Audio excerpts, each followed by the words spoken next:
Good evening, ladies and gentlemen. Thank you for joining us today. My name is Sarthak, and along with my co host Shrey, it is my pleasure to welcome you all back on behalf of the Center for Entrepreneurial Leadership BITS Pilani to the second and final day of the India Portfolio Summit as part of the 18th edition of Conquest, India's largest student run startup accelerator. For the new viewers we have today, I'd like to reiterate our vision for the summit. The Indian startup ecosystem has come a long way from its outset in the early 1980s, from the license Raj to liberalization, from the global financial crisis to the boom of e-commerce, and from getting its first unicorn in 2011 all the way to 100 unicorns in 2022. The Indian business landscape has continued to evolve and reinvent itself to break through all hurdles and setbacks. With the India portfolio, we aim to chronicle in detail the nuanced history of Indian businesses and cover the rise of India's new economy and bustling entrepreneurial ecosystem through the lens of the founders and builders that played a key role in shaping the Indian startup ecosystem. The India Portfolio Summit envisions India as a VC firm. We believe these founders and leaders represent India's best investments. India has been built on the shoulders of these founders who have set out to make a change. These businesses have redefined India and are synonymous with the idea of the India portfolio. This summit brings to you their stories in an unfiltered take to inspire the next generation of entrepreneurs. This summit traces the journey of India's business landscape over the last 4 decades with an exciting three-era narrative: inception, ignition, and inflection. Each era representative of a unique period in India's history and its business landscape. Day one of the India Portfolio Summit was extremely insightful. Graced by the presence of many stalwarts in the ecosystem, we saw an interesting exchange with Mr. Ajit Balakrishnan, founder, chairman, and CEO of Rediff.com, and Mr. Vaidiswaran, founder of India Plaza, followed by an intriguing interview with Mr. Piyush Shah, founder of InMobi, India's first unicorn. We also conducted fascinating sessions with Ms. Deepthi Tandon, founder of Jeevan Saathi, and Mr. Nitish Mehta Sen, the managing director and founder of Nazara Technologies, exploring the growth and potential of the gaming industry over the years. We also had a free flowing fireside chat with Mr. Siddharth Jain from the Inox Group. The day concluded with a bang. Our last session for the day was titled Through the Eyes of a Venture Capitalist, where some of India's top VCs broke down raising money and building venture in India through the ages. Yesterday, we traced the journey of India's startup ecosystem through its infant and growth phases, Era 1, Inception, and Era 2, Ignition, and thus set the stage for today. Today, we cover India's most recent phase, Era 3 inflection, the period when the Indian startup ecosystem hit its inflection point. With democratization of data and the last mile delivery of services, this era is marked by new age businesses going public and venture funding reaching a new high. It is only upwards for the Indian businesses from here. Our esteemed lineup of speakers will touch upon some major landmarks in the Indian startup ecosystem and will introduce to the world their unique assortment of tales of success and failures through one on one fireside chats, open to all AMA sessions, and engaging panel discussions. Today, we have various sessions lined up for you, ranging from an AMA with Mr. Amit Kumar Agarwal to interesting panels such as Reimagining Health, Technology, and Beyond. Moving on, we have a session titled Taking Technology to Small Businesses. Then we venture into the field of fintech with a session titled Taking Digital Finance Democratized and Building the Pillars of a Cashless Economy. We'll end off with brilliant sessions such as Creators Inc., the quick commerce boom, and ONDC empowering the merchant. These sessions cover the creation and growth of various niches and markets in the ecosystem and aim to help current and aspiring founders learn how to build on these niches and ideate game changing solutions. An introduction to our team, we are the organizing team of Conquest, India's first and largest student run startup accelerator. We are a group of motivated students who constantly strive to facilitate startups in navigating the challenges of the startup ecosystem. At Conquest, we are focused on helping the early stage and pre seed startups gain a strong footing in the ecosystem through our accelerator program. Over the past 3 years alone, we have catered to 5,500 startups while offering a plethora of resources and networking opportunities.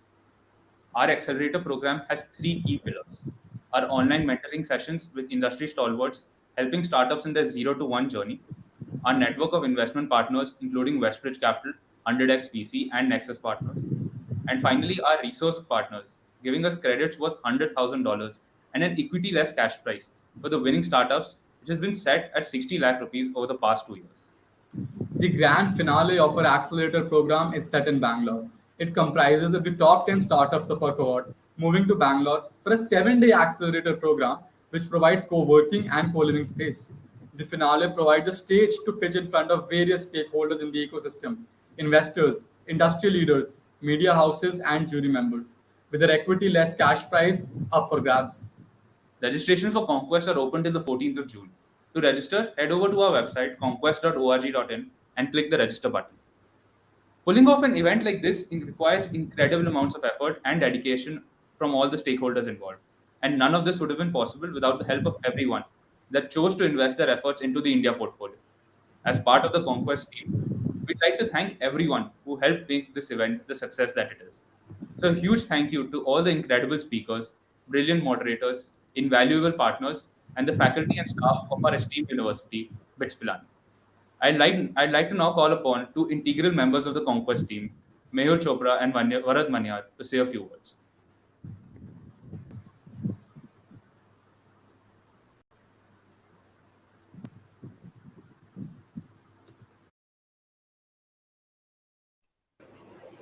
Um, Good morning, everybody. So, uh, I'm Bharat Manyar. I'm the finance lead at Conquest, and it's been great to put this entire event together along with my colleague Mehul and the entire team at Conquest. So today I'll delve a bit more on the motivation and why we chose to organizing India portfolio in the first place. So the Conquest team has always sought to innovate and reinvent ourselves. Every year it is an objective to do something innovative and out of the box. This year, the team realized that the Indian business landscape and the startup ecosystem in general had not been well documented. We were sure there existed lots of untold stories which weren't out there in the open, but which deserved to be told and brought to all of us. But there existed no comprehensive coverage of this journey, as I said earlier. There wasn't extensive chronicling of what the key milestones and achievements, and a chronicling of the points of views of all the key stakeholders who have been a part of this of the evolution of this ecosystem to what it is today. Founders, enablers, venture capitalists, government policies, just to name a few. So, in this pursuit, the team did a ton of research, understanding the nuances of this bustling ecosystem. We looked back right up to the 80s and discovered various key events in between that had been pivotal, beginning with the license Raj and continuing up to the opening up of the economy via liberalization, to the launch of Aadhaar, UPI, and most recently the Open Network for Digital Commerce. So, trying to make sense of all that we had gathered, we tried to segment the narrative into three key areas: inception, ignition, and inception, as Shrey and Sarthak elaborated on earlier. I'd like Mehul to take over now. Yeah. So Mehul, leading marketing for Conquest this year. Taking over from Varad, I'll cover how the India portfolio came about. So Conquest is managed by a team of 30. We set aside a team of 10 to work on the summit. With 4 weeks in hand, the team went ahead with creating a comprehensive research summarizing over 4 decades, mapping out founders and companies whose stories fit into the narrative. And we sold the narrative tirelessly to the PR managers of India's top companies, faced a ton of rejections, but also had few successes along the way. This entire experience of building the summit has been a great learning experience for the team. Conquest is largely managed by a team of freshers, a few sophomores, and even fewer seniors. The experience of being able to sell ideas and narratives to individuals who, in a way, defined the rise of the nation has really been an exhilarating process for us. We'd also like to thank folks who've helped us bring together the entire summit together. It is because of them that we've been able to bring about the best possible lineup, and they've helped us shape the entire summit.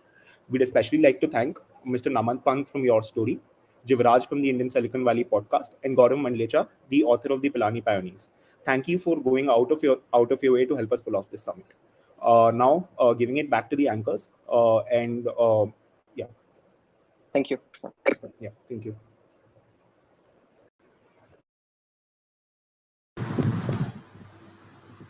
Thank you, Mehul and Bharat, for those inspiring words. With that in mind, let's set the stage for an exciting and inspiring day ahead. We're thoroughly looking forward to the next few hours with a clear objective in mind: to discover the past, understand the present, and ideate upon the future. Presenting our first session for the day, an AMA with Amit Kumar Agarwal from NoBroker.com.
The need for marketplaces is always felt in a booming economic environment to facilitate the easy buying and selling of commodities. Along these lines, we have an AMA with the founder of one of India's biggest real estate platforms. He will also discuss the customer mindset shift to online transactions over physical and offline transactions. For the first session of the day, we have a candid conversation with the founder of NoBroker.com, Mr. Amit Kumar Agarwal. NoBroker eliminated agents in real estate transactions and has served over 16 million customers. Mr. Agarwal is an IIT Kanpur and IIM Ahmedabad alumnus and has previously worked as an associate director at Australian New Zealand Bank, among several years of experience at various consulting firms. Mr. Agarwal will be answering a host of questions from the audience, covering his experience as a founder and his insights on the ecosystem and its growth along the way. Looking forward to hearing your take on the question, sir. Over to you, Pranit. Thank you so much, Sarthak. Thank you so much, Shay. So, sir, to be frank, we are so honored to have you in our midst. Being an IIT Kanpur, IIM Ahmedabad alumnus, your journey educational has been inspiration, and now your journey starting up and creating, India's first prop tech unicorn has also been very inspirational. So, jumping into the panel, into the session, let me quickly ask you your journey to becoming India's first prop tech startup and achieving unicorn status. It could not have been easy. Sure. So, guys, my objective in today's session is not to basically give a long uh, monologue about what No Broker does and what our journey is. Yes, I surely want to basically talk about No Broker. My main objective in today's session is to basically communicate that uh, what is it that is involved in entrepreneurship. Should you take a plunge or not? When should you take a plunge? Should you have a co-founder or not? So any questions that you have, I'm more interested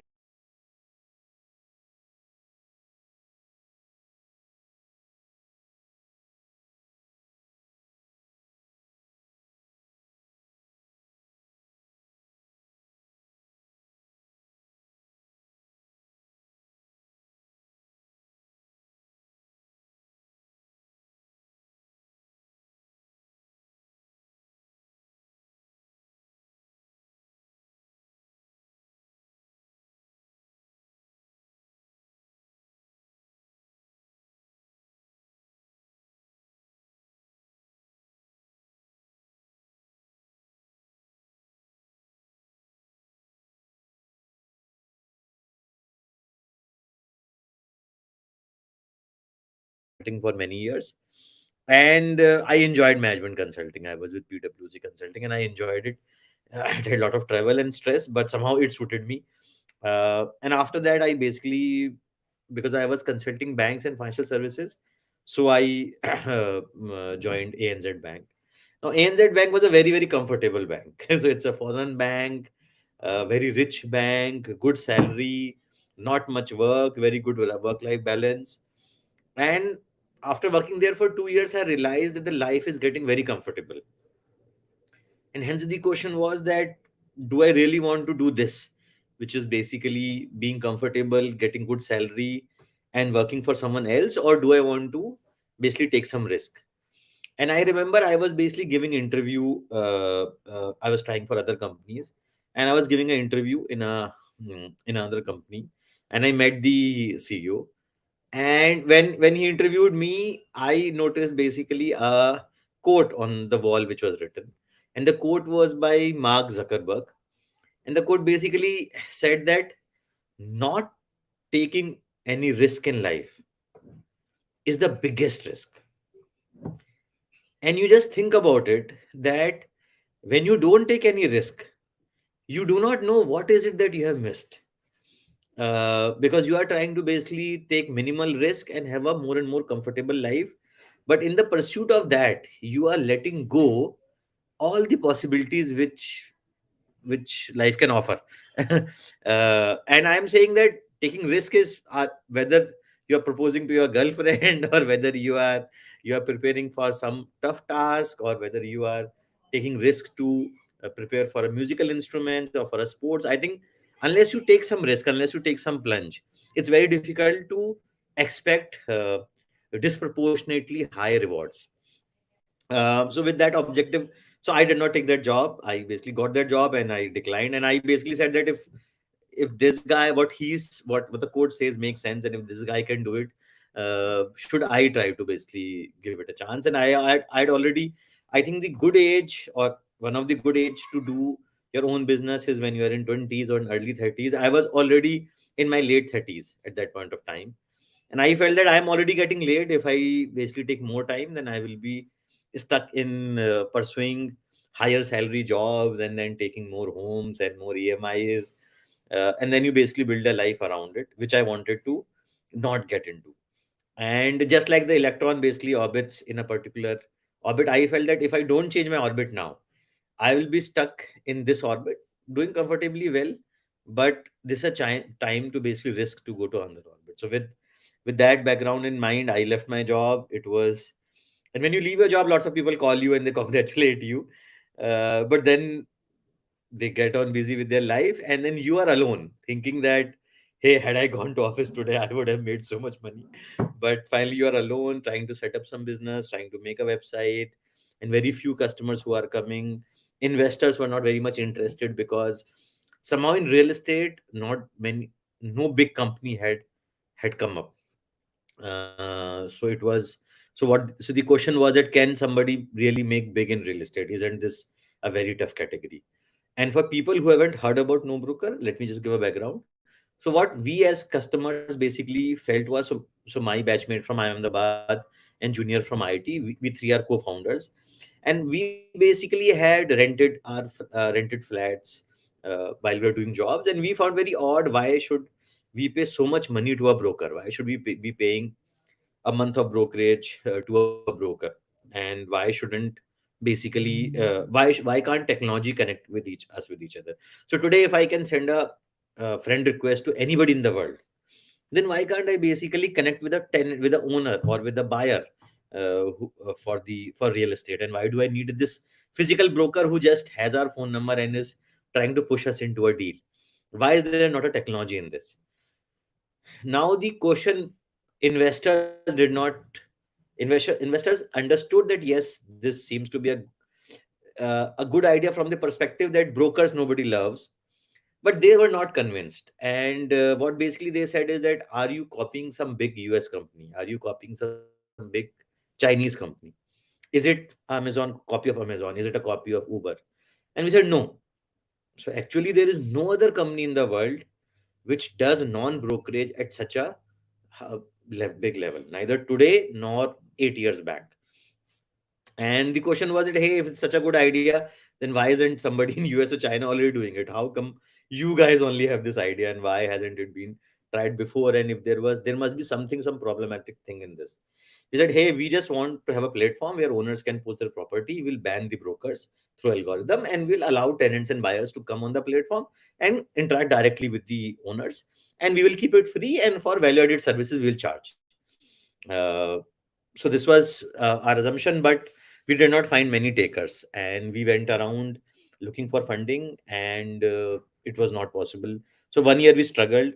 My wife is my batchmate from IIT Kanpur, and we were expecting our kid, so it was a very bad time to start something of my own.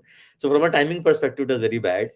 uh, but we did take the plunge.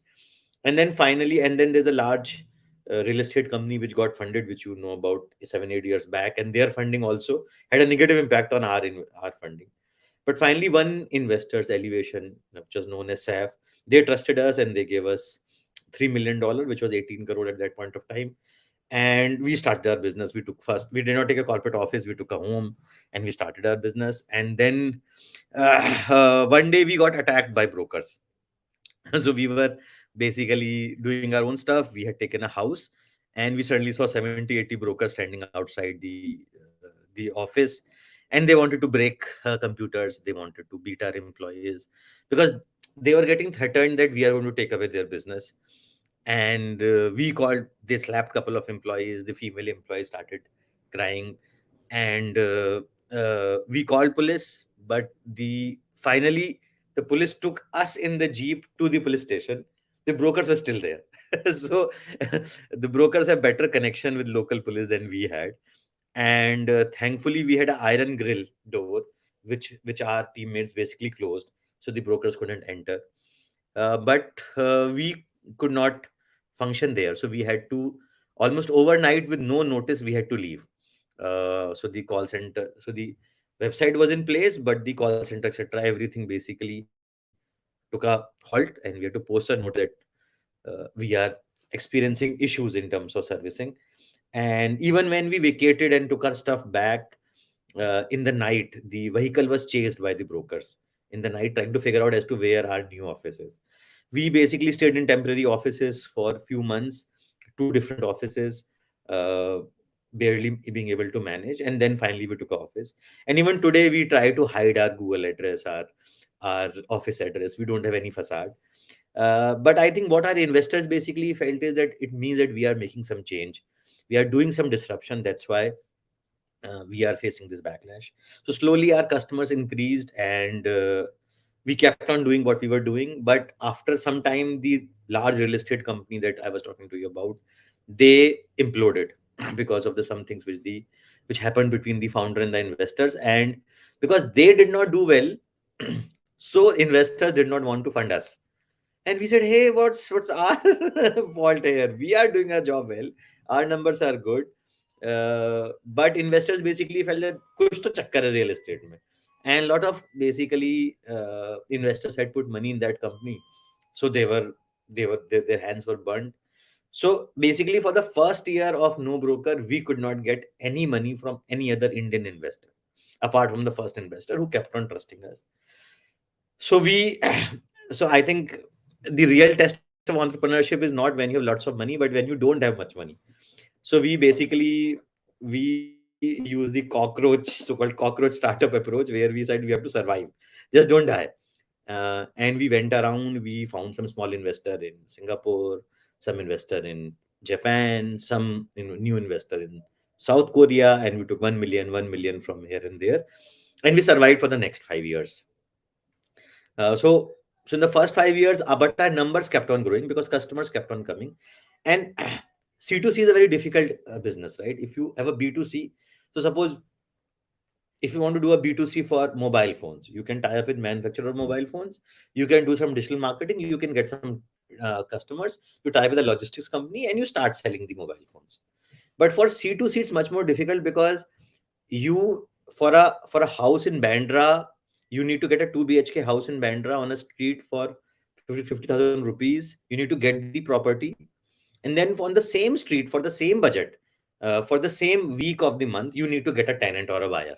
Corresponding matchmaking. So very micro locality matchmaking. So it takes lots of years to basically develop that micro locality. Otherwise, you'll have a tenant in this locality but a owner in this locality, so they are not matchmaking. So it's a painful building of the business. But when the matchmaking happens, then it's beautiful, because then you basically save money, huge amount of money. No broker is required. Uh, Finally, after 5 years, with our numbers growing, uh, General Atlantic and Tiger Global basically they put money. So they put so till now, in the 8 years, we have raised around 3,000 crore rupees from the top investors in the world. We have around 4,000 employees across, with main center in Bangalore. We have cumulative 1.8 crore customers registered so far. We add zero point 0.6 crore new customers per year. We are India's number one in terms of real estate. We are far ahead of 19 acres, Magic Bricks, everybody. We are the first prop tech unicorn, which we became last year. And we, from real estate, we started more businesses, so we are now India's number one aggregator of packers and movers. India's largest packers and movers we run with the help of our vendors. We are very large in painting, in cleaning, in AC services. We are launching. We have home interior services. We help customers get home loan, furniture on rental, so legal documentation, rental agreement. So now I've heard of lots of things. Uh, so yeah, so that's basically synopsis of of my journey. Happy to answer any questions that you guys have. So that is a very inspirational journey, sir. And let's move on to the AMA session and let's see what the audience has to ask you and what they're interested in. So the first question that I can see that Akshat Nagpal has put up, a question from Mr. Amit, working on a C2C marketplace model in the early days. How did you solve the chicken and egg problem of marketplaces? How did you get demand without any initial supply or vice versa? So I think the trick here is to do exactly opposite of what e-commerce companies are doing. So e-commerce companies basically launch in lots of cities, right? Because for them, sending a mobile phone or sending a t-shirt is basically just a logistical problem. So they can serve a customer in Meerut, they can serve a customer in Ranchi, and they can serve a customer in Bombay. There's no issue. But this is exactly what you should not do in a C2C marketplace, right? Because a guy who is in trying to find a property in Kormangla in Bangalore, or say in sector 11 in Dwarka, he does not care whether you have a branch in Lucknow. He doesn't care. He only cares about his own problem. Where can you get me a flat there? And hence we basically took a 180-degree reverse approach. We said we are going to expand very slowly. So, and this is something which all our competitors got it wrong. And we just used common sense, and we said that, hey, unless my customer in one city is happy, how can I launch more cities?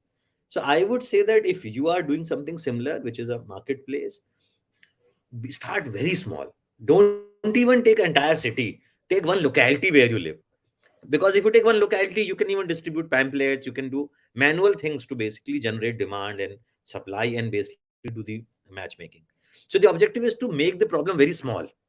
So you can crack that problem, you can showcase to yourself and to investors that this works. Otherwise, you are basically stuck in getting demand, supply for this area, that area, then it's very difficult. And thankfully, for solving the chicken and this problem, I think there are many cities like Bangalore which have huge amount of initial adopters, initial customers who are forgiving to startups, who want to try new startup ideas as a consumer. And because a city like Bangalore basically has lots of startup, a lot of new things keep on coming. So the customers are much more friendly in terms of trying something new, much more experimental. So then start with a city like this or with a locality like this, which has more youngish population or more IT population, which will adopt you. So that's how you basically start, and then you start slow and then you expand. Okay, so let's move on to the next question. Um, you found a very real customer pain point and solved it using technology. So how did you identify this problem? How did you evaluate startup ideas when you got them? So I would basically say two things mainly. One is that what is the customer problem? Have you really experienced it yourself, or have you spoken to enough customers who have experienced it? So, because see, what will happen is no matter what startup idea you start with, you are going to face huge amount of doubts. And living in insecurity, anxiety, fear is is a very common trait of any founder. People may or may not admit it to you, but all the founders are very anxious and very scared, right? Because that's why so many businessmen wear so many rings, right? You have seen many businessmen wearing rings because they don't know where the competition is going to come, who's going to take away their shop, whether somebody will set another plant. So you are. It's not like studies where you study well and you get A star or A, right? It's lot of samdam dandbet sab kuch hai. So my customers don't care whether I am from IIM Ahmedabad or IT. They don't care a damn. If they don't get a house, this site is shit. so, so what basically matters is that how you respond to customer problem. So what we did was that when we started, people said that this idea will not work. They said this idea will not work because it hasn't worked anywhere else in the world. And nowhere in the world has customer ever prepaid for services in real estate. People always pay when the work is done. आप broker को पैसा तब देते हो जब काम हो जाता है. पहले कौन देता है? तो no broker को पहले कौन देगा? So we said, okay, let me just ask customers. So we spoke to lots of customers.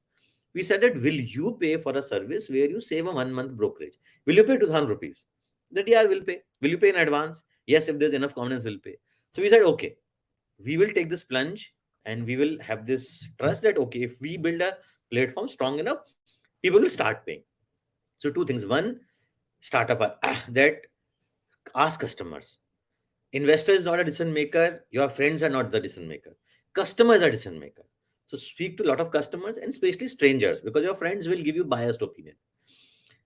Either they will be polite to you or they will be jealous of you. So hence the opinion will differ. Ask strangers. One is this. Second is market size, because the question was that at what do you, how do you also evaluate the startup ideas? So we only look at two things: the problem real, the problem that you are solving, is that big enough problem? Does I understand that problem?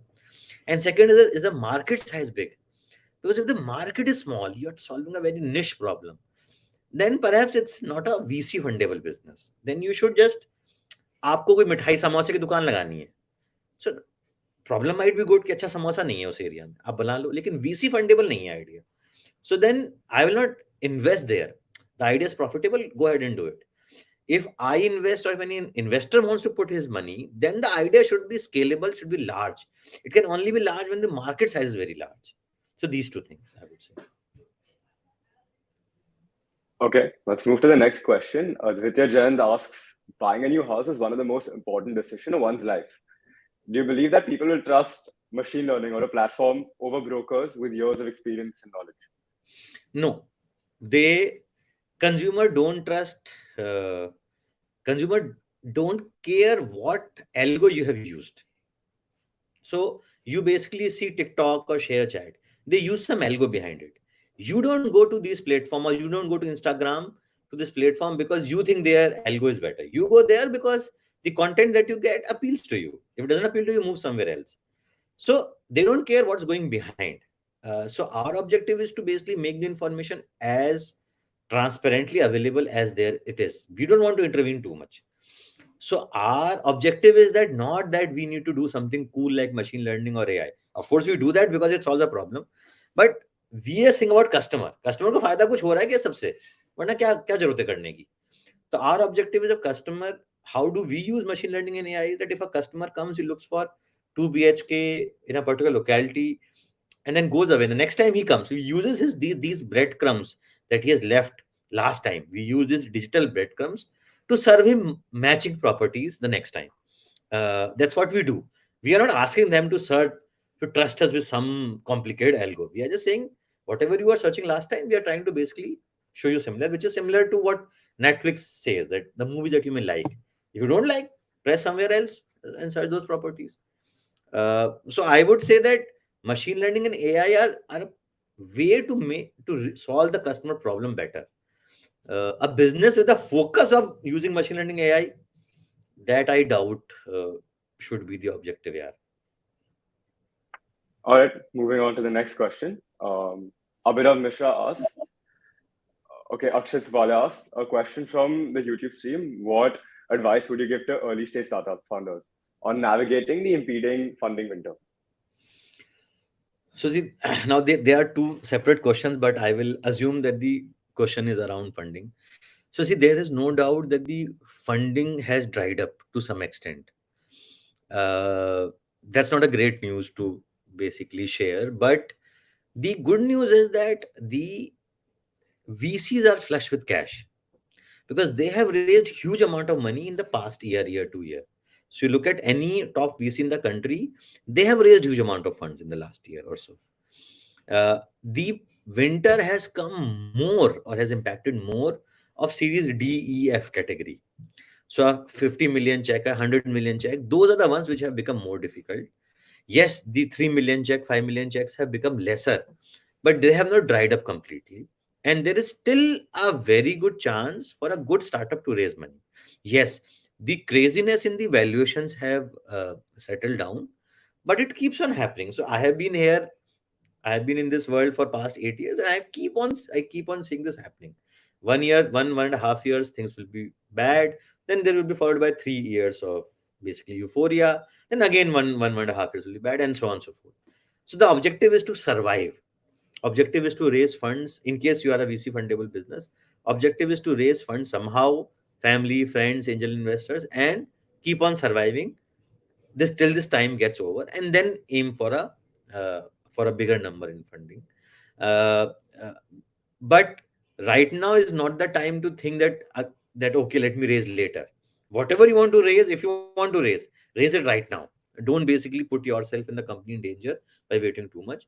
In case you have been approaching VCs and you are not getting a favorable response, then perhaps the time is to somehow elongate your runway, or park the idea for time being in case you are very uh, desperate to get funding, then park the idea for the time being and then come back after the environment is better. But I would say that still, for seed and for Series A, companies are getting funded. If you have a decent idea, investors like it, they are happy to fund because they have lots of cash. Just the euphoria has died down and their risk taking ability has come down a little bit. That's it. Let's move to the next question, sir. Abir, what space in the economy is most overshadowed with fear?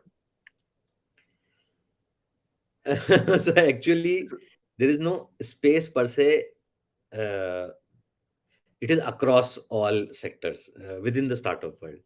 So there is no specific space in which it is impacted. But I am again repeating that this is problem which is more applicable for companies of my stage, which are larger companies in the startup world. Thankfully, we had raised funds last year, so we don't have an issue. But for I'm assuming that the audience in this group are basically seed and Series A founders. So for you guys, the VCs still have enough cash, and you should approach them, and you should try to basically raise funds in case you need funds. In case they are not able to raise, then try to reduce your cost, pause it, or elongate it somehow.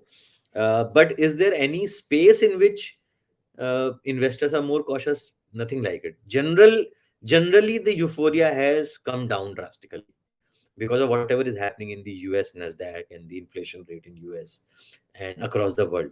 But my intuition is it will in next 6 months things are going to be far better because see things actually get better later, but the market starts responding positively much earlier. So markets basically guesstimate as to what's going to happen next. So interest rates haven't risen that much in US, but markets have assumed that they will rise because they will most probably, and hence they have dived. But the moment the situation starts becoming better, even before that, the markets will move up. So moving to the next question, Abhinav Mishra asks, the COVID-19 pandemic really slowed down the amount of activity by consumers, especially in physical purchasing and services. How did no broker service these changes, and how do you navigate such a dynamic challenge from a leadership position? Yeah, that's a good question. So for many of the businesses, COVID was a blessing, right? Because the digital activity increased. But for us, it was bad. Uh, so last 2 years were bad. In fact, now is a great time for us because now customers are coming back to the cities and they are renting apartments, they are buying apartments.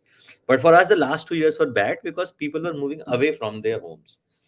I think the thing which worked for us was that we did not over focus only on one segment.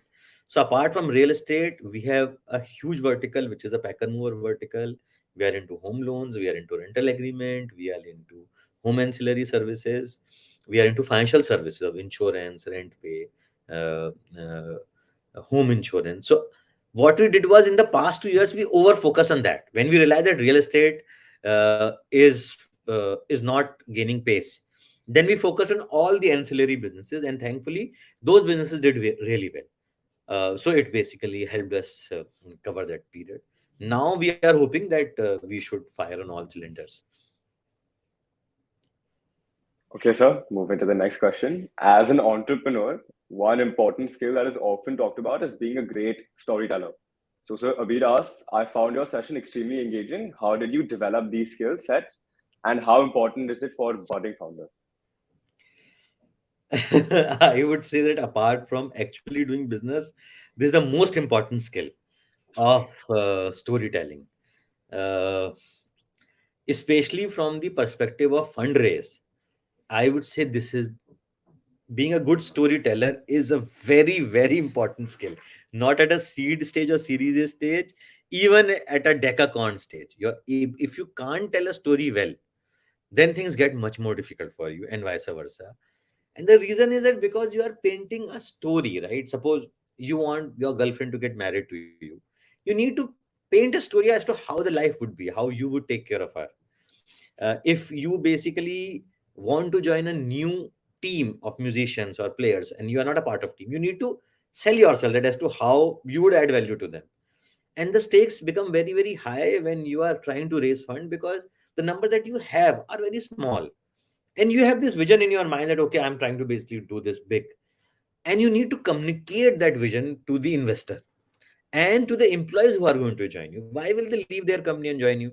Why would even a friend of yours will leave his company that he has got a job from after Bits Pilani and leave that and join you in your company? So I think they are amazing storytellers in startup world. I think I don't think I am one of them. I think I am average, but generally I think that being able to think in your mind as to what do you really want to do and why it will become attractive for the person to whom you are telling the story.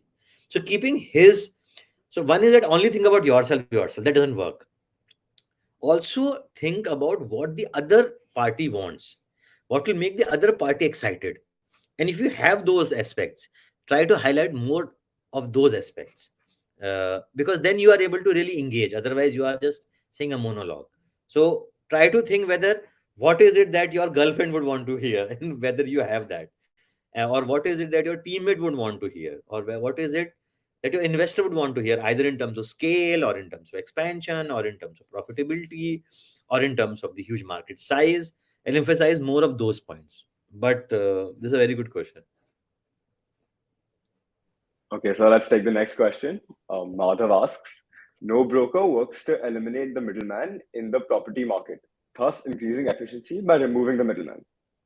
In what other sectors do you think the possibility of setting up a business in this manner remains unexplored? So I think in travel industry, in stock markets, it has already been done to a good extent. One of the markets where it remains unexplored is perhaps the agriculture market, because the market is so big and there are so many commodities in the market that I think still there's a huge opportunity to disrupt the mandis and the basically middlemen who exist between farmer and the consumer. So the price at which the price which farmer gets versus what we as consumer get, there's a huge difference, and that difference is basically taken up by a lot of middlemen. So I would say agriculture. Okay, sir. So moving to the next question. I have a question from my end. So, starting in the early, 2010s, there was not so much usability of people using the internet. So there still existed some bias towards transacting physically and offline. So what strategies did you implement to cause a shift in consumer behavior to come to an online platform like NoBroker? So I would say that we did not do much, and Okay. thankfully, none of us need to do much. The reason is that the entire wave is towards internet, and I think now it even feels odd to say that the wave is towards internet because everybody knows it already. I'm saying the look at the helpers who come in your homes, in your society, people who are in the lower income group. All of them have phones.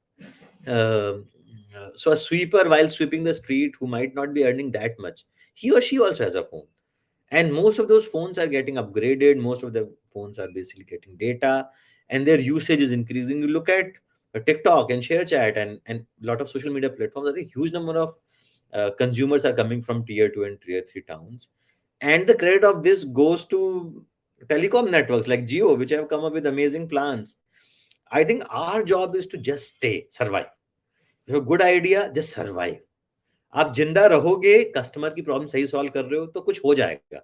Because that's what we did. We knew that we had a very long winter for funding, right? I don't think this funding winter will be that long.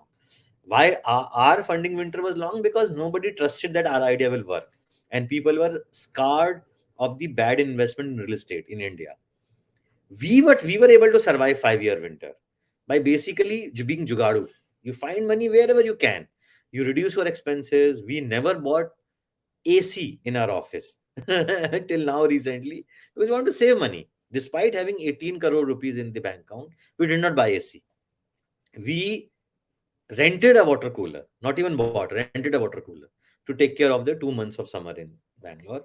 So be frugal, live like a cockroach, and make sure that you survive whenever there is a scarcity of capital.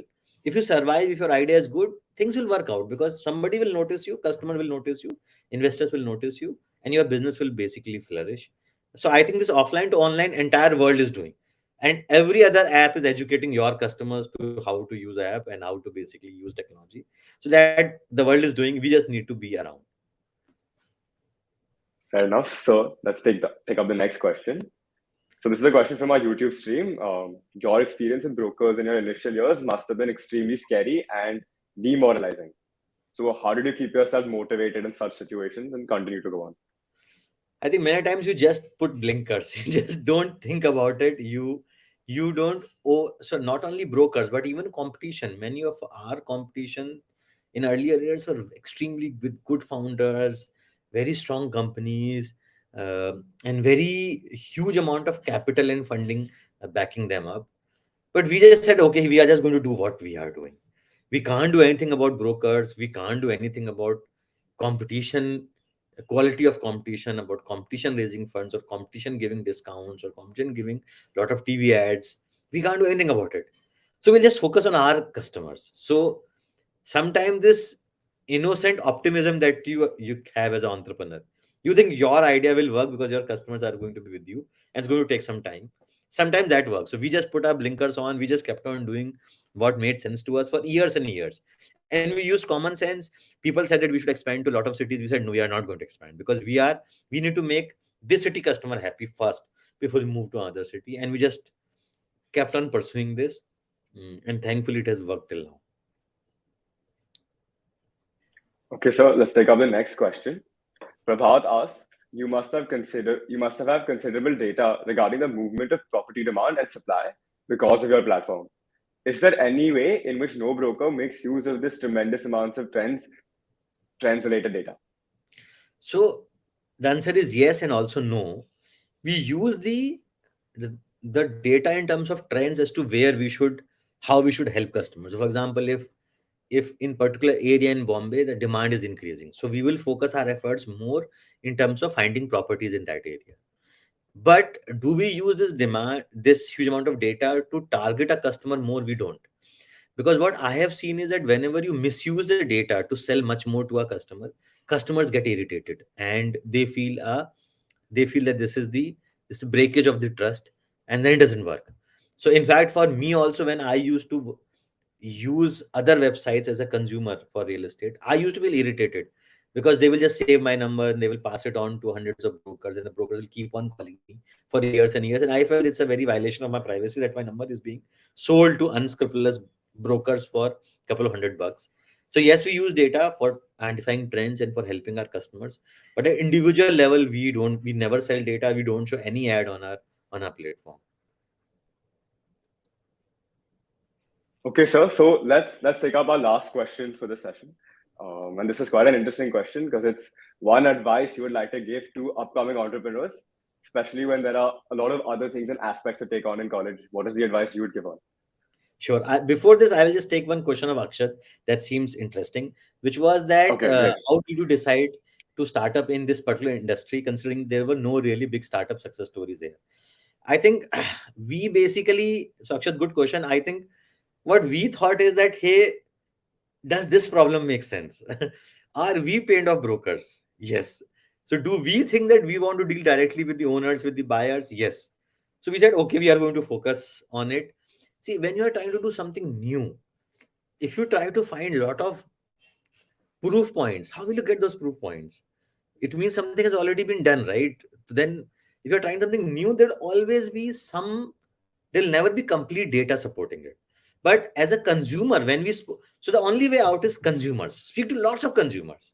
We spoke to ourselves whether we like no broker. We spoke to a lot of strangers, and only when they said, then we felt that we should take the plan. So decision maker is always the consumer. Uh, so that's my short answer there. Yes, Pranit, the last question was in So terms let's of. take one advice that you would like to give upcoming entrepreneurs, especially those in college when there's so many avenues to take on. So I would say that don't get over impressed by people like me who come here and who give who give talks about startups. Startup is a difficult journey, and the success rate would be barely 10%.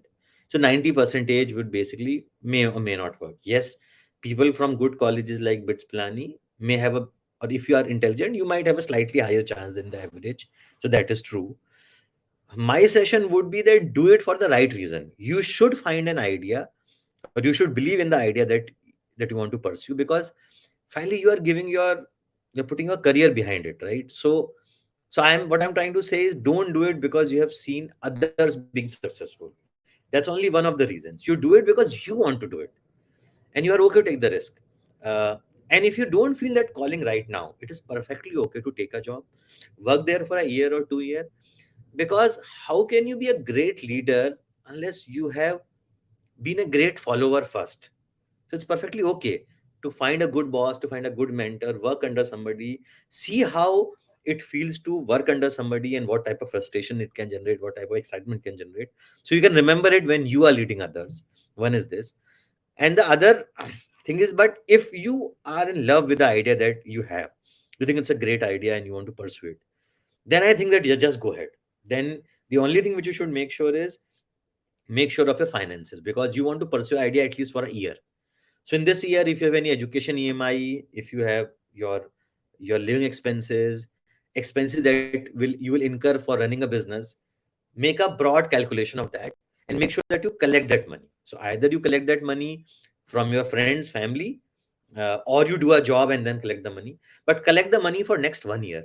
And if you are, because you don't want to launch something and then be frustrated within 3 months, so financially just collect the money for next 1 year and start. Because see, if you want to do something of your own, it's amazing time in India. There might be a winter for a 6 months to a year now, but it's amazing time. Generally the customers are very very enthu and very very experimental of trying some new ideas. Internet has already swept the entire country, and lots of problems to be solved in a very broken country of ours. So the amazing thing about India is that everything is broken, and so many problems needs to be solved, and smart people like you are the right guys to basically do it for our consumers. So, sir, thank you so much for this interesting and engaging session, sir. A lot of comprehensive answers and great insight have been shared on your end, sir. A lot of learning for the students and entrepreneurs that we have watching today. Thank you. So, sir, over to you, Sarthak and Shrey. All right. Thank you, Mr. Agarwal, for such an engaging conversation. It is fascinating to hear from you to the answers to some of the most sought after questions relating to early stage startups, surviving through funding winters, real estate, storytelling, and the Indian startup ecosystem as a whole. Coming up next, we have a panel with Mr. Vikas Chauhan, co founder of 1MG and Hexa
With the world finally returning to normalcy post COVID, the importance for accessible healthcare has increased greatly in the mind of the common consumer.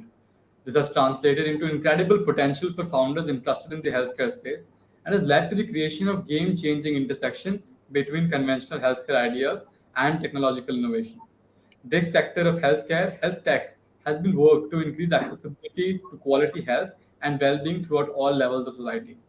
They play a key part in democratizing Indians' access to good healthcare at affordable costs, no matter where they are. So, in this way, our next discussion is a fireside chat between two founders who made incredible disruptions in health tech to understand their perspective on the digitalization of various facilities and the growing potential of the industry post digital India and COVID 19. Our first speaker is Mr. Chauhan. Mr. Vikas Chauhan is the co-founder of Tata 1mg and ExaHealth. 1mg is one of the most recognized brands in the Indian healthcare space and has seen tremendous growth since its inception in 2012. 1mg is backed by the likes of the Tata Group, the IFP, which is a member of the World Bank Group, Sequoia, and the Bill and Melinda Gates Foundation. Mr. Chauhan is presently working on building ExaHealth, a platform that will help users discover the right hospitals and surgeons for their surgical procedures and needs. Last year, it raised $4.5 million in seed funding in a round led by Omdeyar Network and Chirate Ventures. Joining Mr. Chauhan, we have Mr. Vaibhav Singh. Mr. Singh is the co-founder of Visit Health and was featured in the Forbes 30 under 30 Asia in the field of healthcare and science. Visit is a 360-degree integrated, full-stack, and highly engaging health benefits platform that holistically covers preventive to curative care across multiple domains. Visit raised its Series A round last October, picking up $7.5 million from Doc Prime, a subsidiary of Policybazaar. He's also an alumnus of BITS Pilani, and along with his team, has managed to build Visit Health in a very short span of time. The company is backed by MapMyIndia and the co-founders of Snapdeal, Rohit Bansal and Kunal Bal, who is also the CEO of Snapdeal. Over to you, Planeth, for this engaging session. Thank you so much, Sarthak. Thank you so much, Shay. So we're really honored to host you, Mr. Singh and Mr. Chauhan. And we want to keep the session engaging. So we would want a lot of audience participation in terms of questions. But before we segue into that, we would love to hear both of your stories starting up, your journeys from inception, the roadblocks you all faced, and how you all ideated on the solution. So if we could kickstart with Mr. Vaibhav Singh, if so you could talk to us about your journey, starting up with Visit Health. Sure. Thank you everyone for having me on this stall. So we started this company back in our final year in college, me and three of my friends, and the problem which we wanted to solve for accessible healthcare. What we had seen that we have what Myntra is today for fashion, what Ola is today for commute, or what Swiggy is today for food delivery. There's nothing for healthcare which you can think of, right? If you have to pick a name, what Flipkart or Amazon is for e-commerce. It was very fragmented, and healthcare delivery was done into big, in broken pieces. And especially when you talk about primary healthcare, which always seemed to be a left out space and never the focus for a lot of companies and the payers like insurers. Even the insurance companies would only cover you when you get hospitalized for 24 hours or more. So the entire journey from the time you wake up before you get hospitalized was left for individuals to bear on their own, which kind of always derailed the process of medical care unless until it used to become serious. So keeping that in mind, we started building our company, which would cater to this filling gap of primary care, which is before hospitalization. And that's how we started. And our go-to-market has always been towards the corporates first. We have tried to become a B2B2C player where we work with corporates and help them design and customize and personalize primary care solutions for their employees and their dependents. So that acts as a missing piece, which today the current benefit system which they have in place doesn't cover. So yeah, that's how we started back in 2016. In the final semester, we got funded by MapMyIndia initially, which is also a Bitsin company. And then we got some more names from India as well as Silicon Valley, the Snapdeal founders, the Twitter co-founder. We were the first investee company in India for Bistone. And over a period of time, we got more and more corporates, build a solution. And today we stand as a full stack health benefits platform covering anything and everything, primary care being the focus. And because it's the breadth of the services which we provide, it becomes very engaging for anyone and everyone to come and get something on Visit app. So it's not only focused on a particular age group, which is 20 to 25 or 25 to 30, focusing on vertical D, but it's more of a horizontal product, the breadth of it across the primary care which we have stitched. And we work with roughly around 250 to 60 plus mid and large corporates like IBM, Oracle, Wipro, helping them design solutions for their employees and their families. At the same time, a lot of SMEs, 25, 2600 SMEs. We work with insurance brokers and insurers in co-creating products which could be which could be taken to the market, to their customers, to their corporate customers, or the retail for that matter. So yeah, that's how that was the missing piece which we wanted to cover. We started small, and slowly we have graduated. COVID was a very strong tailwind for companies like us, where the importance of primary care was pretty much evident to anyone and everyone, and it got its due respect and kind of accelerated the market. More of a demonetization time for digital healthcare companies like us, I would say. So yeah, that has been the journey. I'm thankful to Bits. A lot of, in fact, Alagu, who's the co-founder and CTO of Blue Jeans, is also my investor. So got a great support from the entire Bits network, Bits alum, and everyone. The badge which we carry helps us get inside gets our foot inside the door quite quickly. Yeah, that's pretty much about us. So true inspiration for a lot of Mitsians watching today who would want to follow in your footsteps. So moving on to you, Sir Vikas Chauhan, your journey through 1MG as well as Hexahealth is something quite commendable. So please do share insights and talk more about that. Hey, thank you everyone for having me. Again, engineer by training, worked in IT field couple of years, came to Mumbai to do my MBA, and one of the challenges, and I used to stay back with friends. Was a day scholar for some time during the stay. So the weekend routines used to be go to market, purchase from the big bazaar, eat lunch, and come back. So that used to be your Sunday routine. The next day breakfast depended whether the big bazaar did the home delivery or not. That time they used to do, if you purchase about certain amount, they used to do the home delivery for it. Realize it's a big challenge for consumers. So back in 2010, from the hostel itself, we started my first venture, which was India's first e-grocery, freshanddaily.com. So while people associate me with health a lot, I tried my hands at grocery before this. So started that, ran it for 3 years. It had a beautiful model where everything was purchased against the order. So till 10 p.m., whatever you can order, the next day the delivery would happen. Reached certain stage, working capital was favorable. We were paying vendors after 21 days, getting cash from consumer today. The business was fueling itself and reached a stage where was getting married in 3 months and had a negative cash flow. So just before this session, or I just logged in, and Amit from No Brokerhood was mentioning that sort your finances if you want to do a startup, because there are practical challenges you're going to face. So that challenge phase, and I was looking for another aspect or another leg to work on, and that's where I met Prashant. Prashant was the founder at HealthCart and was trying with an idea of getting into the clinical side of things. Joined, and we initiated HealthCart Plus, which was trying to address the basic information transparency problem in the health tech space. I think it's a very cliche statement, and everybody comments on it that healthcare in India is broken. But what that definition translates into is the services aspect largely. As a consumer, as a participant, as a stakeholder, you look at only the transactional part of it, and there are multiple other elements to it. One is accessibility, which is your not only the transactional services, which is your pharmacy, diagnostics, and medicine, a doctor. The other part is information and the preemptive care that can be done, which Vaibhav is enabling. So we solved the first leg of enabling information access to the consumer.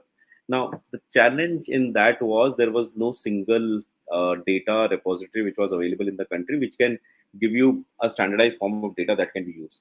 So worked on it, built India's largest database there, launched the app went viral, launched India's first e-pharmacy, scaled it to multiple cities.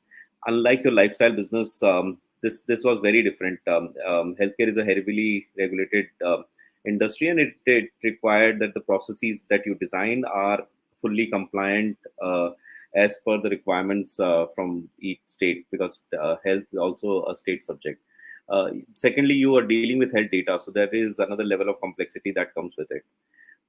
2015, the company got demerged. We rebranded to 1MG, launched the diagnostic vertical, built multiple other aspects, and today it is largest healthcare player solving the healthcare problem around affordability, accessibility, and availability. Last year, after Tata being grateful to be a part of our journey, I decided to take a um, plunge into another space, which we have which largely has not been yet touched in the health tech space, which is your IPD journey. So what we have been able to do at 1MG, which is anything you need information on any medicine, you go to 1MG. There was no repository, there was no solution that can help you understand your IPD journey. So we want to be that one destination that can help you understand your entire IPD journey and be a partner, be a concierge service throughout your IPD journey. So during hospitalization, the logistic challenge that you face, the insurance financing aspect that you face, discovery of right hospital and doctor, and the post discharge. So complete life cycle management around the IPD. So that's what we're building at Hexa now. Okay, great. So to be honest, quite frankly, quite inspirational journeys. And for the students and startups watching, this will be quite an inspiration. So let's take on some of the questions that the students and entrepreneurs watching have. One question from Abir Abhyankar. With the government now bringing in a universal health ID via the Ayushman Bharat digital mission, how do you think this will play out, especially from a public-private partnerships point of view? Vikas, sir, if you want to take that question forward. Yeah, sure. I think with COVID, what has happened is not only the startups or the consumers that who have realized the value of digital health or the role technology can play in enabling the access to good quality care for everyone. I think a lot of stakeholders have also come and participated in it, and the primary stakeholders being the consultants or the doctor or the medical professionals, as we call it, the pharma companies, and one of the biggest support that has come is also from the regulatory side. So government has also become quite active in supporting and enabling it. The e-consultation guidelines have come, and now in a big way, you see that Ayushman Bharat and which is providing access to good quality health affordability to a lot of consumers who are challenged on financials aspect. The other thing that they've been able to do is bringing a common infrastructure on which a lot of services can be built, and health ID is the stepping stone in that direction. So for a layman, I would say look at it that way, that you had a UPI infrastructure in which a lot of new services can be built. So health ID or a digital health tech infrastructure will enable a lot of startups to come forward and build services on it. It will enable a lot of public-private partnerships to flourish, mainly in the area of data. So today you see there is tons and tons of data available, but it's not structured. It is not consumed back into the system. The structuring of data and the consumption of data back into the system can help in multiple ways. So a lot of health exchanges will come up that can help you in prediction of a pandemic. Say, for example, there is it will be similar to something like in Aadhaar card, where these 10, 20, 15, 100,000 people with this health ID residing in this location have been reporting this symptom, or they've taken this kind of diagnostic test. That gives you an indication that if XYZ tests are rising, that's an indication of this symptom being present in that region, and that can help you design a lot of things, design a lot of policies, be more active than reactive to situations. So health exchanges for consuming this data from multiple stakeholders, and then using that data to help governments, a lot of hospitals, a lot of other companies to use that to help predict if there is any pandemic or any other situation that needs to be addressed. Second is a lot of focus on preventive healthcare. So what WebHub is doing, if they can get more data around consumers, they can help manage the condition of a user better, help address the condition, help avoid instances of hospitalization, reduce the bill of hospitalization in future for the consumer. So that will happen if I as a consumer went and did a diagnostic test on my own, then my corporate did it, then my insurance did it, a case of hospitalization where the hospital did it. Now this data doesn't come at a single point. With a unified health ID, these data will start getting streamlined, and this can be used for managing the consumer life cycle better. So the health exchanges will help fuel how you deliver these services in a better fashion to the end consumer. The third would be better targeting of health services and relevant services to you. Now, to understand, see, you leave a cookie on a website or anything that you visit, the Google is able to target and show you relevant ads. Now, with the health ID, this will become possible. It is up to us and up to startups, up to companies that work on it, that you don't use it for a negative connotation. They are able to bring the positive of it and help consumer design the right product, right service, be it insurance, be it a digital therapeutic product, be it any other product that is relevant for them. So those are the few areas that I see the public-private partnership health ID will help create, build an ecosystem, and drive the innovation forward. It will bring ecosystem closer. It will bring much more visibility in the consumer healthcare journey and help for a better health outcomes. Thank you, sir. Quite a comprehensive answer. Would you like to add something as well, Mr. Weber, about this before we move to the next question?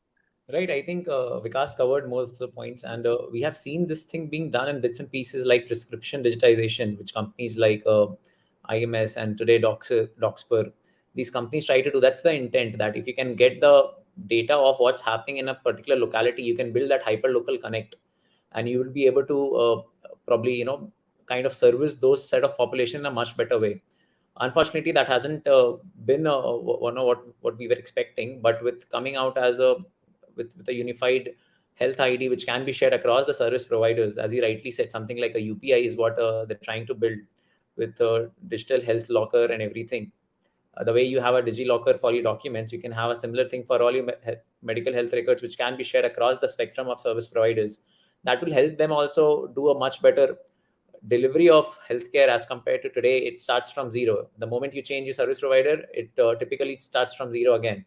So that should be avoided, and that can be done through such a unified platform, where data can be shared. Consent will be something which I think we should be.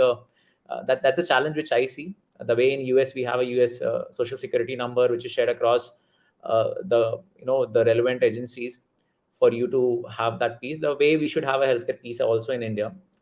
Consent is the only thing, because I believe is going to be some issue, and the public and private partnership, because uh, whatever said and done, the private players will do it for the ones who pays. If they have to invest, and unless until the government comes and does something to enable their motive and incentive. So these are the few challenges I think they're facing, and Vikas, please. Yeah, so the consent, I believe consumers should own it, but the responsibility, the moral responsibility, largely resides with the company or the enabler. So what happens is, you sign up for any health service or any service in general, you don't read those 10, 20, 25 pages of terms and conditions. You just tick box it. Right. That same will happen here. The consumer assumes that I don't have an escape if I have to use this service. I think the moral responsibility or certain guidelines should be there in defining what can and what cannot be done with this. So yes, consent becomes important, but a part of it will get defined whenever these will be constructed. But a lot of moral responsibility should also be there whenever you do this. Okay, so let's take up our next question. Abhinav Mishra asks, we're witnessing increased interest around biohacking. Some sections of users want to continuously track their glucose, blood pressure, and other parameters. What opportunities does this open for entrepreneurs building in the health tech space?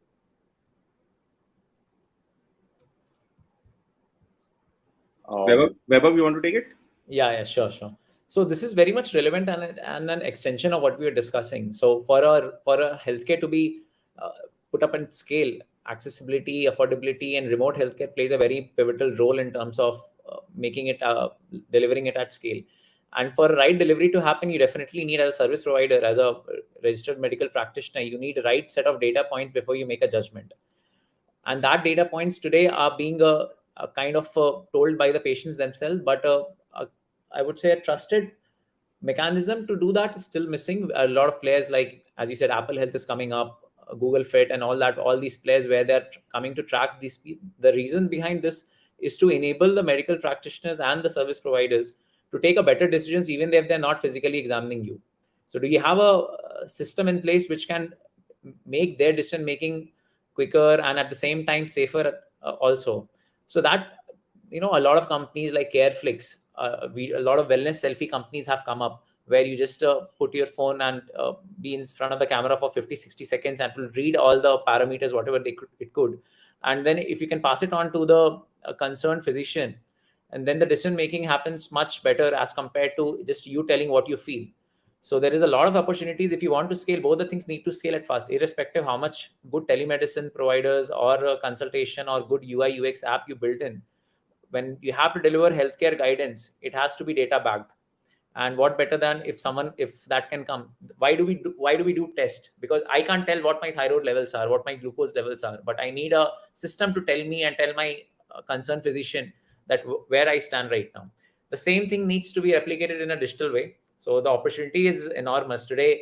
A lot of players are coming and solving for doctor patient connect, but enabling the doctors or the physicians or the service providers in making that connect very fruitful, what today happens in an offline way through physical checkups, test, and meeting. This plays a pivotal role. This is a replica. This is something which is missing in the current system. So there is a lot of opportunity, I personally believe, and companies like Apple, Google, everyone is jumping into this piece to enable that because of the data sets they're sitting at. So if someone is working, I think you're in the right space. All right, let's take up our next question from the audience. So this is a question from our YouTube stream. Online healthcare services saw major uptick during the pandemic, and with people preferring online appointments against physical doctor appointments. How has this preference changed post-pandemic? Are there any consumer profiles that have shown interesting behavior in this case? Yeah, definitely. I mean, I think we started this by saying it worked as a demonetization time for companies like us. And as Vikas mentioned earlier, there was no black and white guidelines for telemedicine. So even it was just there. It was not something which you were very sure about. But when pandemic came and we had no other option but to switch to a digital mode of consuming healthcare, the government also came up, Niti Aayog and everything. We all were a part of the entire rules and regulations which were drafted. So now if you see, the consumer shift has changed. The government has played a very pivotal role now. They have taken the step forward. I think it definitely accelerated this entire process by 3-4 years, if not more. So the only good thing which COVID did, probably it made people more aware and started building the habits of consuming healthcare through digital medium. And over the time also, what used to be a good to have thing earlier when we used to go to corporates and clients, and especially in the retail customers, it used to be have a good to have thing that, okay, if I'm giving a teleconsult services or I'm giving a wellness services, it's okay. I'm being very, I'm probably one of the few employers. But now after pandemic, it has become a need to have thing. So we have seen that shift from a good to have to a need to have change in the way people have started thinking about it and perceiving it. Definitely the utilization pattern, and Vikas can add more to it, has is not the same as it was during the pandemic, but I'm not seeing it as a continuous decline. So there is a section of people who have kind of gotten pretty much comfortable with consuming healthcare, and they're continuing. So and the onus lies on companies like us, that whether are we able to give them the comfort. The moment someone has come and chosen a digital way of consuming healthcare, especially in a country like India, they have anyway, it was a big step from their side. They have anyway trusted you a lot. Now the onus is on us that we should ensure that their experience goes on pretty smoothly, so that they can be the champions for such services, and they talk about 10 more, the way the shift we have seen in other e-commerce. Because So, how so have you also seen the decline, or what would you say in terms of at the time of pandemic when there was no other option versus now? Yeah. So I think pandemic certainly changed the way we see the world, and we are into new normal now. A lot of fundamental changes has happened, and especially I'll restrict it to the healthcare domain. So one, there was a section, and there was a large community of medical professionals who have never used a digital media. They were kind of averse to using or not tried. Online consultation as a medium. So a lot of doctors, a lot of hospitals, in fact, all of hospitals have come online to use that as a medium. It got tried and tested, and suddenly it became a norm to do that. So there has been a significant jump in terms of people consuming online consultations, and we see that trend continuing. Definitely it's not at a level where it was during pandemic, but it is much higher than what it was previously. Yeah. The other thing what has happened is, and this is again very important to understand the fundamentals that have changed in this whole ecosystem. So one is, yes, the doctor community and the hospitals embracing digital technology and looking up what can be done. Pharma, yes.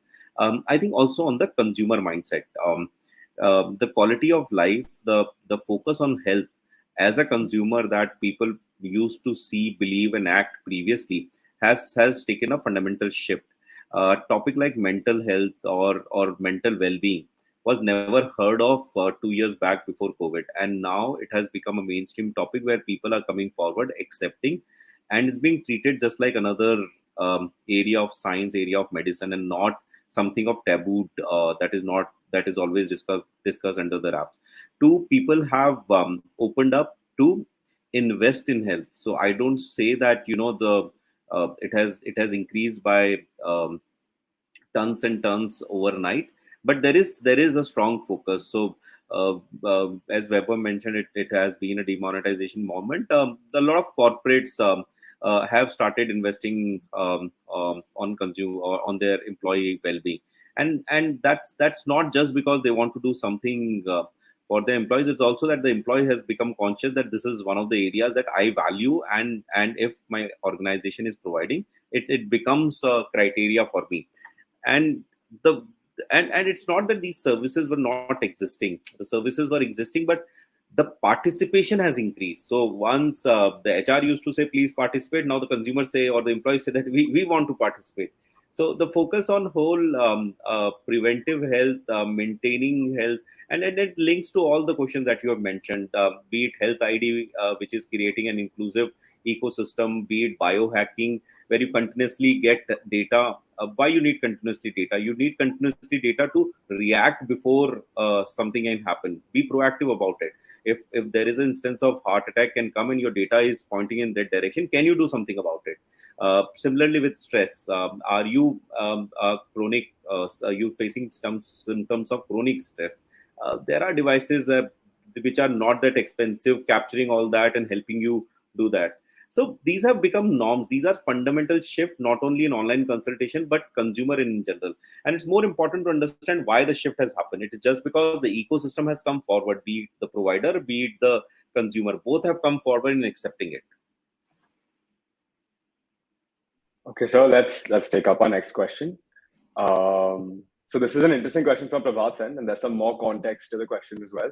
So before this question, he gives context in terms of healthcare organizations like clinics, hospitals, and health tech startups are increasing utilizing digital technology to store patient data. Although it is easier to manage or feed the electronic data storage, one cannot ignore the possibility of breach or personal gain. So it's a topic that y'all were also discussing. So the question he asked is, how do healthcare startups tackle electronic data storage issues and reassure the patients that their data is being safeguarded? So I think we've been at the forefront of an ecosystem which started defining digital healthcare, and one of the prominent questions we faced was how do you store the tons and tons of data that you're getting. So we're dealing with multiple prescriptions, we're dealing with diagnostic reports, we're dealing with online consultation. Typically, all the touch points a consumer might have in a healthcare, you're dealing with all those data. Now, there are some guidelines, but not just that deep standardization around this, and there has been a draft regulation on this, and soon there will be national uh, uh, defined structure for storing and managing the data for health consumer. Till then, the other applicable laws continue on it. As an organization, what we have seen, and most of the startups that I have interacted, they try to follow the HIPAA guidelines, which is the one of the most used and most well-defined guidelines around the consumer data storage. Um, um, the basic principle remains that the consumer health data should be unidentifiable for any consumer dealing with it at any touch point, and should not be able to deduce the user identity throughout that processing aspect. As simple as that, if you're shipping a medicine product, you don't you just put name and address, but you don't show any of the medicines. For internal processing team, you don't show the name of the consumer or address, you just show the medicine that need to be packed. So at each touch point, you start defining that which is the relevant information that the person needs to see. At a point where a billing needs to happen, there are certain points where there will be some stakeholders during this journey would need to see the complete data, but whatever you can mask it. Try to hold back on the identity of the consumer as much as you can wherever possible, with complete integrity. And those are some of the principles that you put across to your team when you start designing the processes or product around it. That has been a fundamental guiding principle that we've been following and implementing. I think the structured or the Indian standard around it is still to come. Uh, uh, Most startups, I think, taking influence from whatever best practices they can follow from the developed economies where they have a clear guidelines around it. So your take on this as well before we move to the next question. He used the right term, HIPAA compliance. So that is something which all the leading, all the players in India who want to be safeguarded and safeguard the users are following that, including us. And the patient identity is the most important thing, which only a doctor who is liable to treat is supposed to have. Otherwise, you just use it for a health population analytics, not for anything else.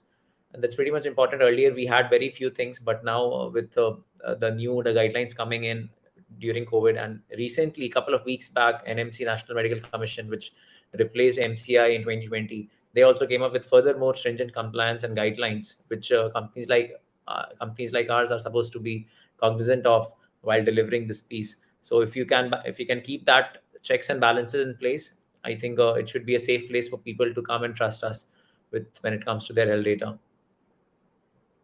Thank you, sir. Great answer. Let's move on to the next question.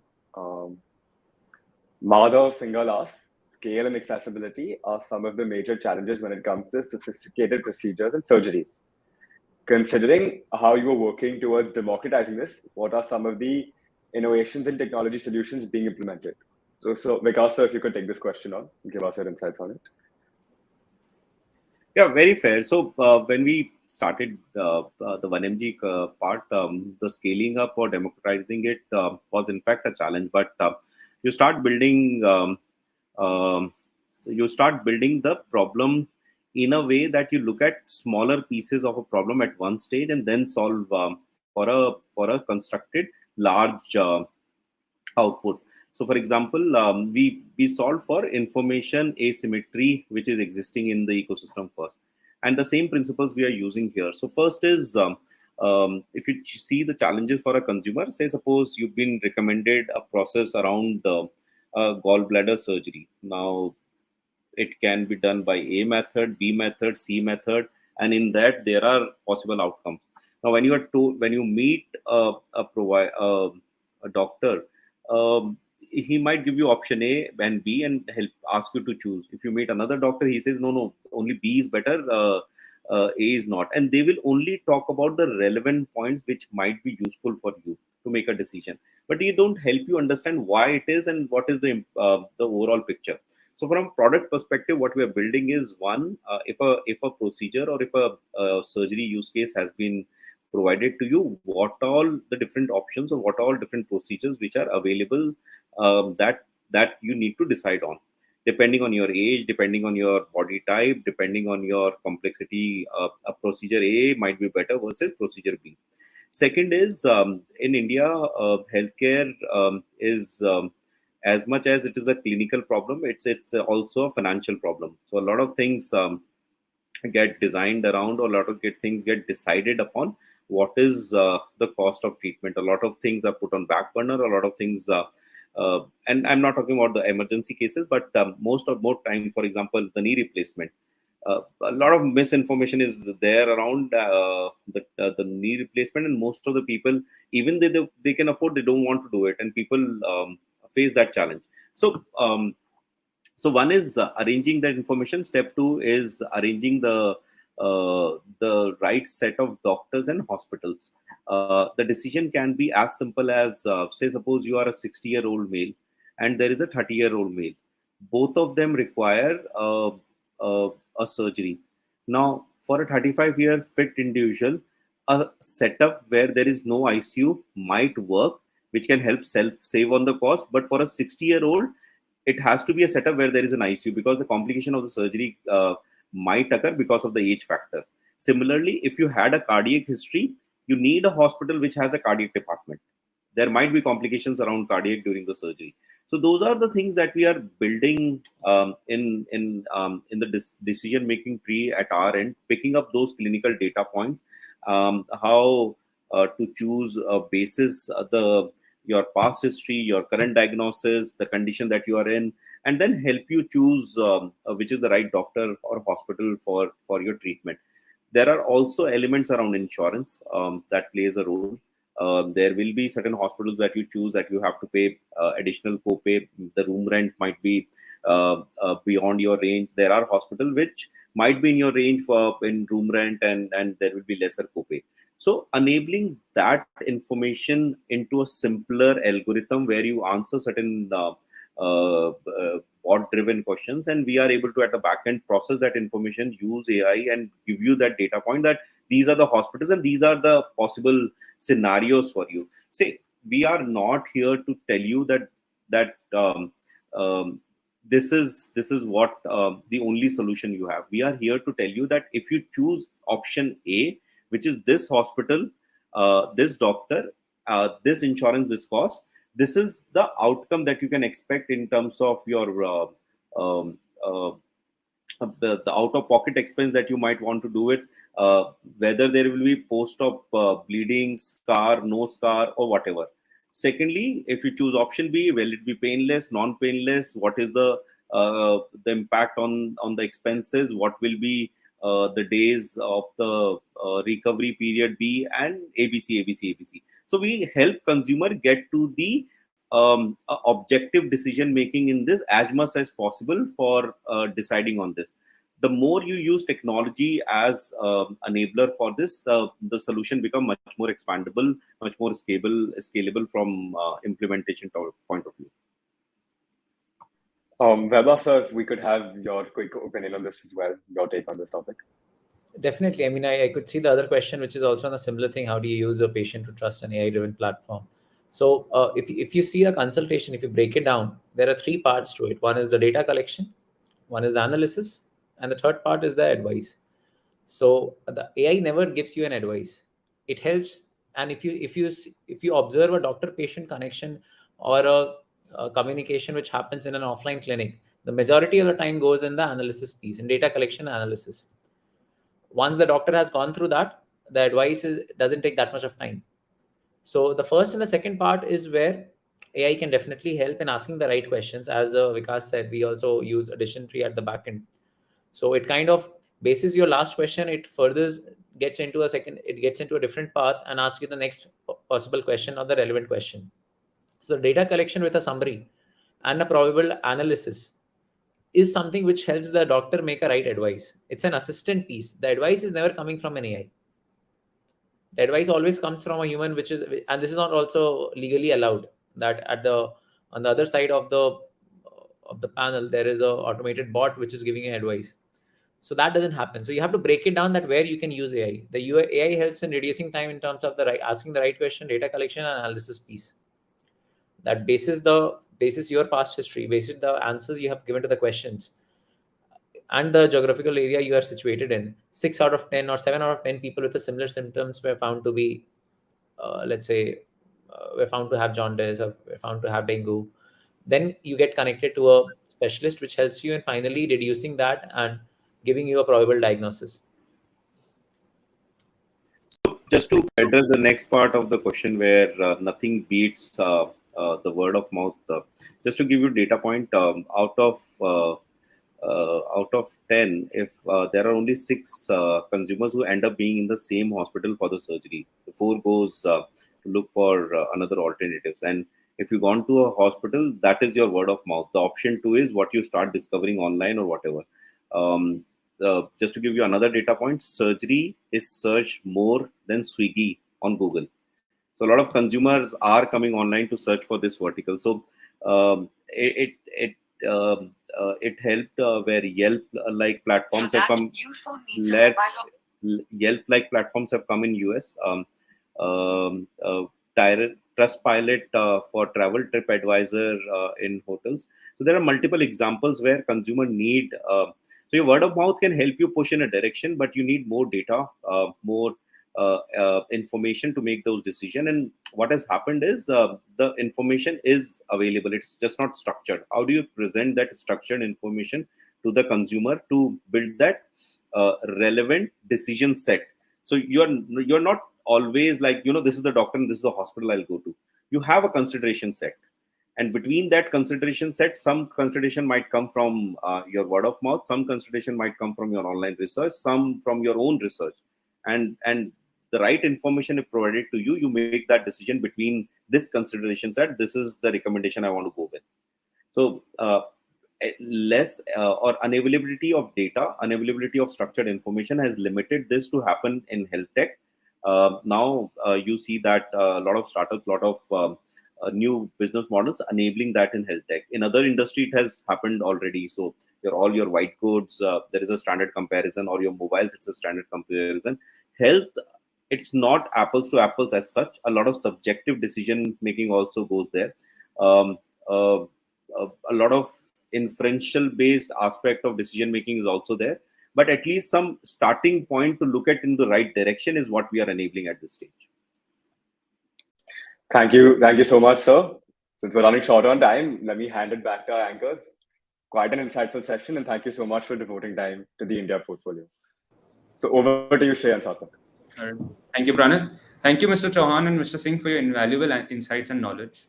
It was inspiring to hear the journeys of 1mg, Exa Health, and Visit, and how these companies have succeeded in bringing healthcare to the hands of the Indian consumer.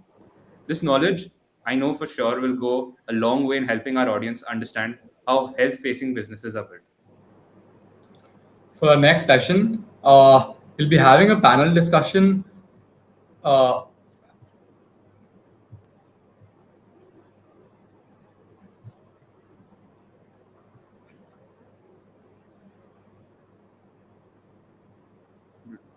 Our next session has the agenda, Taking Technology to Small Businesses. The panel will be graced by Mr. Harshvardhan Lunya, co-founder and CEO of Lending Card, Mr. Subhash Chaudhary, co-founder and CTO of Dukaan, and Mr. Pratyush Nala, founding member of Off Business and business head at Oxico.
As we move through this narrative of the business landscape in India, we now cover a sector which is overlooked and until a few years ago was in acute need of better support. While we talk about unicorns, decacorns, and huge corporations, a large part of the growth of the Indian economy can be attributed to its largest stakeholders, the small and medium businesses, which drive the homes of an extremely large part of the population. MSMEs comprise over 95% of all businesses, making them one of the most important job creating sectors in the country. With increasing access to technology, there were some who noticed the needs of these businesses and conceptualized game changing solutions to reshape the way that an average Indian looked at starting and running a business. Our next panel discussion, titled Taking Technology to Small Businesses, covers the story of the founders who recognized the need to optimize and service India's largest shareholder in businesses by bringing tech based solutions to optimize their businesses. These startups, such as Lending Cart, Dukaan, and Off Business, have covered crucial pain points of MSMEs such as lending, financing, marketplace creation, etc., and have played an incredible part in redefining the Indian business landscape. So, without further ado, we'd like to start by introducing our speakers. First up, we have Mr. Harshvardhan Lunia, who is the co founder and CEO of Lending Card. He's a CA by profession and is an Indian School of Business graduate. At Lending Card, he's trying to ease the process of getting loans for MSMEs by using a self learning algorithm for credit scoring and trying to decide instantaneously whether companies would want to lend to MSMEs or not. He and his team are determined to automate the entire banking decision and delivery process. Mr. Lunia also possesses vast experience of having worked at ICICI, HDFC, and Standard Chartered Bank. Up next, we have Mr. Subhash Chaudhary. Mr. Chaudhary is the co-founder and CTO of Dukaan. At Dukaan, Mr. Chaudhary makes sure every day over 5 million Dukans can reach their customers quickly, safely, and are able to deliver a great shopping experience. He's a passionate builder and has also tried his hands at building two more startups before Dukaan. In September 2021, Dukaan raised $11 million dollars in a round led by 640 Oxford Ventures, taking its valuation to $71 million dollars. The company has also been invested in by Ritesh Agarwal, CEO of Oyo, and Carl Pai, CEO and co-founder of Nothing. Our final panelist for the day is Mr. Pratyush Nala, who is the founding member of Off Business and the business head at Oxio Financial.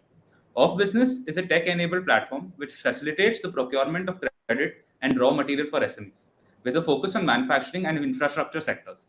He is responsible for creating the operations team at Off Business from scratch and now heads one of the largest business units.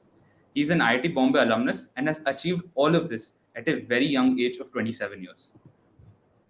The moderator for this panel discussion is Mr. Sohas Motwani, co-founder of the amazing community of the Product Folks, a volunteer-driven community of over 30,000 plus product managers and enthusiasts who are passionate about making an impact. Looking forward to this amazing session. Over to you, Sohas. Awesome. Thanks so much, Sarthak. Thanks, Ray. I think super excited to moderate this panel, and a very, very warm welcome to Harshvardhan, Subhash, and Pratyush. Thank you so much for joining us today.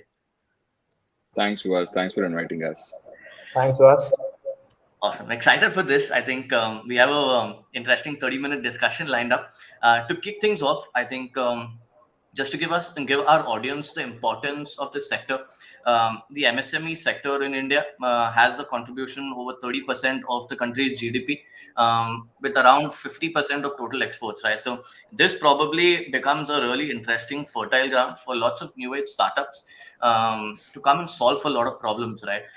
And that's exactly what I think all three startups that we have on our panel today are tackling. Very, very different angles, but if you think of it, very, very core problems that they are solving.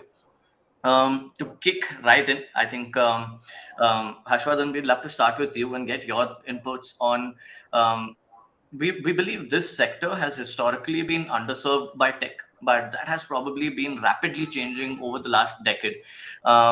And one thing, at least from the outside, I personally haven't worked, but it feels like there is an inertia for these small business owners while adapting to new tech, right? So has this been a similar problem that you faced while building your product, building the brand positioning, the design, like just enabling the entire thing digitally? How has technology been an enabler, and how has your experience been? Yeah, thanks, Suhas. So this is a very valid point. I think we blame MSMEs, right, for a lot of things that they don't adopt digital and everything. I'll want to contradict that a bit. I'll tell you that out of 65 million MSMEs that we have, our understanding says that almost 80-85% of them use smartphones, right? Overall. And I think the data rates have almost fallen 90-95% across last 5-7 years, right? We've seen that. So I think what we are suggesting is that their adoption is low, but I think we have just started in last decade building the rightful products for consumers and customers as well. If you look at that, before that we had limited products for MSME, right? One of the problems that all of us tackle, and I'm sure Subhas and Pratyush will agree to that, is our MSME is not exactly a kind of a very high paying customer like in developed economies, because he's still managing his funds. He's still, and we will discuss regarding per capita income and those kind of stuff, right? So he's not actually there where he'll pay for the services, but is he the guy who will use services, make sense out of them, and work on them? Definitely so. So I'll be candid to us, if I tell you from our journey when we started that we will build a digital lending model overall across the journey. We were initially worried that people would tell us that you won't have touch and feed, you won't have meet and greet, right? And you're going to cater to pan India people. Would people come to you online on your platform? Would people come to you and submit data, documents, get evaluated, then take money and pay you back? It's never been a problem, right? I joke with my team that every month almost 400,000 MSMEs come on our platform, right? We're still only able to lend to close to 8-9,000 MSMEs. So only 2 to 3% of that still gets scattered, right? But there are people who come every month, want to submit data, documents, and everything. There are constraints, right? Like we want banking data, we want GST data. A lot of them might have it, might not have it. A lot of them might not have a proper KYC, which is required in digital format, ID, KYC, sign in, and those kind of stuff. But are those guys going up doing that stuff? Yes, that's definitely going up, Suhas. So my assessment of that will be, Suhas, we as an economy, we as a country are evolving, and the level and quality of products that we are building is now going up. And I think that with that, the adoption will also go up. I don't think any of us feels that there is a dearth of market or there is a dearth of adoption, right? Obviously, with the next gen 5G is going out and Reliance Jio and others increasing the quality of data programs, right? We are one of the best cost data led countries, right? In fact, the data packs are extremely low as well. I think we are very well there. Just that all of us need to up our game, build the rightful products for them, make it super convenient for them, and we will see our growth to us. Great point. I think, in fact, I did have, and you mentioned twice as well. Do you think Geo was a huge enabler in this play? Did you see any shift before, after, given that you had, Yes, no, I totally agree to that. Reliance Jio was a huge shift where basically I think the cost angle, which a lot of people didn't want to tread and work on, was a great shift from Reliance Jio, where it made things affordable for people, right? Earlier we had data plans, but suddenly when you have plans by GBs available overall in such a cheaper cost, then that changes the transition. I think a lot of telcos had problems initial on with those kind of data plans, but the kind of adoption every one of us saw, right? Finally, the ARPU that they have, right? Average revenue per unit, if it doesn't go down and if you can give more at same price and everything, then it all changes. I definitely agree to that. That's there. But one more thing, Suhas, is I think you will have to give credit to the Indian startup community as well in the kind of products now we are building overall. We are trying and building ourselves. We are kind of really focusing a lot on being digital native, really focusing a lot on customization, UI, UX. And finally, all of us have also started thinking about experience and engagement of the customer, right? Which was earlier not there. So I think it's both ways it's worked, and we are doing our work. 100%. I think that's perfect leeway to probably even invite Subhash into this discussion. Given that you're building out Dukan, which has started to be maybe the Shopify for India, you probably nail down what the Indian customer needs, right? It is not easy that, hey, we're just building something that is out there but for India. You're not doing that, right? You're going out, you're actually seeing what are the differences, how are they using. And I recently came across a tweet where your SEO numbers, your discovery is off the roof, right? So we've seen that time and again. Subhash would love to go deeper, and maybe Harshvardhan's probably given us the right leeway on building products, right? The interesting thing about how we've just improved in building quality products. Would love your inputs on the same. Of course, from where I see, right, and I have seen when we talk about दुकान, right, I have seen जो मेरा बाजू का दुकानदार है जो literally पान बेचता है, and from there to some of the literally largest D2C brands from India. For example, I will take View Televisions as one of the they are a 2,000 crore company. So you start from the bottom of the funnel and you go to the top. And I have seen all of them, and pretty much all of them are called MSMEs. अगर आप देखोगे तो View को भी लोग MSME बोलते हैं, उस दुकान वालों को MSME बोलते हैं, based on what number you need to put on the deck. तो MSME जो है, that word in India doesn't mean anything. Who do you call MSME? Is that the दुकान वाला guy जिसको MSME बोल लोगे, या the guy who is selling on Amazon, या जो बंदा कुछ और एक बड़ा retailer है, wholesaler है? Exactly who do you call MSME? That is still a confusion that I'm trying to see. Someday someone comes and solves. But other than that, what I have seen so far in building technology for these customers, like इनको समझ में नहीं आता है बंदा है कौन. Most of the people that I have seen building product for these guys, they don't understand who they are actually building for. Are they building for that dukan wala buy, or are they building for, let's say, since we are all building from Bangalore, are we building for someone who is like literally a let's say wholesaler, or someone large bigger? And the little nuances for all those levels are very different. For example, the lowest food zone, if you go, let's say the dukan guy who runs, say, let's say a pan shop, or let's say a grocery shop, let's say a small apparel shop in somewhere in remote area, he doesn't know anything. He doesn't know what an inventory. He doesn't know SKU kya hota hai. But when you take the same product and you go to someone bigger, let's say who is a much more established player, let's say who is already selling on Amazon or on Flipkart or somewhere, he also wants to get his own store online. He also wants to go into digital, right? He knows all those things and he wants to have everything. Now, how do you build something which will work for this guy and that guy both? If you make it building for someone who's already selling on a marketplace, you build your product too complex for the small seller. And if you make it too easy for the small seller, the people who are like coming in probably in the larger segment of the life, they will not be able to use your product, because then it becomes literally complex for them. And still the same, everything has to still work on a mobile phone. So how do you build that? How do you create a magical experience which is like किसी को समझ में आ जाए कि यार यहाँ 4 click करना है, हो जाएगा. Most of the people even don't understand the language, right? India is a very diverse country, and if you try to do language translation for everywhere, it becomes a chaos very quickly. You can take any app which is doing translations, and you can see how funny that looks. It will say random things, so you can't do translation either. So how do you design a UI which is that easy? For example, when we're building dukan in the very early stages, right, when we are building for the shopkeepers, in that case, how do you get inventory from that shop to your platform was a challenge, and a huge one. How do you get that guy to upload photos of 1500 product to your store? How do you do that? You can't do that. So we thought how we can make it easier. We went with QR codes, that okay, you can scan the barcode, will work. Then even that was very painful. तो we said एक काम कर, rack का photo ले ले, will detect with the machine learning कि आपके अंदर क्या क्या फोटोज लगा रखे हैं, will not just detect, will also count कि आपने क्या क्या प्रोडक्ट कितनी बार, शैम्पू की बोतल आपके पास 5 बार है, I will count that as a 5 unit in your SKU, and will add that as a product. So those kind of things started to kind of evolve slowly, and then we found a balance कि कहाँ से कहाँ कर सकते हैं. But what we have seen is कि more and more people जो उनके न्यू एज बच्चे हैं, let's say कोई बंदा है, let's say कोई MSME है, and उसका ट्रेडिशनल बिजनेस काफी टाइम से चल रहा है, he might not get too much into digital. और उसके जो बच्चे हैं, let's say कॉलेज का बच्चा है, 10वीं पढ़ रहा है, 12वीं पढ़ रहा है, उसको सब समझ में आता है. उसको यूट्यूब समझ में आता है, उसको इंस्टाग्राम समझ में आता है, उसको स्नैपचैट समझ में आता है, उसको पापा को समझ में नहीं आता. वो बोलेगा कि एक काम करो, आप जो करते रहो करने दो, let me give this to a business angle. And how do I make this business angle to actually a digital business, and how do they help their the dads?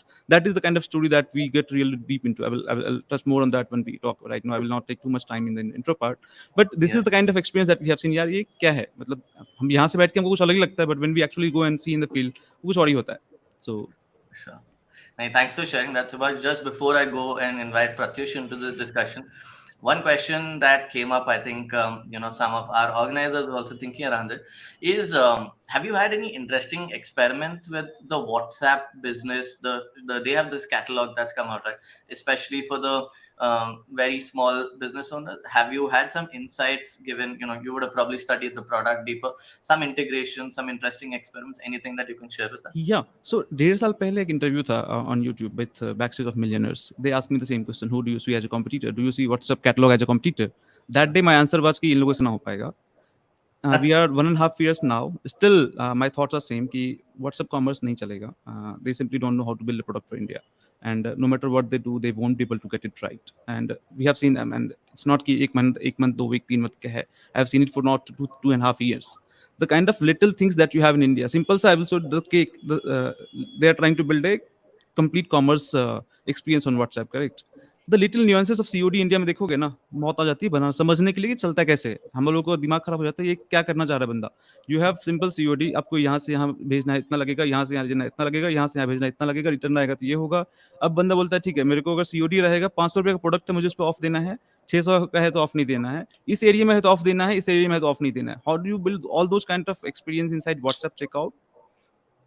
बहुत डिफिकल्ट है उनके लिए करना। And what I have seen कि अगर आपको कुछ actual में परचेज करना है, seeing those images, then was 1 2 3 4, then you see some, then you scroll blah blah blah, then you do like एक बटन दबाओ, आपका कैटलॉग पूरा खुल रहा है, you see all the products, जिस पे क्लिक करना है, एक टैप करो, that experience आप जबरदस्ती एक बात करने के तरीके में आप कॉमर्स घुसा रहे हो। This is not a native, this is not a experience that anyone wants to have in their right life, right mind कि यार मेरे को करना है। अब जबरदस्ती का एक browsing experience which is best build for a screen, जहाँ पे you have a full screen, button आपको पूरा कैटलॉग दिख रहा है, you click, you browse around, you see all the details, then you click add to cart, which is something our muscle memory. You are trying to fit that experience into something which was meant for talking, सामने सामने एक दूसरे से बात कर रहे हो, chat में हाय हेलो बोल रहे हो, उसमें you are trying to fit that thing जबरदस्ती का, जहाँ पे it could have been simple, एक लिंक हो सकता था, even WhatsApp could build it, मतलब you they don't have to use our link, they can simply build जहाँ पे www.me blah blah blah store name, you give the e-commerce experience, best है। But उनको नहीं करना, उनको व्हाट्सएप के अंदर ही करना है। ठीक है, वे कर लो, हम भी देखते हैं, आप भी देखो। Very interesting. No, thanks for sharing that, Subhai. It'll be interesting to see how that develops. But like you mentioned, I think it's been 1.5, 2.5 years and still in the making, right? So yeah. So interesting introduction is WhatsApp as a platform in India is off the charts. What we enable our business owners is that they use WhatsApp APIs or just WhatsApp as a marketing channel. Whoever customers that they have now or in past, they can simply create a campaign from our platform in 3-4 clicks, and they can send an SMS or they can send a WhatsApp, a very rich WhatsApp, which leads to the store. And the ROI that we see on those WhatsApp messages is unbelievable, literally unbelievable. You spend 500 rupees on WhatsApp messages, and you will have revenue of 15 to 20,000 rupees. You spend 500 rupees on Facebook ads, you will probably have nothing. So the ROI that we see on WhatsApp messages right now in terms of actual conversions is really high, but that ROI is coming when you land them to a store, जहाँ पे they can go and browse around and actual see online कितना होगा, offline कितना होगा, COD कितना है, all those kind of stuff that they see. So WhatsApp as a channel is still a huge enabler, I would say, in India. We work with them very closely on how to implement it. But on the WhatsApp commerce piece, मैंने पिछले 3 साल में किसी को नहीं देखा है कि मेरे को उसने अपने WhatsApp कैटलॉग का लिंक फॉरवर्ड किया है कि भैया मैं WhatsApp पे भी स्टोर ऐप ले लो। बट अगर आप दुकान का लिंक बोलोगे, मैं पर्सनली एटलीस्ट 50-60 लोगों को जानता हूँ जिन्होंने मेरे को खुद भेजा है कि भैया आप दुकान से ले लो, दे डोंट नो कि आई एम ऑन दुकान, कि हम दुकान चलाते हैं। So that has been interesting. No, thanks for sharing that, Subhai. That was definitely agree with you. I think as an enabler, it's been a great experience using WhatsApp.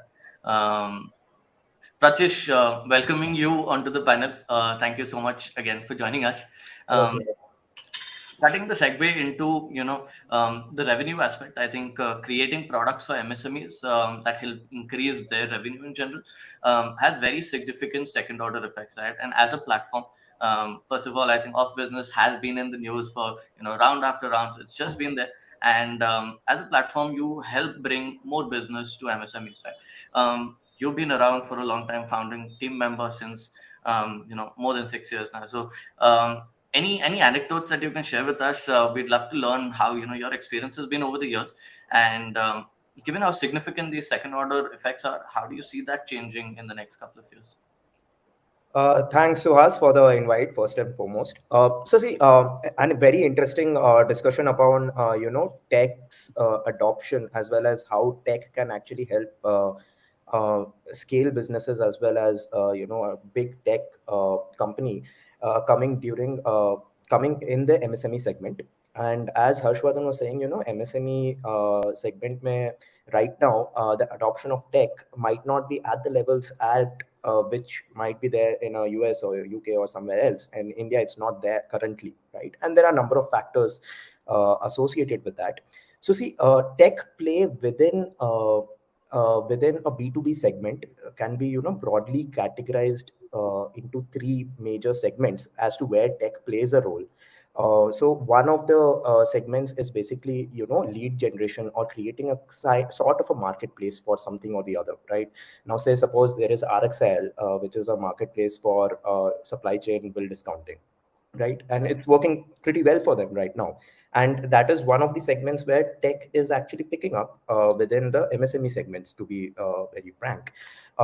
Second segment is basically, in a sort of a customer acquisition, and that is where the actual moolah of a tech company is, when, tech actually helps you to acquire customer without you having to deploy anyone, any salesperson or anyone else to actually go and convert the customer. And that is where I feel today there is a lot of mismatch in our expectation of tech in MSME and what happens in a B2C segment.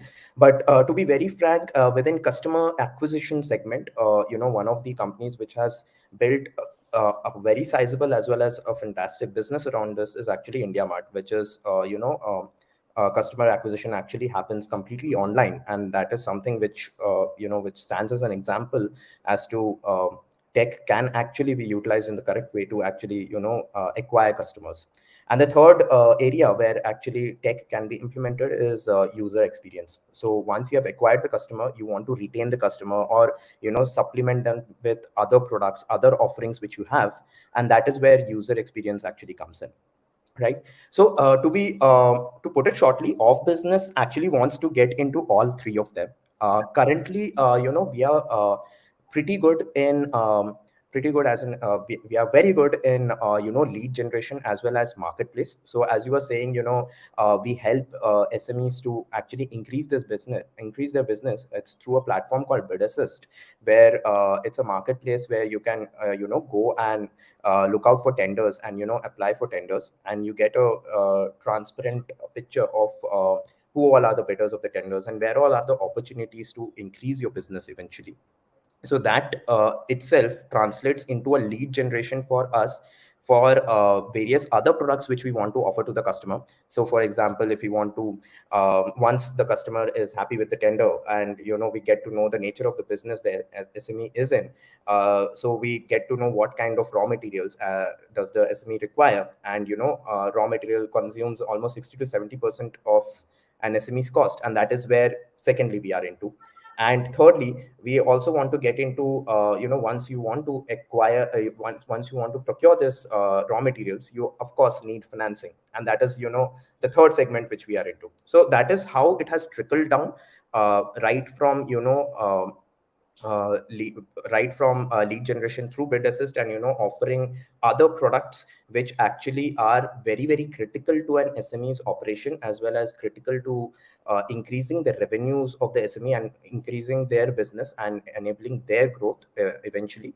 And how we retain the customer is actually through the user experience. So basically it's a digital platform where they come up and they can see everything online with respect to their ledgers, for example, or if they have any queries, they can raise online, they can raise a ticket, and it can be resolved seamlessly. So that is where the third aspect of tech comes in. And that ensures the customer stickiness with us, as well as we use a lot of tech to increase our efficiency levels overall.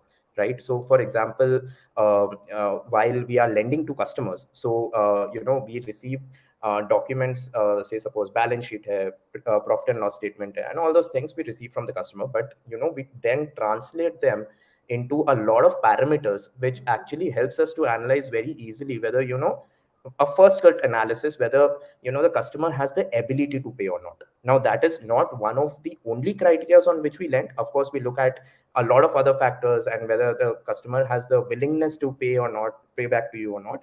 But that actually increases the efficiency aspect of our business a lot. Right. Even in terms of lead generation, when we get customers through Bid Assist, that increases our efficiency levels a lot, because we do not have to go out and go out into the market and look for leads when we have already a set of leads, and we get to have an information on what kind of business the SMEs are engaged in. So we are starting off with a good amount of data before we approach the customer eventually, and convert them into our other products, which are our major revenue streams. Okay. Now, what problem we need to solve going forward? Currently, I do not see currently a good digital infrastructure within the MSME segment. And it's not that work is not going on over the over there, but a lot of effort is being put out over there, and a lot of startups, even the government is trying to bring about a lot of changes to actually ensure a digital infrastructure with respect to the daily operations of an SME is being brought upon. Okay. And secondly, when that happens, that is when I believe tech will be the uh, primary source of income for your company. Apart from that, tech will be an enabler. It will be something which will improve your efficiency, but the primary source of income will be the other offerings. But eventually, once we get to that digital infrastructure there, then that is when tech can be the primary source of revenue for a company, and that is where the actual sizability and scalability would be there. We would be seeing not 5 billion or 10 billion dollar companies, but we would be seeing something like a Facebook or something big like that, something like a 200 billion or a 300 billion dollar company eventually. So that is where we are also, everyone is actually working upon that segment of digitizing particular segments um, of the operations of an SME. And once we get into that, and people get comfortable with that, that is when the big game actually starts. Great points. I think Pratyush, thanks for walking us through that entire narrative. Given that you started Oxyzo and Harshvardhan, you've been in this sector. I think Pratyush just touched upon a little bit about, hey, we help with the cash infusion, which helps the capital part of the business, which is also very, very important for MSME. But one important metric that we've tracked, or the narrative that we've seen, is that the per capita income of India has steadily risen over the last 20-30 years. But do you believe it is at that point, or have we reached, or are we at least on track to reach where there's sizable disposable income, right? When that is there, then the MSME sector grows. And given that y'all are also giving out money, you also need to ensure there's collection, right? That's where money comes back. Very I know this is recorded, but as candid as you can be, would love to Yeah. hear So see, with respect to your question, of course, the per capita income actually shows the growth of your country, and eventually, and that shows that the growth of your country is good, and the GDP is growing. And once the GDP is growing, everyone is happy. And matlab, of course, there is a lot of business out there, and there is a lot of opportunity to capture out there. So, for example, last year India's GDP grew more than 8.5% in a year, and you could see that translate into almost all of the SMEs out there, where everyone's revenues, everyone's turnover increased like anything, and everyone had actually made a lot of profits last year, right? So that actually translates to this. But with respect to tech, what I would say is, the tech penetration currently within the B2C segments is very, very high. And one of the major enablers for that is actually UPI. So UPI is a source of a no cost acquisition for all these B2C fintech companies, where you can, penetrate through tech, right? But currently in MSME segment, there is nothing which is particular as a UPI. UPI doesn't work in MSME segment, right? And that is why I was more emphasizing upon within B2B tech का जो infrastructure है, that is being developed. It will take time to develop, but once we are there, you will be seeing a lot of big opportunities, as well as a lot of big companies coming out of there, and fairly large than B2C companies. The moolah and the opportunity actually lies in B2B, so you will be seeing a lot of stuff happening there. Got it. Got it. No, thanks for adding. Harsh, any points that you want to add in on top of? Yeah, sure. I'll quickly do that. So just one more. I, like you suggested, right? We haven't reached the per capita income. That's the beautiful part about our country is we are 125 crore or maybe 140 crore strong, right? And if you look at the MSME space, it's almost 90%, 85, 90% underserved. So whatever you pick up, you could have one US, one United Kingdom, one Canada for any kind and size of population that you want, or one Australia coming out of a subsegment in the country, right? So I think we are at that stage where even if we start building for maybe one UK, right, which is what 60 million or 80 million, then the market is still pretty huge. And we currently don't need to build for entire India. I think it will be a gradual process for us to do that. But I think, yeah, that's there. So from our perspective as well, we started realizing that we could fund the digital businesses, right? Those guys who were banking, those guys who were GST and could close the digital eKYCs and eNACH processes, we could still go ahead and fund them. And as gradually the digital process improves, we could give them money. So I think the idea is that we are actually heavy reached for entire population, the per capita income and structure, which you would want as a developed economy or near developing economy, the larger ones that we are seeing, maybe not. But do we have large people in our country who are beyond that and who are already in that category who are still not served with the rightful products? We do have that. So I think if we start building for those MSMEs and then gradually migrate to the other MS, it will be wonderful. So that's the thought, that we do have that kind of population rightful right now, which we can go ahead and cater in next 3-5 years. Once everyone, or maybe 7 years, everyone becomes eligible, we go ahead and serve them as well. Got it. Now that's interesting way to segment the market, right? Usually everyone does it. Like we talk about businesses for India, but like you rightfully mentioned, pick your segment, and that's what Yeah. you started with. And eventually, like the market grows, and then you'll figure out. So that's a great point. Yeah. Thanks for sharing that. For the paucity of time, I might have only one more question, and this one's to all three of you all. Given the nature of your business, given your catering and the scale that all three of you all are catering to, you'll have a bird's eye view and a data point on, hey, what is actually happening on the ground, right? And now that we're coming out of the pandemic, but there is a chance that we're also going into another slowdown. We're probably in the middle of that. Maybe we start with Subhash and then go around the table. But would love to hear some interesting insights and some ways to navigate how you'll have come out of the pandemic, right? Some impact that would have happened on your business, some changes that you might have done. Any learnings that you can share from here that you think might be really useful in case of another slowdown? Maybe Subhash, in case you want to start, and then we'll Yeah. So very interesting question, because we started at in pandemic, right? We were not existing before, so we everything that we do, everything that we did was as part of the pandemic, and we saw how much all the mostly small business owners suffered, right? That how do they actually suffer if something like that happens? And one of the most interesting point was that people as a large, right, the customer, we, you, everyone, we all want to shop from a small business owners, we all want to help our small business owners, we all want to go local for vocal. But when it comes to practicality, none of us will do that, because हमको सबको नहीं करना. The reason is कि the business owners that we have, they don't have a way to reach you directly, they simply don't have a way to kind of get to you. And as a person, if I like convenience, yes I do, but do I want to help the business owners as well? Yes I do, but for me convenience will probably take a little bit more preference than trying to help a fellow business owner. And that is in large true. If you see, pretty much all of us shop from Amazon, pretty much all of us shop from Zepto, Swiggy, Zomato, but we don't go to the small business owner who is not actually on those platforms. We try to fill a gap, that how do we get these people to get in front of the customer or as quickly as they can, as safely as they can, and as easily as they can, without getting too much into the complexity of how e-commerce and everything works. And that has worked beautifully. And not just the when I say small business owners, not the small guys, now even the more and more the people who are actually like Harshvardhan was saying, tech savvy or doing everything earlier, even now they are realizing that their reliance on a third party platform will not sustain in the long term. Tomorrow Amazon, Flipkart, or anyone for that matter can simply come change one single algorithm and your entire business is off the books. You don't have any customers anymore. For the platform, it doesn't even matter, because they probably picked up someone cheaper, someone better, I don't know. But for the business owner who was there on the platform, they simply lost their entire livelihood.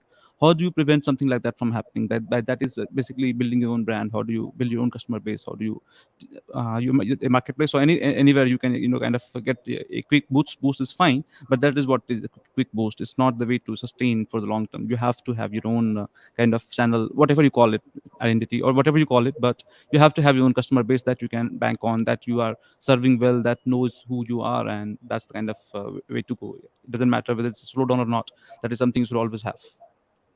No, thanks for sharing that, Subhash. I think that's a very, very interesting learning. Pratyush, Harshvardhan would love to hear, this insight from our perspective, basically, I think it was a great learning, right? We always believed in these businesses and knew they were resilient.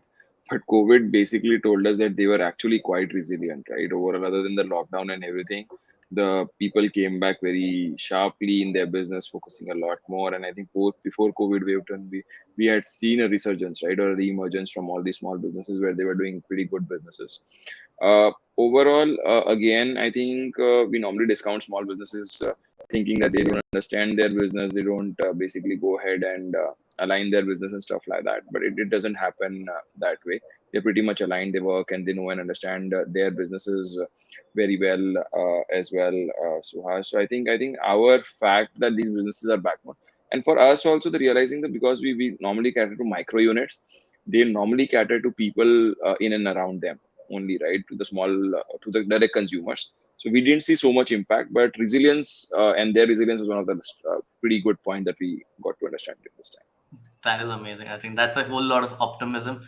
That is good, right? That actually gives a lot more positivity in the ecosystem. So thanks for that. Yeah. So just to add on to what Harsh was also saying, so see, what we realized during the COVID is, um, any business would sustain and any business would do good, irrespective of the conditions outside, if two things are taken care of. And I will go into the financial aspect of two things of being taken care of.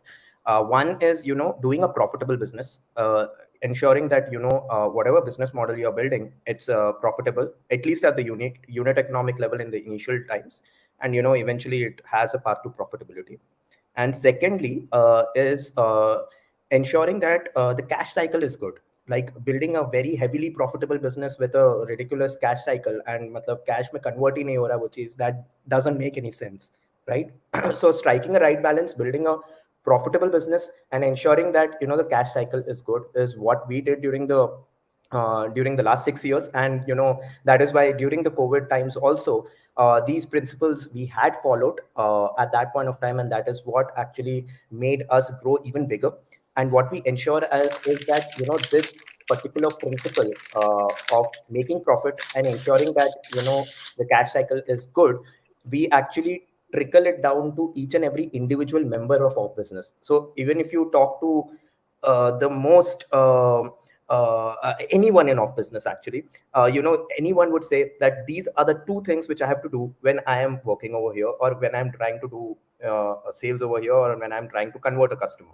Even in finance, or even in HR, or even in any other department, you pick up and ask that person as to what are the two financial fundamental parameters which you actually adhere to within off business, and they will tell that these are the two financial parameters which I'll adhere to in whatever I pick up. So one is profitability and ensuring that the cash cycle is good and ensuring that the profit is realized. So yeah, if that is there, irrespective of whether it's a boom or a slowdown or whatever, your business is going to do well. If it's a boom, of course, everything is going to go great. But during a slowdown, you will have a very, very resilient business, and you will make your way through it. Thanks so much for sharing that, Pratyush. I think great points. All three entrepreneurs sharing with us that, and I think from very, very different angles. But if you put that all together, I think these learnings are definitely gold. Once again, I think I see both the mods come back on stage. So I realize that we probably overshot this by a bit. I know there are tons of questions that are coming up on the chat section. Folks, do follow. I think all three of our panelists are pretty active on social. Please do follow them on Twitter, LinkedIn. I think you will definitely keep gathering lots of insights, especially if you're building in this sector. And if there are any questions, like I think do put it on the chat section. We'll try picking that up later. But with that, thanking each and every one of you for tuning in, as well as Harsh, Subhash, and Pratyush. Thank you so much for your valuable time today. Thank you so That much, was very Suhas. interesting. Thank you, guys. Thank you. Bye bye. Ray, Sathak, over to you. Thanks once again, folks. I would like to thank our panelists for gracing the stage this evening with an enlightening discussion, full of fresh takes, which I'm sure the audience will appreciate and learn from. Up next, we have our session titled Digital Finance Democratized. The speakers for this session are Mr. Sumit Manyar, founder and CEO of Rupeek, Mr. Harsh Jain, co-founder and CEO at Grow, Mr. Shashank Rishyasinghe, co-founder at MD at Capital Float, and Mr. Yashoraj Tyagi, CTO and CBO at Cashless.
Diving deeper into technology and finance, few sectors have emerged as dominant as the one in changing an average Indian consumer's outlook on the way they handle money and personal financing.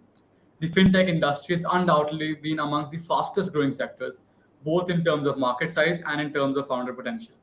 From payment gateways to digital lending to BNPL and neobanks, the industry has witnessed a phase of extraordinary innovation and exponential growth. The introduction of ideas such as Digital India and revolutionary technologies such as UPI have changed the way money moves in India and have further helped facilitate the fintech boom. Our next panel covers the evolution of fintech as a consumer solution, changing the way people look at various financial products and services. This panel will feature some of the most innovative consumer facing ideas in fintech, which have not only helped the industry grow, but also increased the average Indian access to financial and technological awareness, driving India towards a more informed economy. Our first speaker is Mr. Sumit Manyar. Mr. Manyar is the founder and CEO of Rupeek, an asset-backed digital lending platform which is backed by the likes of Sequoia, Axel Partners, and Bessemer Venture Partners. Rupeek raised $34 million this year in a round led by Lightbox, an IIT Bombay alumnus. He has previously worked as an equity research analyst at JP Morgan and has also served as the managing director of Manyar Seeds. He's also previously built a couple of other startups, including Function Space.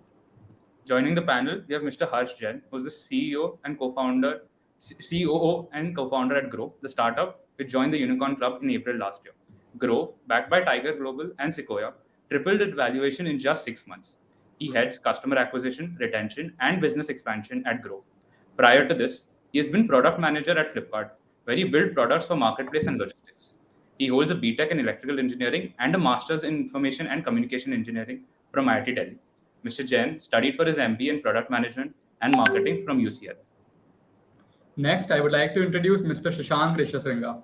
Mr. Shashank is the co-founder and managing director at Capital Flow, a digital finance platform serving consumers and entrepreneurs across India. The startup backed by Kunal Shah, the founder of Cred, Amazon, Sequoia Capital, and Lightstock raised $50 million in funding last year. Mr. Shashank is a former strategy consultant and investor with global experience across developed and emerging markets. Prior to Capital Float, he is working at McKinsey and Company. He's completed his MBA from Stanford University and graduated magna cum laude in economics from Princeton University.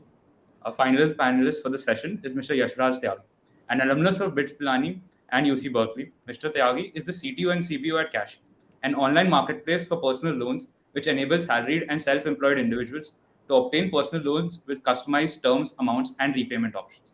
Having raised a Series B round this year, Cash is backed by the likes of Kotak Mahindra Bank, Pulse Secure, and Blacksoil.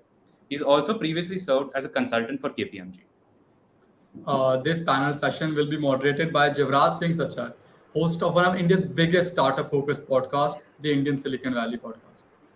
He started the Indian Silicon Valley Podcast when he was just 21, with an aim to build a content repository for people his age who aspired to build a business. Presently, he's working as a member of the venture operations team at AngelList. I'd now like to hand over the stage to Jivraj to commence this exciting session. Thank you so much, Sarthak and Shay. I think that was a very kind introduction to what it be, I'm sure, be an amazing panel. And I'm really glad to be doing this in the presence of some phenomenal entrepreneurs. As the organizers mentioned, the idea here is to understand how the fintech consumer landscape has evolved over time, and to understand the majority of the factors and the unique challenges faced by the diverse group of entrepreneurs we have. I think I'd like to start with Grow and Harsh, right? I think starting off with you, Harsh, if you can talk to us about what the financial penetration of the Indian consumer looks like in asset classes which are supposedly intuitive but weren't as such. Grow began with the ideology of simplifying investing, and in 6 years we've come a long way. So if you can give us a preview of what the journeys look like, especially with context to the kind of financial penetration that is still possible in the country, I think that'll be super helpful to get us started. Harsh, I think you're on mute. If you could please. Thank you. Yeah, hi. Thanks, Sivaraj, and thank you so much, for having me here with the kind introduction, and thanks for the panelists to be with us. I think we'll have a good time. See, from a asset class, investing, when we call and we look around in India, the penetration is and used to be abysmally low, and few years back it used to be in less than 5% of our country population were actually engaged with any of the capital market products. While fixed deposit is a very popular product, and if you see, there are probably to 30 million people who would have fixed deposits done across. But if you look at mutual funds and stocks and these kind of investment products, it was really, really low. Probably 2 crore, say 20 million, 25 million used to be there. In the last 3-4 years, we saw good penetration, but we still see, if we look at the other countries and we look at the kind of capital people have and investable money, I think people in India have, is still very low, and there's a lot of scope why people can participate in whichever way, small, big, more frequent, less frequent. There are different ways they can participate in, but there's definitely a lot of scope. Got it. I think that's super helpful. And moving to Sumit here on, right? I think, Sumit, you're working in an industry which, of course, requires some amount of consumer adoption in a different way, because people have looked at gold as an asset class in a very traditional manner. Rupee changes that spectrum in a diverse aspect. So if you can shed light to, what has Rupee done differently, and what does the consumer landscape look like for gold as an asset class and lending in that aspect, I think that'll be super helpful. Yeah, I think, firstly, thanks, Zivraj, and nice to see you after a long while. Hello, everyone. I'll come to the point. I think gold as an asset class, it's so culturally ingrained that, it's definitely going to be part of our portfolios for some psychological reasons. We still have the allure of gold shine, and everyone likes it. So I think, but definitely, as Harsh was highlighting, that there will be a percentage reallocation where more wealth will go to dematerialized form of security, and that's better for nation as a whole, where we have liquid assets and other asset classes which are going to shape up. However, I think gold is also going to go through its own course of evolution. It will be slow, and today you can only tentatively have a brushstroke. So you already have seen digital gold's emergence, where people are allocating a lot of wealth. I think next would be some form of stable coin backed by gold. Already people are doing it, and in the Web3 world, it seems logical, where if people are going to allocate a certain portion of their net worth into cryptocurrencies or any such form, definitely they would like to take care of volatility, and you would have USD stable coins and gold stable coins who will offer that diversity. So pretty much like what a bond does to our capital markets, gold can play that role in future. When it comes to monetization, I think the challenge is that we would not be able to uh, we would not be able to envisage the historical ways of evolution, or historical ways of how monetization has happened. There, you have to think in different ways, whether there will be destructive way how gold gets monetized, non-destructive ways, and nobody really knows. But definitely, this digital shift is going to make life easier for monetization.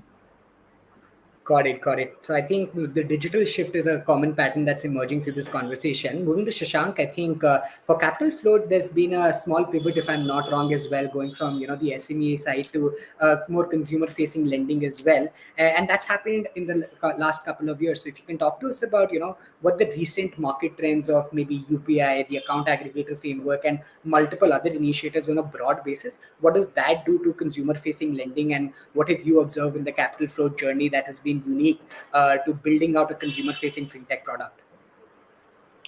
Sure, and thanks for having me on this panel, Jivraj. Right? Look, I think more than anything else, our biggest internal transformation over the last few years has been from a company that did credit products to a company that gives credit to customers, right? And I think in many ways that actually mirrors how the economy has evolved over the last few years. I mean, for decades, you had this banking model of products, right? Home loans, car loans, credit cards, siloed in their delivery. And that was a reality because you had to basically slice and dice the market and build physical infrastructure to go actually meet customers, right? In the last few years, all that changed with the triple whammy of kind of geo, UPI, and the rise of e-commerce. And suddenly what we found is that there was an opportunity not just to think about building a few good products, but actually to serve an entirely new set of customers, right? And if I put it very simply, there are 150 million people today who are actively transact and shop online, and there are 25 million people who have credit cards. And that gap, if you think about it, is actually insane. It doesn't exist in any other country in the world. And the only way we will grow into a $5 trillion economy is with a concurrent 2x expansion in retail credit, because that's how any economy in history has actually grown at that pace for a decade or more. So the challenge we set ourselves was, look, with these changes in public infrastructure, how can we move from thinking about building specific products to actually thinking about how you scale credit to these next 100 million customers in India? And that was a very fundamental change in thinking. That honestly has been an exciting journey and has led us down the path of saying, look, how do you build this journey as an economy, as a business, but more importantly for your customers? Because credit is in many ways not just about learning how to take credit, but also building your own credibility within your economy, your community, etc. Right? And so for us, that journey has been about how do you figure out the right starting product for people, which in our case has been buy now, pay later at checkout. And then how do you give people a pathway to build that credit history and discipline so that over a period of time, they can actually become power users of credit who can and can employ it to improve their life without falling into any of the pitfalls that we typically associate with credit. And I think all the infrastructure you mentioned, like AA, UPI, etc., have all essentially been accelerators in facilitating building out that journey. Fair enough. And I think that's a very important point. And you briefly touched upon the fact of scale, right? How does fintech in India scale to the 100 million users and even more? And I think that'll be a good thread to double click on later during the conversation. But moving to Yashraj and, trying to understand what's more happening in terms of the, let's say, tech landscape and scaling technology for the new Indian consumer, which is trying to get credit online, right? If you can maybe help us understand what is the tech scalability that goes on in that aspect, and how do you build more vigilant products that scale for the Indian consumer? I think that would be a super interesting lens to get from your end. Hey, thanks, Jivraj, for that question. Very, very, and thanks a lot for having me here. Very happy to be here. Very happy to be back at BITS. And Again, it's a very interesting question. What I would say is that a bunch of things have start by saying a bunch of things have happened in the last 2 to 3 years. If you say so, obviously the largest being COVID out of everything. And the reason I mentioned that is being COVID has been the largest catalyst of this entire offline to online sort of change, because no matter whatever you do in fintech, you can build excellent tech stacks. You can kind of build the best user journeys out there. You can use the best in class AI platforms. But I think the most crucial part of any financial technology framework is basically consumer trust, because trust is the most core tenet in any financial service operation, because ultimately you're dealing with money. And I think that this entire sort of shift in terms of people trusting online platforms a lot more. Obviously, you had a decent degree of trust coming in the Gen Z and the millennial population, but also other segments as well kind of happened during COVID, because you could not use the traditional services as efficiently as you were able to do it earlier. And that sort of then put the onus on platforms to kind of build out the relevant infrastructure, the relevant products that are able to serve a whole range of population that is now coming on online platforms and expecting more efficient and faster means of accessing those same services using online medium, and including but not limited to credit. So what we've seen is that there has been sort of a very unprecedented, obviously, growth in the kind of demands we have seen for financial services available online. We have seen a lot more investments, obviously, from the side of regulators. From the side of the government is in kind of building up the India stack. You have seen that the regulator has also been very fast moving when it comes to kind of embracing change and coming up with new guidelines and regulations in terms of how can digital financial services be offered. And then players like us have also kind of invested a lot in kind of building out sort of the infrastructure in terms of AI and machine learning platforms that allow us to profile customers in a much more different manner and allow a much wider access to financial services for them. So that is what I would kind of, among a lot of other things that are happening, I think these are the things that I would probably would like to mention at this point of time. Got it. No, I think that's super comprehensive and like makes us understand what the deep dive to build scalable tech products for fintech is in the country. I think with this first round of answering done, I would like to do a quick house check. I think this is the most distinguished fintech set of founders that you will come across here to the audience. So I know this is a Sunday afternoon, but please float your questions. We would love to answer your questions as opposed to me, answering mine. So let's do that, and please float your questions in the chat. I'd love to present that to the speakers. But having said that, I think in the next set of questions, I'd love to uncover some unique challenges to each businesses that all of you face. And therein, I'd love to start with Sumit, perhaps. And with Rupeek, I think the unique aspect to Rupeek is that it's also tech enabled. There is an operational angle to it as well, and eventually to scale to the Indian mass audience, you will need some sort of operational backend as well. If you can talk to us, Sumit, about what are those operational challenges that Rupeek deals with, and how do you scale operations, the offline aspect as well as the online aspect of fintech? I think that would be very interesting to hear. I think one of the things which we appreciated is that consumers have a very different mindset, Jivraj, when it comes to collateralized loan versus an unsecured loan. Collateralized loans is that I am giving you something, and whether it is gold, whether it is real estate, or even I would say vehicle finance, where you are taking like on a CV, a revolver facility. The mindset is that I am the owner, I am the king, and you need to play by my rules. Whereas in unsecured, my friends Shashank here can definitely vouch for it. People are more than happy to receive it. They would jump through 10 different hoops to get the capital. So that's a different mindset. Now, that makes a unique challenge in operational capabilities of a unsecured and secured lending. In secured lending, you need to play by consumers' rule. If they want to have an offline phase, if they want to have an offline unit where they can come and address their queries, so be it. There is no two way about it. You have to build those capabilities. Now, question is how asset light you can be. And currently we're able to manage this without any brick and mortar shop, but we have feet on street teams, and we have people who go and address these queries. Similarly, we have to build certain logistics capabilities. So in terms of overnight storage of gold, and these are risk oriented. So you have, one is consumer led ask, second is your own prudence in terms of how you want to contain and control the risk, and third is your I would say the financial guardrail or P&L guardrail, where you want to be leftmost on the cost curve, where you want your OPEX to AUM ratio be lowest in the country. So those are three different sort of aspects of the secured lending as compared to unsecured. I'm sure we're not doing real estate, but I'm sure it would be on similar lines.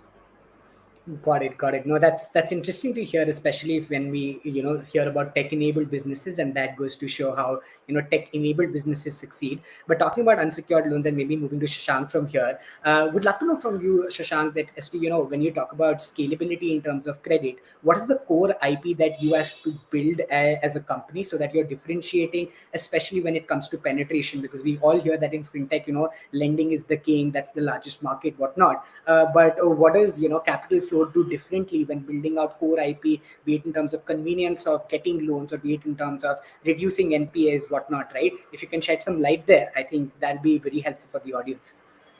Sure, Jivraj, right? So I think the short answer is the single most important thing in our business is risk, right? Because we are in an effort to demystify the risk of these next 100 million customers in a country where 80% of people are new to credit, but the capital markets only want proven AAA risk. And if we want credit to scale in this country, someone has to go and do this, right? But what that means is we need to build in a huge amount of rigor into ensuring that as we go through this process of proving out credit worthiness in the next 100 million customers, we're able to do it while maintaining our own loss rates low, right? And it's been a journey to get here, but we're at the point today where we can offer close to a 70% approval rate while ensuring that NPS stay around the 1.5% range, right? And I'll be honest, it's been a journey to get here, right? It's been a process of discovery that has involved building extremely strong muscles around data, underwriting, and collections, right? Because that's a big part of the story in India. Once we've figured out the risk piece and we have an engine that works, right?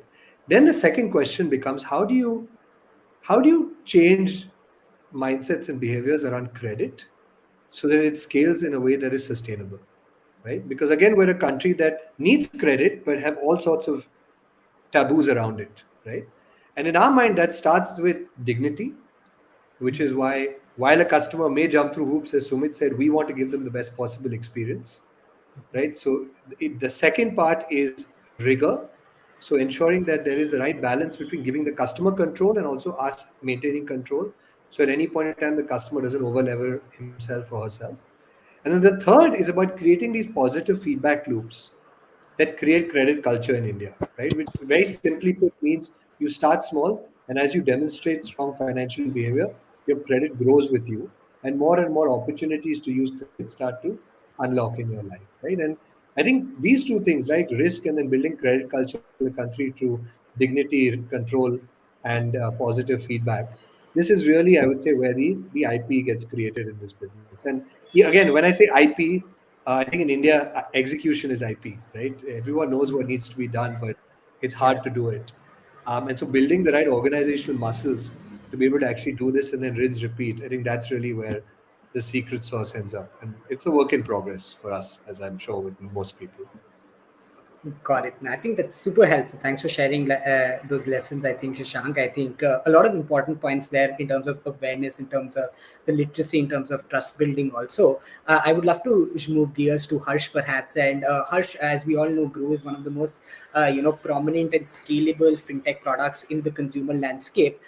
If you can help us understand till where can we stretch this depth, right? Because when we look at similar developed markets, we see that the number of demat accounts in proportion to the population is really high. We're still to achieve that scale in India. But what are some of the unique things done by Grow to expand the market and get new first-time users, especially millennials, which is a majority of our audience, to financial products, to the form of investing that Grow brings? If you can maybe talk about that awareness bit, that trust bit, and that scalability bit, I think that'll be very, very valuable. Sure. See, one point I want to pick up on what Sumit said, right? Because if somebody's putting in asset, you need to listen to your customers, right? If it's in a way, what we've seen in the last 6 years is that it's even more tough out here because there is no. I mean, there's no. It's not us selling our product. We are a platform. We are like 100% technology platform. We are less finance, more technology in this space because people have to make their own choices. All we're doing is making it easier for them to do. We are making it less friction. We are building more trust around the ecosystem of investing. We're educating them about the products out there, what are the risks in it, what is the process in it, how to make the transparency and build more comfort with those products. So it's tough.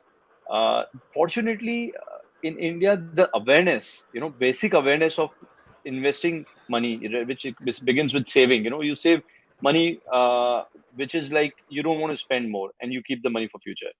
And people have an inherent interest to get more interest or more returns. Whether it's fixed deposits or it's investment in real estate or investment in buying gold or investments in capital markets. So the fundamental need of getting more returns on my savings is there. So that first part of the job is done because people, if you go and say, hey, these are the good products that you should be putting your money in so that you make more money in future on this money, it's well established. From there on to the awareness of the product, so lot of part has happened before we joined in. There was mutual fund sahi kind of campaigns. Regulators have been trying really hard on talking about this, making it a top of the town sort of thing. But then we felt that still there is a lot of gap between just saying that something is good versus making sure that people understand what it is, what are the risks, what are the products, and when people see around them, right? Ki mera friend hai Jivraj and he has built fortune investing in stocks, and you get attracted by doing it without knowing how to do it. So bridging all those gaps of misconception and peer pressure. So that we spend a lot of time in creating content. So if I look at my growth team, 60% of them are just creating content, and that's not really acquisition driven, or that's not really marketing driven, or any of those traditional teams. Because that's the gap here.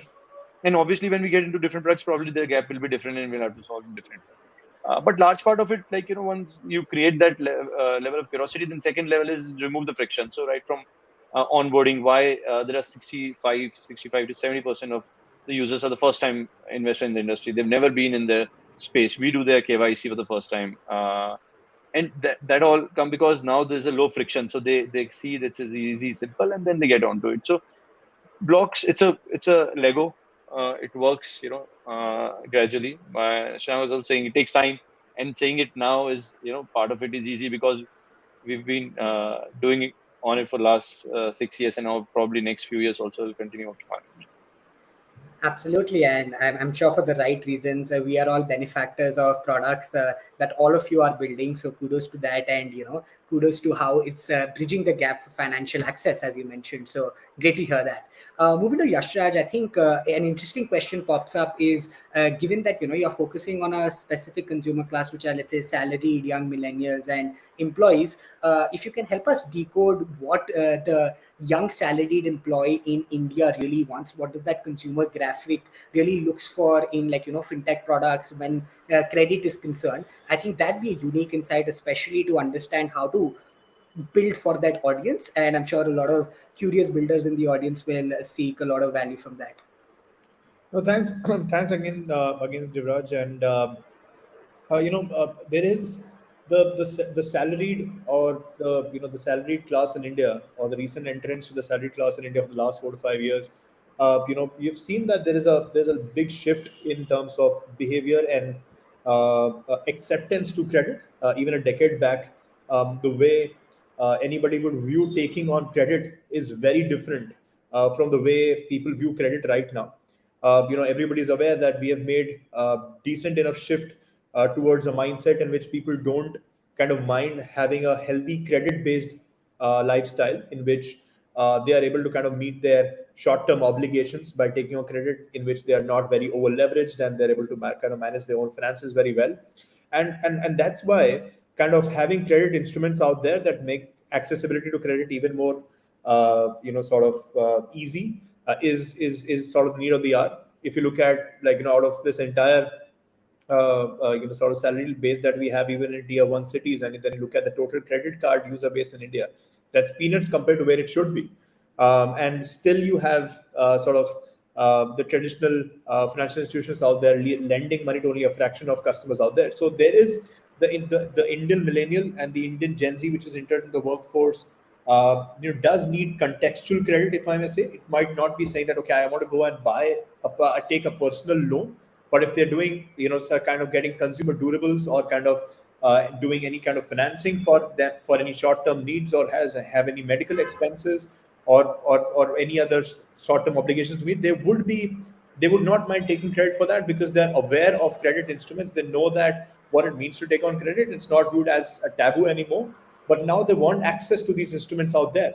As Harsh said, it's then about being present out there, understanding their preferences, understanding the nuances, and giving them the kind of customer experience that solves problems for them. And as Sumit said, hopefully not making them jump through multiple hoops in that process.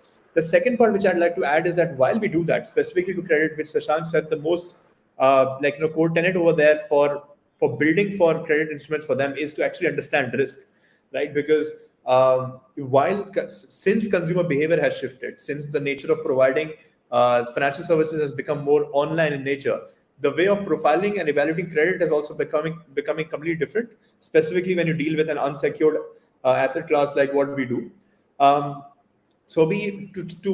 hence it becomes pertinent to put, like, the relevant kinds of investments in your underwriting and collections and operations muscle, which we've done over the last. We put like a 3.5 year effort in kind of building out our own credit evaluation stack, so that then we create that playbook, and then you kind of double down on that playbook once you see that yielding results and giving a loss rate that is sort of controllable in nature. So I think that the salaried Indian millennial, to answer your question, to sum it up, is that they do expect convenient access to credit, convenient access to financial services, then building out there, building for them by kind of putting the relevant investments in tech is one thing, but at the same time we also need to understand that their behavior and their preferences are also a lot different from what it used to be a decade back, and you have to kind of evaluate risks in the right way as well. So that's what I would say to that. Got it. I think that's also very valuable to just decode what the Indian millennial is thinking and how can companies cater to those needs. I think this has been fantastic, and I'm being told by the organizers that we have to wrap this up. As a final question around the room, I think what we'll do is I would request all of the panelists to maybe answer 2 questions in perhaps a line. First being, what is a future fintech trend that you feel will dominate the next 5-10 years in the country? And second being, one of the most core lessons in the company building journey, especially from a fintech perspective, that you have noticed in the past years. So this is a past plus future question to all of you. And if you can go once around the room with closing remarks, I think that would put this panel to a great close. I don't think we've been able to answer all questions, but I'm sure the organizers will do a good job at sharing them with the relevant panelists and getting the right answers. But if we can here start off with Yashraj, perhaps, I think that'd be fantastic, and we can go from there. Sure, Jivraj, and again, interesting questions. What I'll try to be quick about them. First of all, the trends that I see is that I would probably not like jump the gun and talk about Web3 and stuff. What I would say, even when you think about fundamentals, right? Like you still have the fastest growing curve in terms of smartphone penetration, internet penetration. You have rapid access to banking with the opening of Jan accounts and stuff like that. So you see a very, very huge entrant happening into the financial ecosystem, and then it is up to players like us to actually be able to serve them with the relevant financial products. And the core aspect over here is that you have an unprecedented access to data as well on these consumers, and hence hyper personalization, I would say, is basically one of the things that would actually make or break organizations. They are able to go out there and serve a large variety of customers by giving them exactly what they would need to kind of fulfill their financial obligations and preferences. And I think that's one. Second, in terms of company building, I think that I think execution and a core focus on execution will drive the companies that kind of make it big out there. Because technology is something that you are able to kind of come up the curve. India Stack is available to everybody. Everybody understands consumer behavior to a certain level equally well. And I think that you will have some great, as I say, execution artists coming out in the next 2 to 3 years who are able to kind of scale up better than others. And that's on the company building side. Awesome. If I might request Shashank to go next. Sure, Jivraj. So I think looking forward, I think the one trend that I think needs to accelerate and I'm excited about is full stack digital banking. We still have people borrowing at 24% and earning 3% on their savings account. And I think that's just criminal, right? And I think many fintechs are itching to be able to actually take a crack at this and take a hammer to the problem of intermediation costs. So hopefully the opening up of banking is much overdue in this country and will happen over the next few years, though it'll be a journey, right?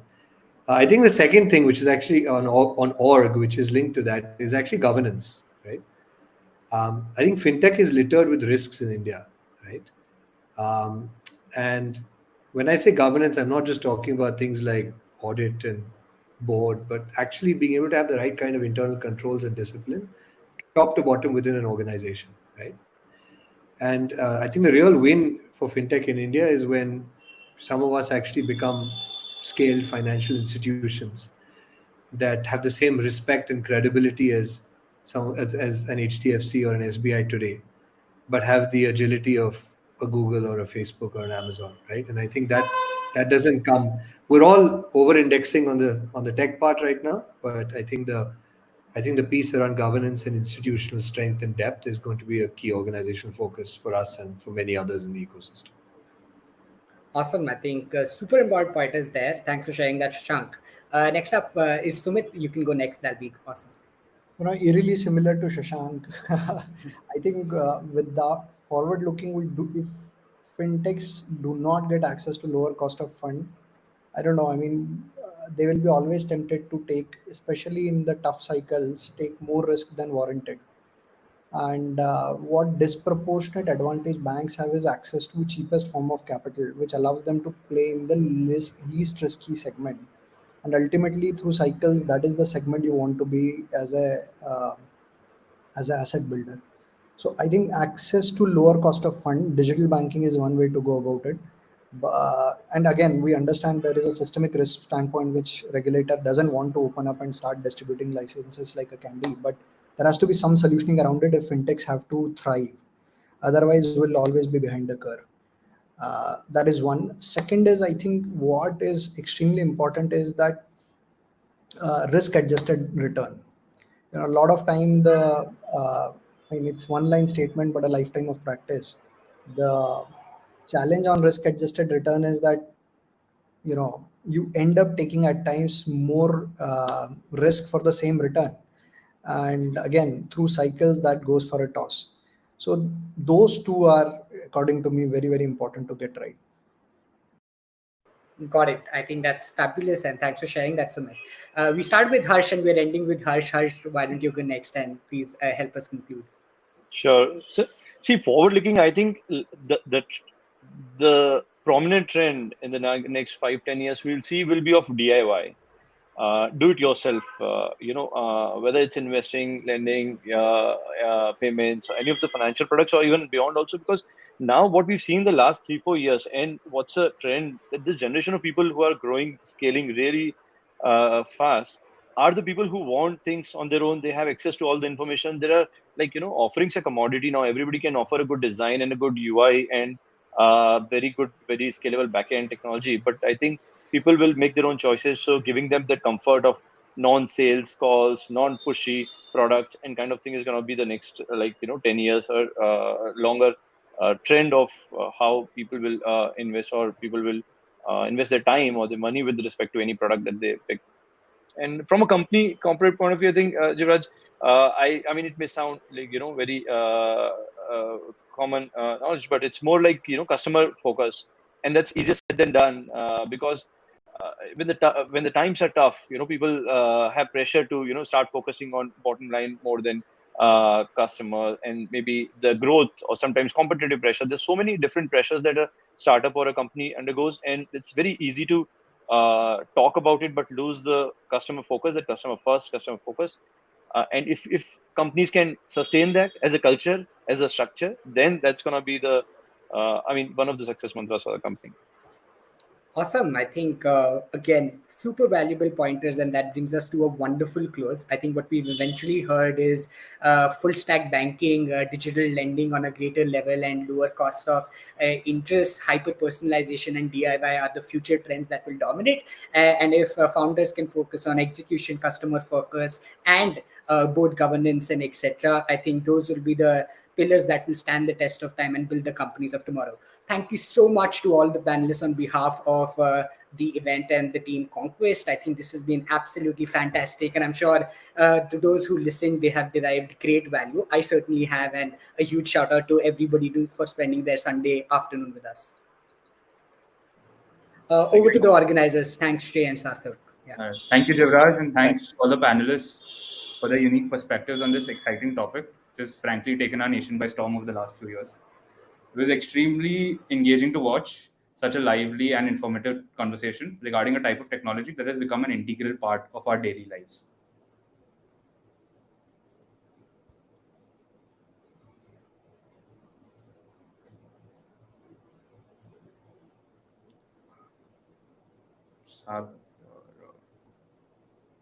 Sarthak, you're on mute. So building on this theme of fintech, for next session, we'll be having a panel discussion on building the pillars of a cashless economy.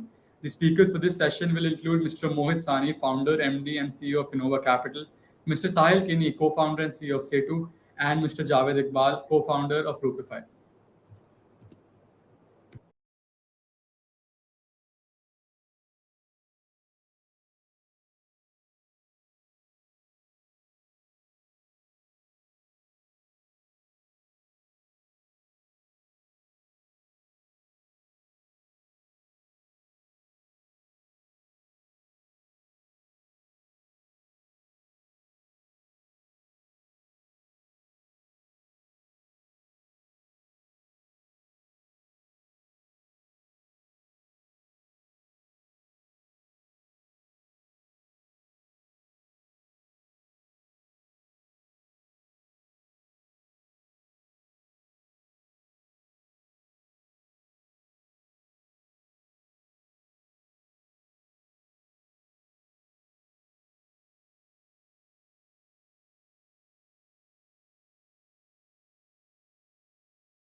Continuing the discussion on fintech, we now have another aspect of Indian fintech that has helped facilitate growth in the ecosystem as a whole.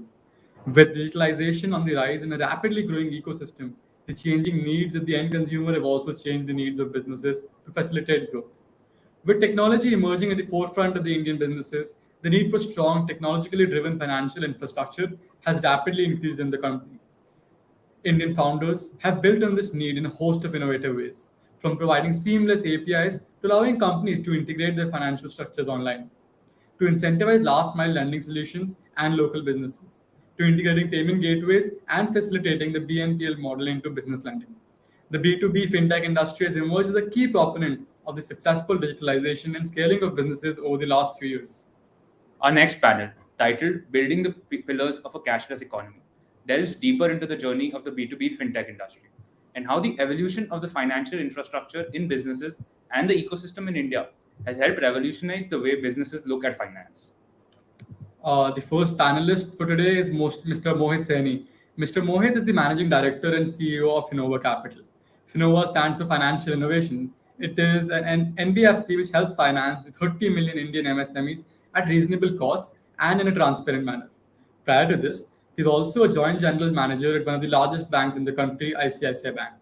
With close to 2 decades of experience in retail banking and financial services, he is known for his impeccable track record in the asset and liability business, from business conceptualization to development to risk management in products such as home loans, mortgage loans, property services, etc. Our next panelist is Mr. Sahil King, who is the co-founder and CEO at Setu. Setu helps the new generation of fintech companies scale fast by enabling fast, reliable, and secure access to banking systems via APIs. He's also a core member with the India Stack team, where he addresses issues around financial inclusion, macroeconomic policy, and data privacy. Previously, he was a principal at Aspada Advisors, where he led investments in financial services, SME enablement, and technology for the underserved markets. He was also one of the early team members of Aadhaar, where he worked to establish it as sufficient KYC or of a SIM card. He received his BTech degree from IIT Madras, where he was awarded the Shankar Dayal Sharma Prize for being the best all-round student. Our last panelist for the evening is Mr. Javed Iqbal. He's the co-founder of Rupify. At Rupify, Mr. Iqbal is building India's largest lending as a service play for small to medium-sized enterprises. An IIT Kharagpur alumnus, Mr. Iqbal was previously employed at Google as a senior software engineer. We look forward to hearing his insights on the evolution of a cashless economy in India. Joining us as a moderator is Mr. Jivraj Singh Char again. He was an amazing host for the previous session on digital finance and is here again to moderate this panel to build on India's vision for a cashless economy. Over to you, Jivraj.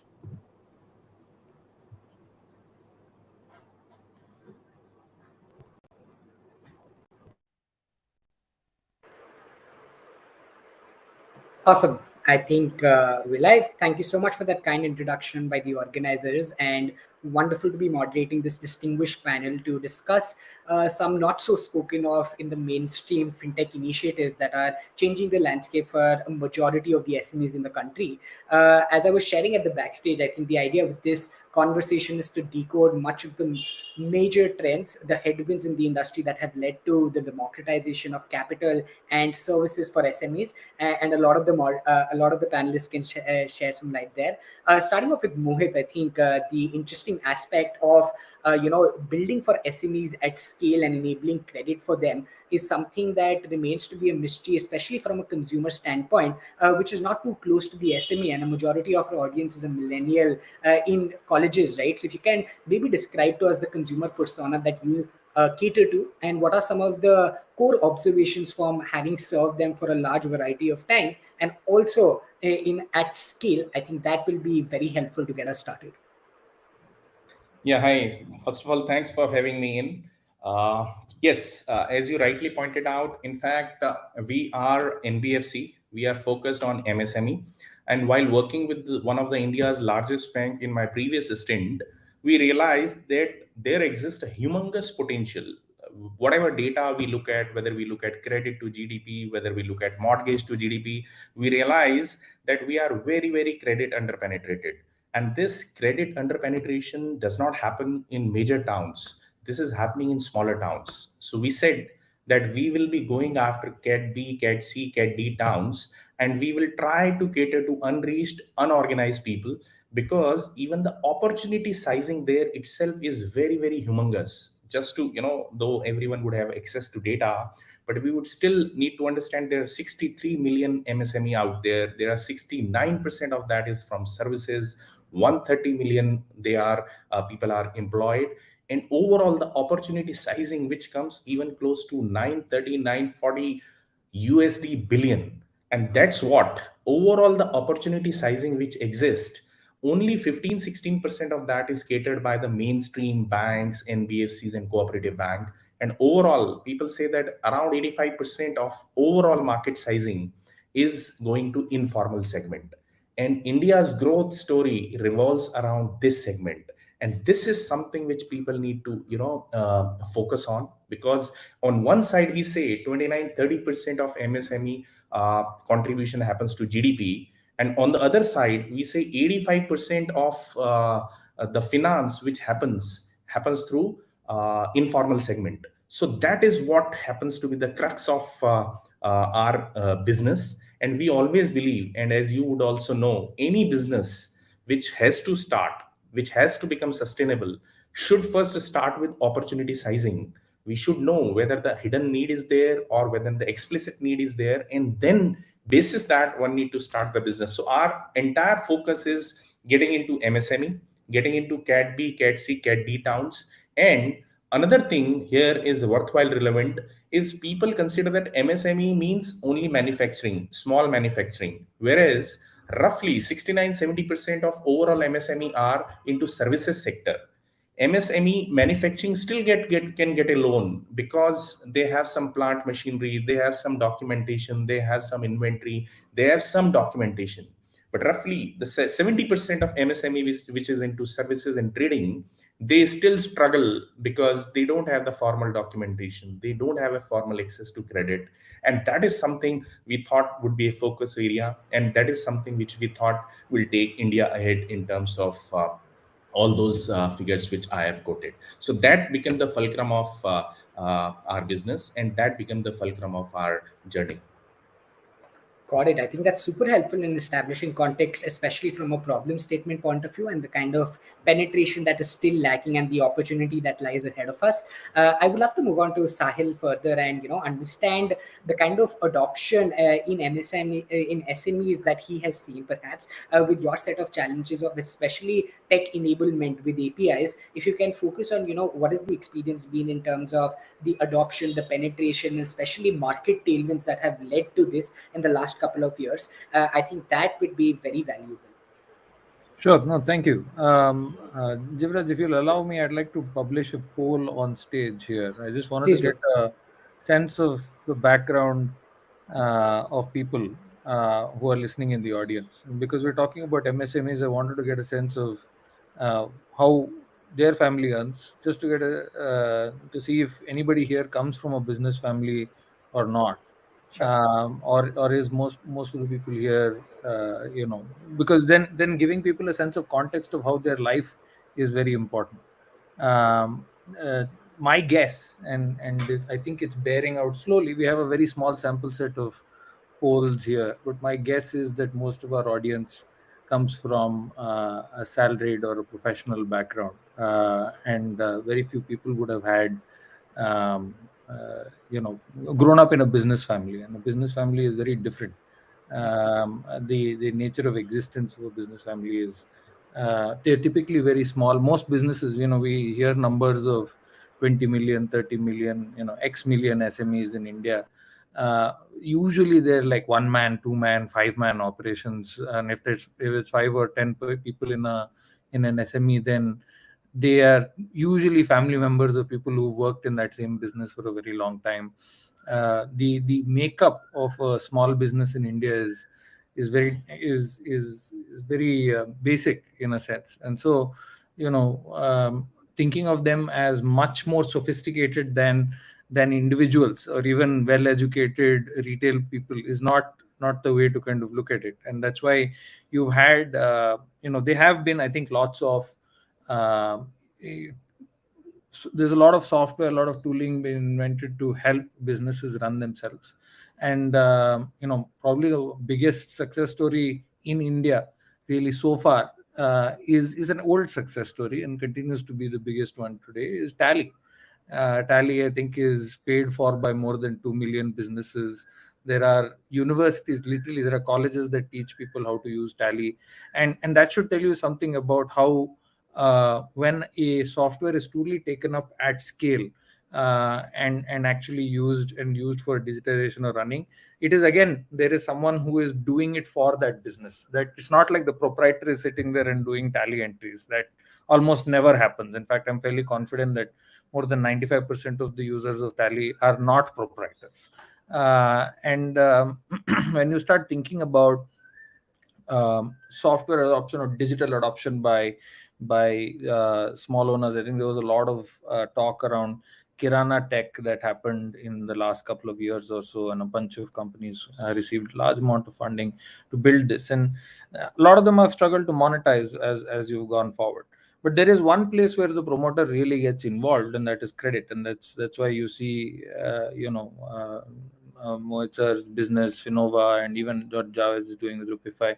A lot of the work around SMEs is around getting credit to them. And there again, the challenge ends up being that how do you distribute credit to all of these people? And there are different ways of distributing. I think branch-led models have done quite well, and some of the largest NBFCs in India still depend on branches. So the only difference here is the moment you have a branch, you have a higher cost structure, which means giving loans and your approval rates and your standards for loan approval and all go up, right? Whereas if you're able to do it digitally, the costs are lower. But then again, sourcing the right set of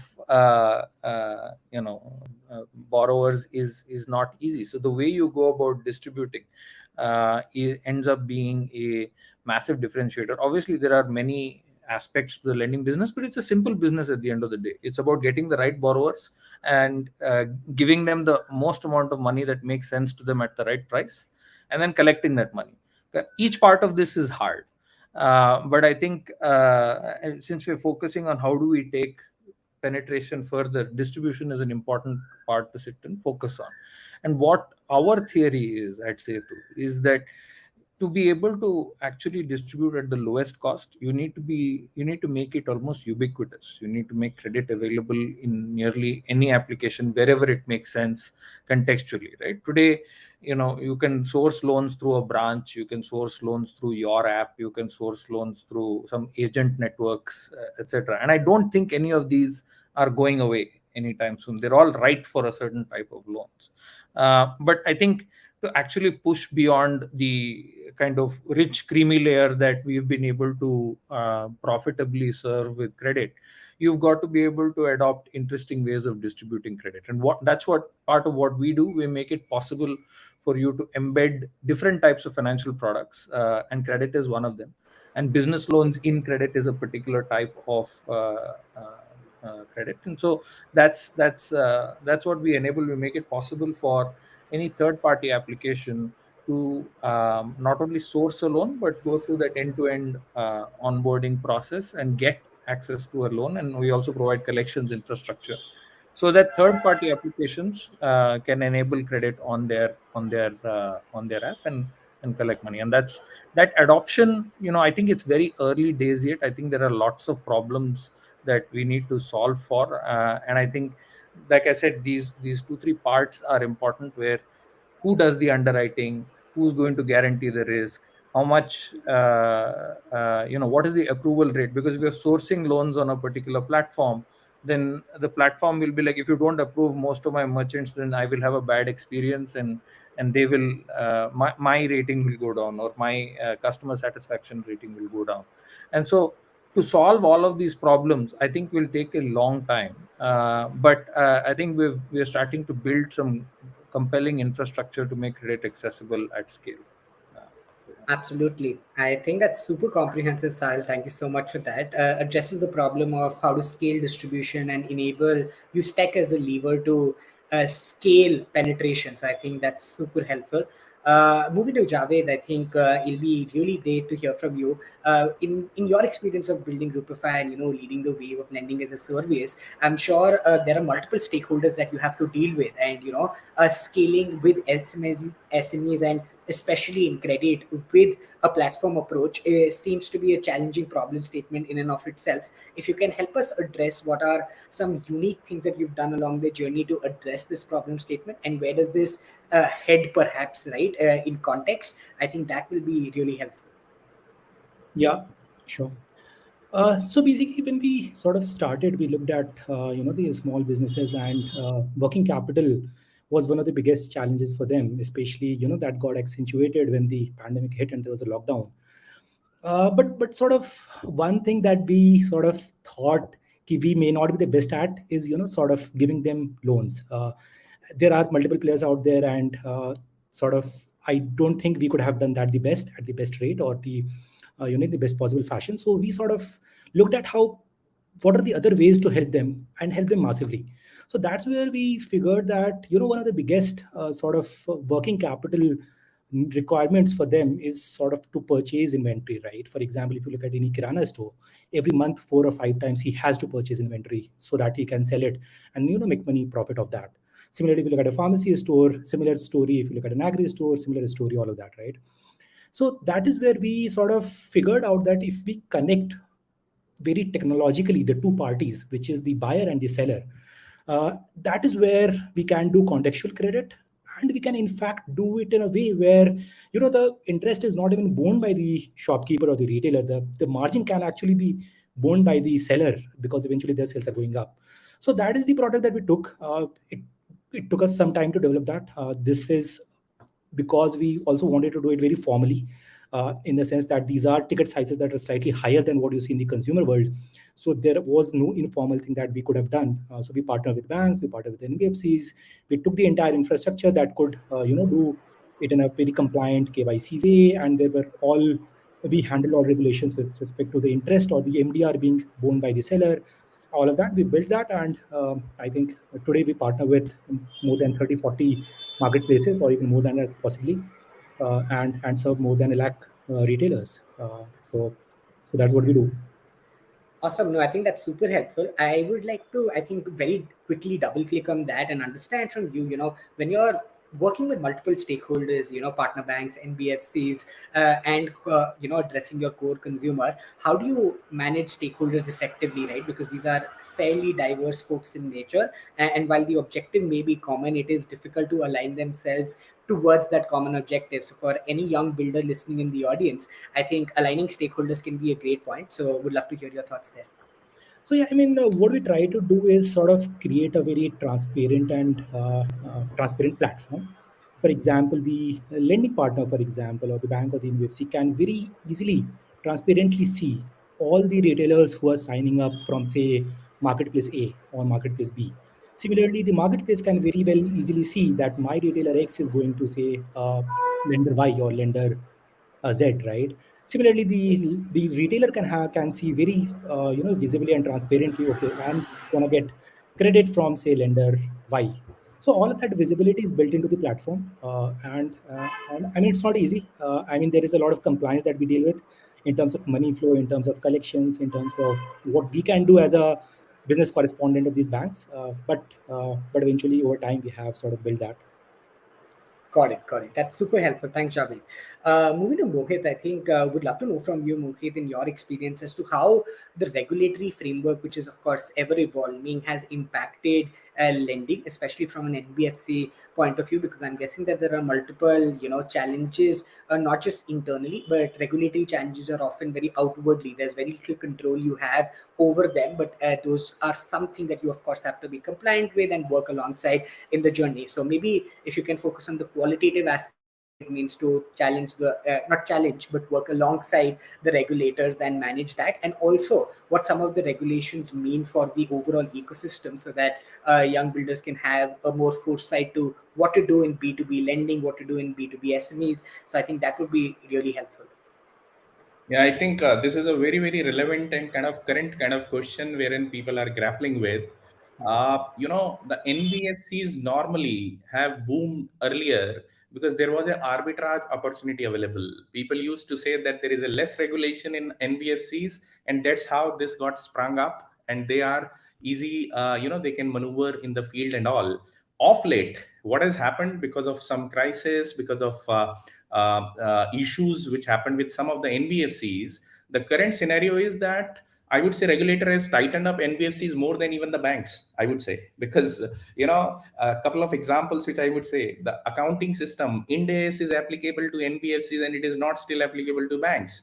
The NPA norms, recent NPA norms which have come in, it brings NBFCs at par with the bank. Earlier, there were long recognition period for NPA for NBFCs. Now it is no more available. In terms of governance, in terms of controls also, those NBFC ombudsmen have come. The internal structure also, the circulars of regulator has come in. Even a recent circular has come in related to even the compensation which is there for senior management and those. And RBI or regulator has come down very, very, I would say, heavily for compliance of even for fair practices code. Having said that, of course, this has taken away a lot of leeway from NBFCs and some of those who started their foundation on this. But I am a firm believer that if you are not in the sprint, if you are in the marathon, if you are thinking for a long run, this still is good and healthy for NBFC business, because you are creating a sustainable. For a founder, my advice has always been a couple of things. One, don't create a business just for the valuation for a couple of years or something. Think a model. Even if money is not available for a year or two, can you sustain that business? Because we have seen so many people doing good during heydays, and when the crisis come in, then the layoff, then those things have started coming in. People are in profits in good days, they come into losses during bad days. In fact, having I would say founded this business for last 6 years, every year we have seen crisis. First year it was demon, then there was GST, then there was a liquidity crisis, then there was COVID, then COVID wave 2, then now even geopolitical issue in terms of higher interest rate scenario. So I reiterate that any founder who's out there normally has to look for a model which is slightly immune for some point in time, whether the capital is available on an ongoing basis or not. It has to be self-sustainable during the crisis time also. So that is something. So that's how I even welcome this regulation also, because this regulation at every step is separating men from boys. Clearly there are people who could not do well during COVID. There are people who could not do well maybe during liquidity crisis. There are people who struggled during this recent RBI circular on, I would say, NPA norms, even on India's accounting practices also, even the transparency and the governance related circulars which has come in. However, I believe that this is a welcome step and people should adapt to them, and it will make a very, very sound foundation for any business for a long run. However, still there are a couple of things which I feel that should happen when the regulatory getting tightened up. There has to be same way the supports also need to go up. That's something which I think we would be looking for. But yes, any prudent businessman which is in for long run would always welcome all these kind of regulatory framework which is coming, which for the long run is also supportive for these kind of businesses and will weed out the people who are there for short-sighted approach. Got it. I think that's super helpful. Thank you so much, Mohit, for sharing that. It speaks a lot about, I think, the kind of focus you have and the kind of knowledge, of course, you have in this aspect, and more importantly, the long-sighted ideology that young individuals need to have when building out companies, as opposed to taking a very micro or myopic approach to building a company, especially in this space. So kudos to having mentioned that. Moving to Sahil, I think Sahil, the interesting part about your background is also that you've been involved in initiatives where you've contributed and worked directly in this space before having started up your own company. What I would love to understand from you is that what goes into developing empathy for a consumer set that you are perhaps not closest to, as a team base. So if you could talk to us about what the core consumer as a SME needs, and how do you develop empathy when building products for them? I think that would be an interesting thought to understand. Thank you. That's a very nice question, Jivraj. I'm fortunate in the sense that I grew up in a business family, as they say, right? And I think it's important to recognize that a lot of business families are dynastic in the sense that it gets passed on from one generation to the other. It's much more likely to be a business person or a self-employed person if you come from that kind of business, that kind of culture. And so one of the things to understand is the history of how businesses have been treated in India, and for a long time, and I think until the mid 90s. And there is an element of that even today, that businessmen were mistrusted. And this was a socialist economy where, trying to make money was not considered the best thing. Our values have obviously changed as a nation post liberalization, but I think there are some things that continue to be the case, and you'll see that even in, for example, the marriage markets, where if they say, oh, business family, then professional families will be like, this will not fit well because it's very different, etc. And the lifestyle also is quite different, in the sense that the way you think about money is very different. For a lot of professional people, money, it comes down to buying a house and some major purchases, right? Purchase of a home, purchase of a vehicle, getting a wedding done in the family. These are the major expenses, and all planning and salaries and all of that is savings and pension programs and stuff like that is for that. Whereas if you look at businesses, they think very differently, and even a lot of times, if you'll be surprised, a lot of business people won't even be able to tell you how much revenue they make in a month. They know only their cash flow, right? They know kitna aaya, kitna gaya, what was the receipt, what was this thing, and galle mein jitna bacha hai, they will take whatever they can for spending, baki rakh diya in the business.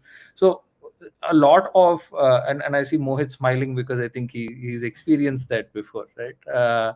And so when we are assessing risk, or we are thinking about how to underwrite for a business, funny thing is, as an NBFC or any one of the first questions you'll ask is, aapka revenue kya hai, aapka turnover kya hai, and it takes them a while. They're like, turnover, okay, fine, I'll be doing this. They'll actually do maths and come to you with some estimate amount, and then that won't tally with their bank statement, and you'll be like, yeah, what did you write in this file, and what is actually happening with your statement? And then they're like, yeah, sach mein pata nahi. I mean, honestly, what I'm doing is, and they move from cycle to cycle, right? How much working capital, they're keeping track of who they've lent to and who they've borrowed from. And remember, it's not just with NBFCs that lending and borrowing is going on. Most of the lending and borrowing is going on with suppliers and customers, right? So how much stock is there, how much moving. So our understanding of their life is quite limited. At least I would encourage anyone in the B2B business to actually go and live with these people for a little while, because I think the flow of decision making, and see, that's also the problem with regulation sometimes, right? I really think that regulators are wonderful people who are there to look out for the common man. And I think, if you think of the large majority of the population of this country, be it farmers or be it government PSU employed people, very small, single person service people, they will get scammed, and they will get this thing a lot. So it's important to have a proactive regulator. And so it's right, but a negative outcome of that is an overprescription on process sometimes, and that's the reason why I think informal finance thrives. Because when you overprescribe process and say, this is the way you should lend to someone, this is how you do KYC, this is exactly the data that you need, video KYC के लिए background में white होना चाहिए, ऐसे होना चाहिए, वैसे होना, which is fine, and it's right. But then you start limiting the number of people you can actually serve in that way. It's a reason why if you go to your, if you've done business with and there are communities that do very well, be it the Gujjus or the Sindhis or the Madhus, they do very well because they have community banking in they have informal finance, which is very tight and very it meets their credit requirements. It's just like, "Achhe, Parekh sab ka beta hai, use de do yaar 2 lakh." And the guy will show up and it'll just be like, loan will be given, business will be started. There won't be any KYC, there won't be any of that, right? And so the that's not like that is wrong, and that's not like that is going to be at 24% because he's Parekh Sahab ka beta. He will get it at 11% and 12%, wherever his cost of capital. Those markets are surprisingly efficient sometimes. So I think we don't know the half of it. We've not even begun to solve really the massive scale of our problems. We are lucky that we live in an ecosystem where equity cash is high, and lenders can borrow, can at least get some money to get leverage against, so that we can have many more starts. But I think our ecosystem takes a lot more credit than is due to us, because we've not even begun to scratch the surface of Indian SME finance. That's my view. Absolutely. I think that's a super candid and practical answer. I love the nuance and finer details that you went in to, because I think that gives us a greater preview of what is the ground reality, as opposed to being in the bubble of everything's great and everything just moving forward. So I think your last point of the opportunity and we're just getting started is one to echo. Unfortunately, we have some sort of paucity of time, and the next session needs to begin in a couple of minutes. So what we'll do very quickly and bring this panel to a close is by this quick one-liner from everybody. I'm sure everybody who's in the audience is curious to understand more about what some of those opportunities are that will dominate SME finance, SME fintech in the next couple of years. We hear the buzzwords around SME lending, SME digitization, and multiple products being built for that space. But if all of you can shed some light on what one of those pillars that excite you the most is in the next 5-10 years when it comes to fintech for SMEs in India, I think that would be a perfect close to what has been a great panel conversation. So I think I'll request very quickly Javed to get us started here, and we'll go around the room to get us to a close. Yeah. So for me, I think I do feel that verticalization of the financial products and services for SMEs will be one big sort of change that will happen in future. For example, the requirements are so different across different verticals that if somebody gets deep into that particular vertical and tries to solve it deeply, both the financial payments, credit, and banking sort of problems, as well as allied problems like accounting and all, I think that's a very big sort of and a deeply moated proposition that they will be able to build. So I do think that is valid. Awesome. Verticalization in this space. Sahil, do you want to get us started with the second one? Sahil, I think you're on mute. Thank you. I think it'll probably be at least for me, I've a very long been obsessed with the invention of the intraday loan, where you give a loan one morning and you collect the next morning, and you can actually make a surprisingly large amount of money. For example, for something like a vegetable vendor, and anyone has a very small inventory business where they clear on a daily basis. Currently, their daily interest rate could be well north of 5 to 10%. Well north of 1 to 2%. So annually, it can end up becoming like 365%. So invention of the intraday loan. Got it. Interesting. Mohit, what would be your thoughts on this? See, I think in this country, agriculture and allied agriculture is one area which is spoken more and acted less. I think there are a lot many ecosystem which is involving from farm to fork kind of thing, wherein a lot of linkages can happen, wherein I feel a lot of things can be linked with skill to the market. There are so many things which can be done there. That's what I believe.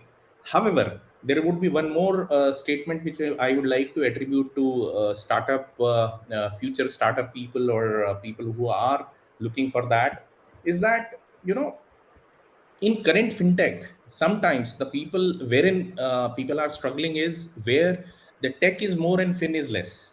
See, one need to give due weightage to even fin portion also. One need to understand how the ecosystem function, and it's not only about distribution, it is all about collection, it is all about even maintaining quality. It's not only about scale, it is about even quality also. It is not only about during, as I said, heydays. It is all about the crisis days also. So if we think of those things, because now people are saying that next 1 to 2 years is kind of winter for capital raising. So one need to be prepared for that also. When and what amount of cash burn and what kind of profitability is one need to be looking for. This is from startup perspective, and of course there are many facets around that. Got it. Thank you for that, Mohit. I think the themes that I've established here is verticalization, understanding the agricultural MSMEs in the country, and also the intraday loan, as mentioned by Sahib.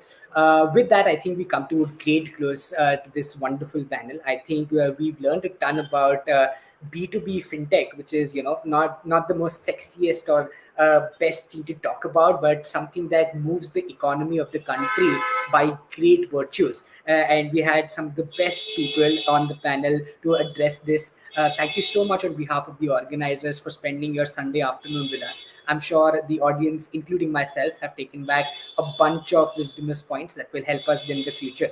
So thank you so much, and over to the organizers, Sarthak and Shrey. Thank you, Yuvraj.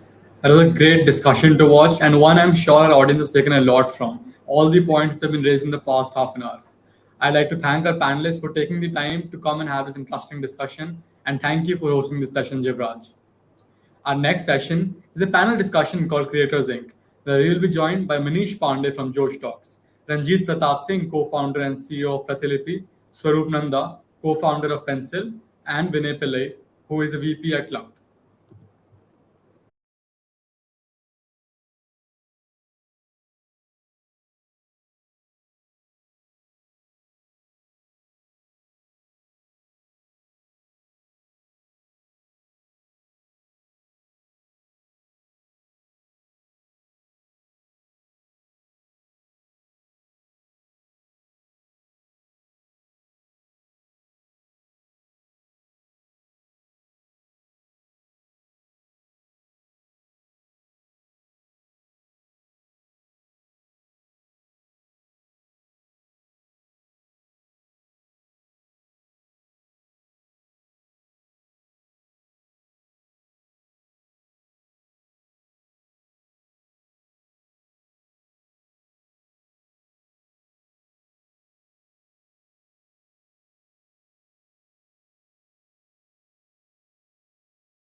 We now move on from the conventional industrial ideas that have built on and revolutionized business structures to a more recent phenomenon, not just in India, but in the global business world as a whole. With the steep rise in consumption of digital entertainment media, such as audiobooks, ebooks, movies, shows, webinars, etc., the age of content is well upon us.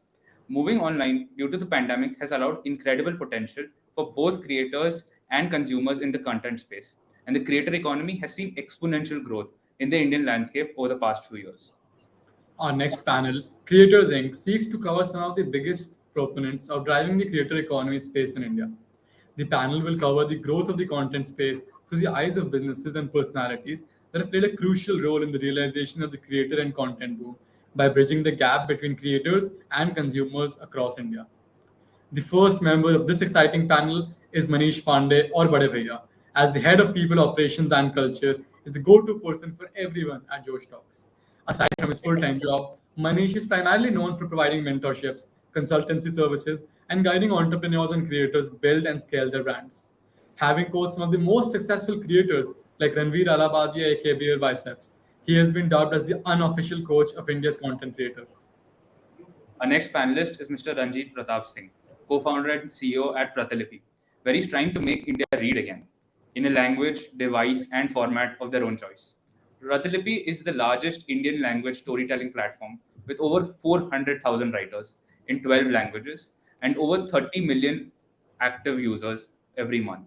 Apart from being distinguished student of university during his undergraduate years, Ranjit has also been included in Forbes 30 under 30 and Entrepreneur India's 35 under 35. Next on the panel, we have Mr. Vinay Pillai, who is the VP at Cloud, the talent division of Pocket Aces. Prior to that, Mr. Vinay was the co-founder of Dekko, India's first content streaming OTT platform, after which he moved on to TVF to head TVF Play. Vinay is a computer science engineer and holds an MS from Columbia University, New York. He has spent a considerable amount of time in the United States consulting with companies like Drama Fever, Doc Place, and Goose. His insights in this space will be valuable for our audience. Our last panelist is Mr. Swaroop Nanda, co-founder at Pencil. He may be simply described as a man with a burning desire for stories. His grandmother's success as a published novelist had such a radical impact on him that he began his career at a consumer magazine firm to get a taste of the creative world. As a born entrepreneur, he turns his aspirations into reality by founding Lead Start Publishing. It was there that the issue of commercial predictability was brought to light, and Swaroop vowed to address it once and for all. Pencil, a content publishing firm that collects data on consumer consumption so that authors may increase their traction, was founded as a result of this resolve.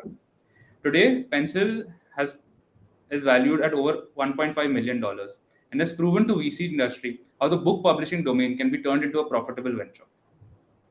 And finally, the moderator for this panel, Gaurav Mandlecha, our very own BITS alumnus. He's a staunch believer in the power of community. He took his first stride in the creative sphere after authoring The Pilani Pioneers, a book that chronicles the journey of 25 renowned BITS Pilani graduates who have left an incredible impression on the Indian and global landscape. He's presently working on his passion project, The Fresh Potpourri, which tries to create valuable relationships among a diverse collection of people who are united by similar ideas. So, over to you, sir, to start the session.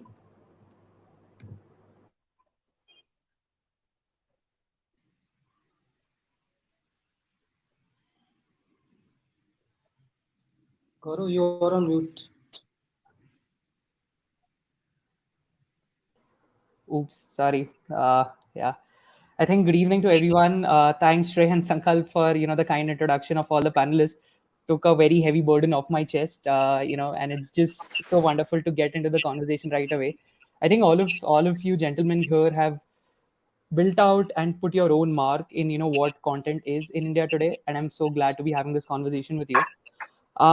To begin with, I want to pose a very straightforward question to all of you. And again, feel free to take it in the order that you'd like. In my opinion, in 2016, when Reliance Jio actually made data cheap, that was a landmark event for content industry as such, in terms of content creation, consumption, monetization, all of it. And that led to people thinking and believing, hey, content can also be my career. It shouldn't needn't be a side gig. So just want to open the floor to all of you and understand what is your definition of content and creator economy in general, and would love to know how has this definition in your head evolved over the years. So we can start off with Ranjit. Sure. So I think, to be fair, Geo has played a big role, but it's not like it started something which went from zero to one. It's essentially that data prices in India were always one of the lowest in the world. India always had a large population in general.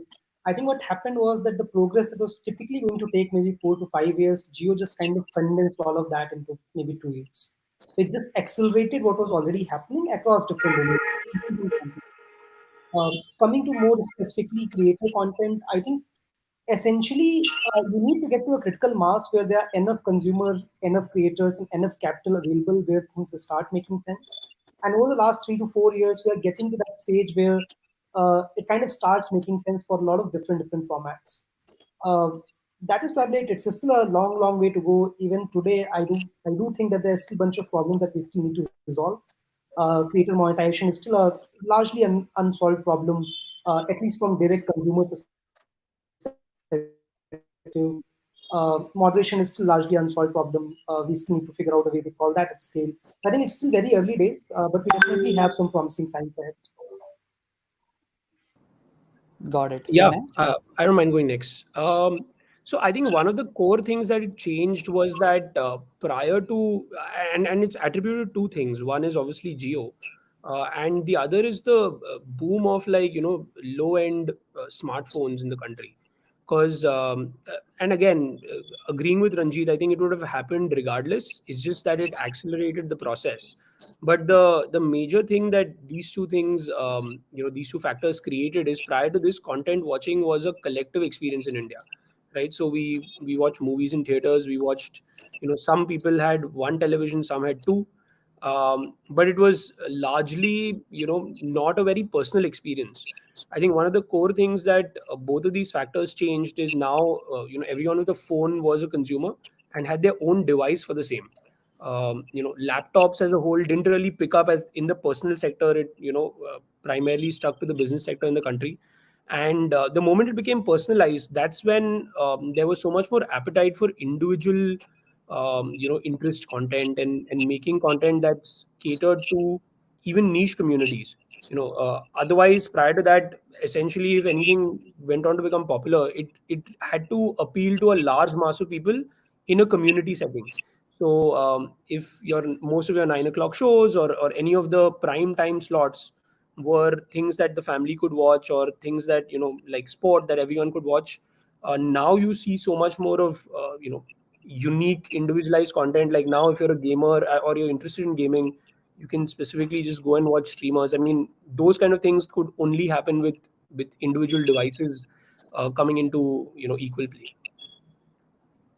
Yeah, thanks. So Gaurav, pencils. Okay, so to give you a little of my perspective on the content economy, there are three core functions for a creator to do: to create, to distribute, and to monetize. Right.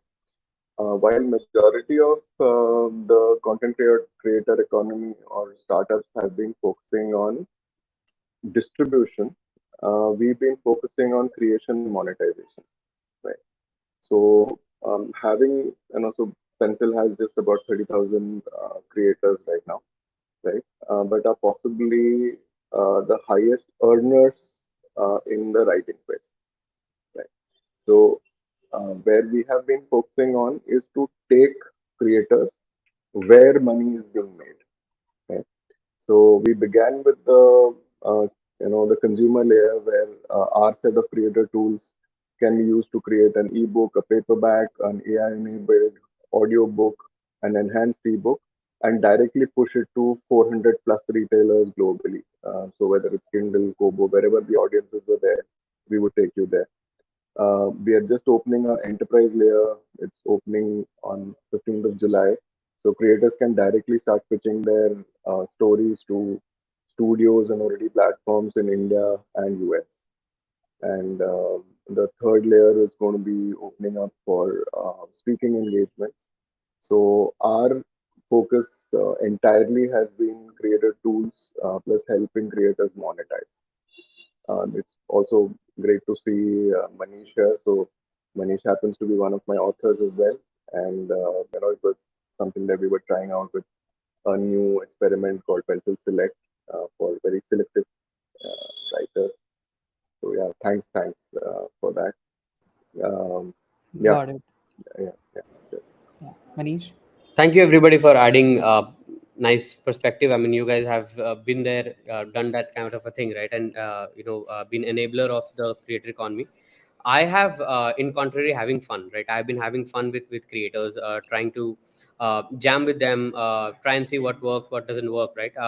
So again, Gaurav also did put a stress saying, hey, after 2016 when Geo came in, data became cheap. Yes, things got more democratized, and or maybe things became a little easier than before. Yes, most of the content creators who I have been speaking to and am speaking yet, and all of those who are in the book as well, which we did together with Swaroop, have content creators who started before the Geo era, right? And what I always stress upon is forget about consuming. Even uploading content was expensive, right? Yeah. It was expensive, and kudos to the guys who did without a blueprint, who did without a direction. Maybe followed a couple of content creators from the west, or the nearest that we had was TV or reality show, right? To kind of even understand what works, what doesn't work, and all of that. However, I mean, Gaurav, I think the real revolution began in the lockdown, right? When 2019, when the COVID hit, and we all were in house, and we had maximum screen times. I think all of us have maximum screen time then is when the real rumble began. And in talking all of that, while you said how big is this economy and this and that, trust me, we've scratched the surface right now. There is much more that's going to happen. Time is going to get magical. There will be a lot of experiment in everything, right? I mean, I'm a huge fan of analyzing data, and I was talking to a few friends who work at YouTube at a very senior level, and I threw a question saying, guys, give me something on how many people are searching using sound, using voice, and that also gives me a perspective that where will sound go, how will audio creator where will they reach, how many people are watching videos on mute. So what is the market of a subtitle industry, or Interesting. uh, what is the market for somebody who is doing long form but want their short form to be automated. That means content being edited automatically in whatever size form they want, subtitles done by automation, can upload be automated. you know um, uh, I kind of joke with few of my friends, and I say that there are more creator economy startups right now than creator itself. But I think it is a better thing, right? So yeah, I mean, the time is gonna get magical. Indian content industry has just begun. That is what I want to say. Wow. I think interesting points by all of you. And I want to individually pick threads. Would like to start with Vinay. Firstly, Vinay, big fan of Pocket Aces. Like, I've grown up watching Filter Copy, Dice Media. TVF also has just innovated so much with formats, right? And a very interesting point you made earlier around, the individualization of content, right? It wasn't the prime time slot that you were now looking forward to content. It was on demand, personalized, right? So, with this in mind, question to you is, how have brands evolved in their thinking, right? We've seen branded content come up. So, how have brands evolved in their thinking of, say, measuring ROI, or just thinking about influencer marketing and things like these, right? Yeah. So, yeah, would love to understand brands' thinking. So there are, two pathways. First and foremost, I think most brands are not ready to bite early, right? In fact, some of the larger brands are actually okay with letting someone else get maximum value in the early days by starting to invest in it. And once it's a little established, they don't mind paying that premium. So to give you an example, all of the initial investments in branded content are usually by startups, people who Mm-hmm. kind of are already facing new users and are more in touch with that. Whereas someone like a Unilever PNG don't mind waiting for a 2 year cycle across that and then investing into it. But it is actually at the end of the day, they are the ones who've been brand building in this country or globally Yeah. at scale, and that's when you kind of get stabilized as a business. But having said that, some of the earlier brands, right, like who invested and were part of this journey, someone like a Boat or a Mamaearth, um, what they ended up building on top kind of is the blueprint for the creator economy going forward. So what I mean by that is, I remember we used to get really excited when in that sense we thought that we were getting paid absurd amount of money, Mm-hmm. until we saw that a lot of them went out and built out businesses which were worth a lot more out of it.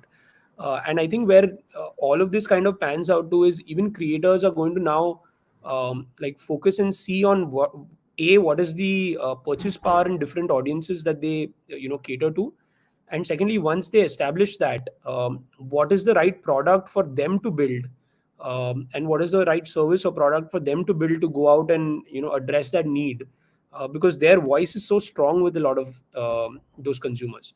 So it's an interesting problem, but yeah, the initial phase was very education driven, and similar to what Yeah. Manish said, like I mean, when we were at TVF and at Pocket Aces, like in the first few set of years of trying to convince for branded content, it was essentially trying to teach brand managers why you should invest in digital. Forget about investing in branded content in a YouTube video. Like why should you invest in digital? And then after doing that, why to invest in brand building in digital? Because I guess because of the ease of measurement of media, Yeah. most people found that easy to go and invest in ads and measure that. But brand building is a little bit more of a patient process. Yeah, it's a long But cycle. yeah, but the good part was the ones who invested early on usually did not have a very large brand, so they saw their jumps happen much quicker, and that really aided into the whole process of building out the branded content space in India. Got it. And you made a very interesting point. Given the ease of measurement was so easy, right? Like click through rate, return on ad spend, people would prefer performance marketing over like brand building per se Yeah, through digital. and they're two different things, right, in the sense where um, there is a value of trust and intent built with between the creator and the audience. So no amount of ads and you talking about your own product and your own features as an ad is going to cater to that. Secondly, like what we have to realize is the internet, unlike any other previous media form, was not built to deliver advertisement. So if you like the radio, television, all of these are actually ad products, Yeah. come out Yeah. of like television is essentially focus groups taken into each person's households, right?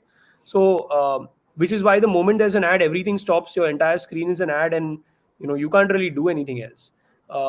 With the internet, it was not built for that. It was built as a communication platform.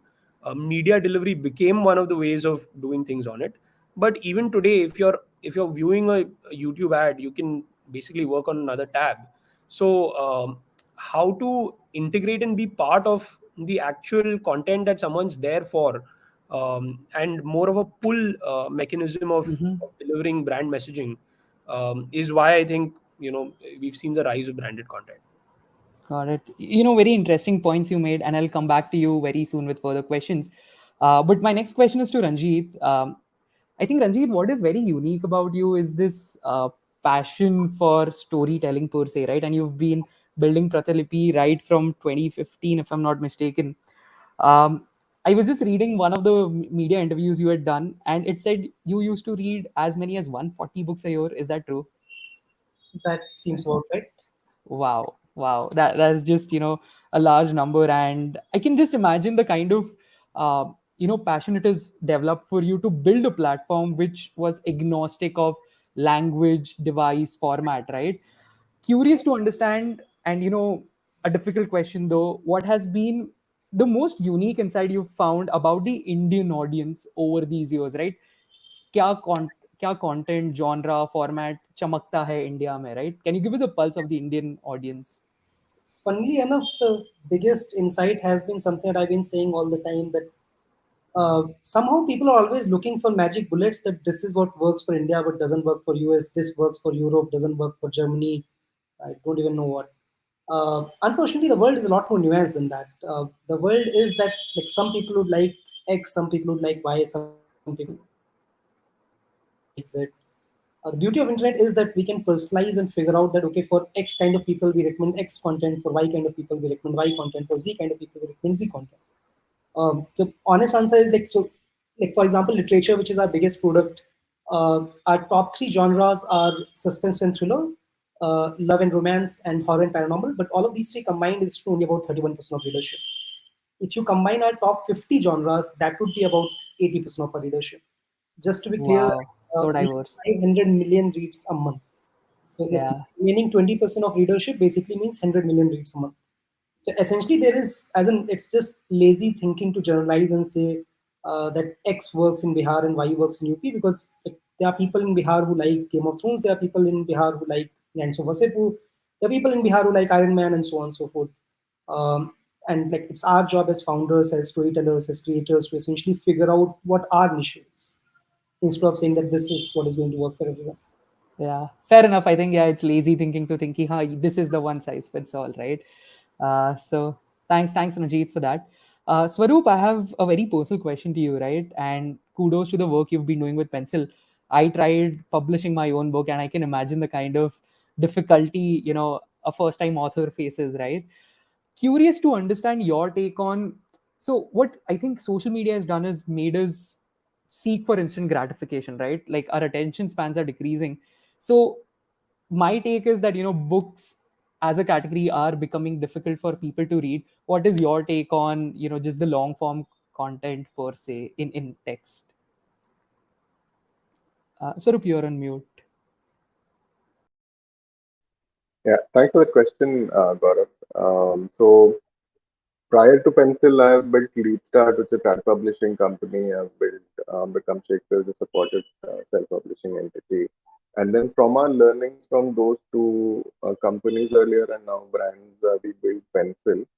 And at LeadStart, we've built some of the largest selling products in the country. So with that diverse, and there's many years, it's over a decade, about 12 years of a journey now, right? So that readership piece is something that is really unsolved for. Thankfully we had platforms like what Ranjit built with Pratiliti or Wattpad, etc., where free and vernacular reading really moved the charts up, right? Yet the challenge that we wanted to solve for is to enable, because both of us have writers as a type of creator, and writers barely have made money, right? So, whatever Manish and Vinay were mentioning, they were about the video creators, right? Yeah. And we've seen a lot of breakthroughs there, right? So even with platforms that have enabled a lot of reading, creators were not making enough money, and which is where we started doing a few more altercations to see how can we enable these people to make something that their skill can provide. So where are the people, and so what are the places that we found where people would make money, Yeah. right? So publishing we've made easy, as in we largely work with long format, Correct. right? So once you use Pencil, you can get it live across many places. But again, promoting that, distributing that, marketing that is another challenge yet, right? There are the three broad layers that we saw. So long format was selling more than short format. People had a propensity to pay for books in that sense instead of shorter format content. So we were doing that. In our enterprise layer now, we have in the last 10 years, we have also seen that in the home entertainment space, okay, two major changes happened. And I'm coming back to the writing space and answering your question. Um, One thing that changed is, we had these perpetual series in West and in India, like Bold and Beautiful or Kyunki Saas Bhi Kabhi Bahu Thi kind of Correct. stuff, right? Yeah. And people were getting bored, and OTT came in and changed the home entertainment space. And books, uh, because they are non-linear narratives, Correct. became the go-to places to source the story. So if you look at Netflix today, all the content that they have created in India are essentially screen adaptations of books, nothing else, right? From Sacred Games to Correct. till here. So at our company, we sold about 10 titles yet. It's a small number. Two already platforms, movie studios. Couple of them are already live on screen.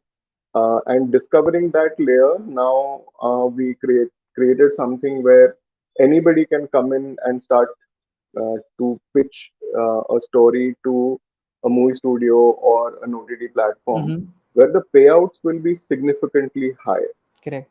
right? We're building something for audio platforms where maybe you could pitch it to like a Kuku FM or somewhere else as well. But uh, largest focus has been to have creator tools that help creators monetize. We were not solving for the distribution layer, Understood. Yeah. right? Got it. So yeah, I think that's that. Yeah. Got it. Thanks, Varu. These were helpful insights. I think we're running low on time, so just one question quickly to Manish Bhai, and then one question to all of you. But quickly, Manish Bhai, you've seen have got this ringside view of a lot of leading digital content creators in India, right? You've mentioned a lot about it in your book as well, Booming Digital Stars. Curious, what do you think new content creators are getting wrong?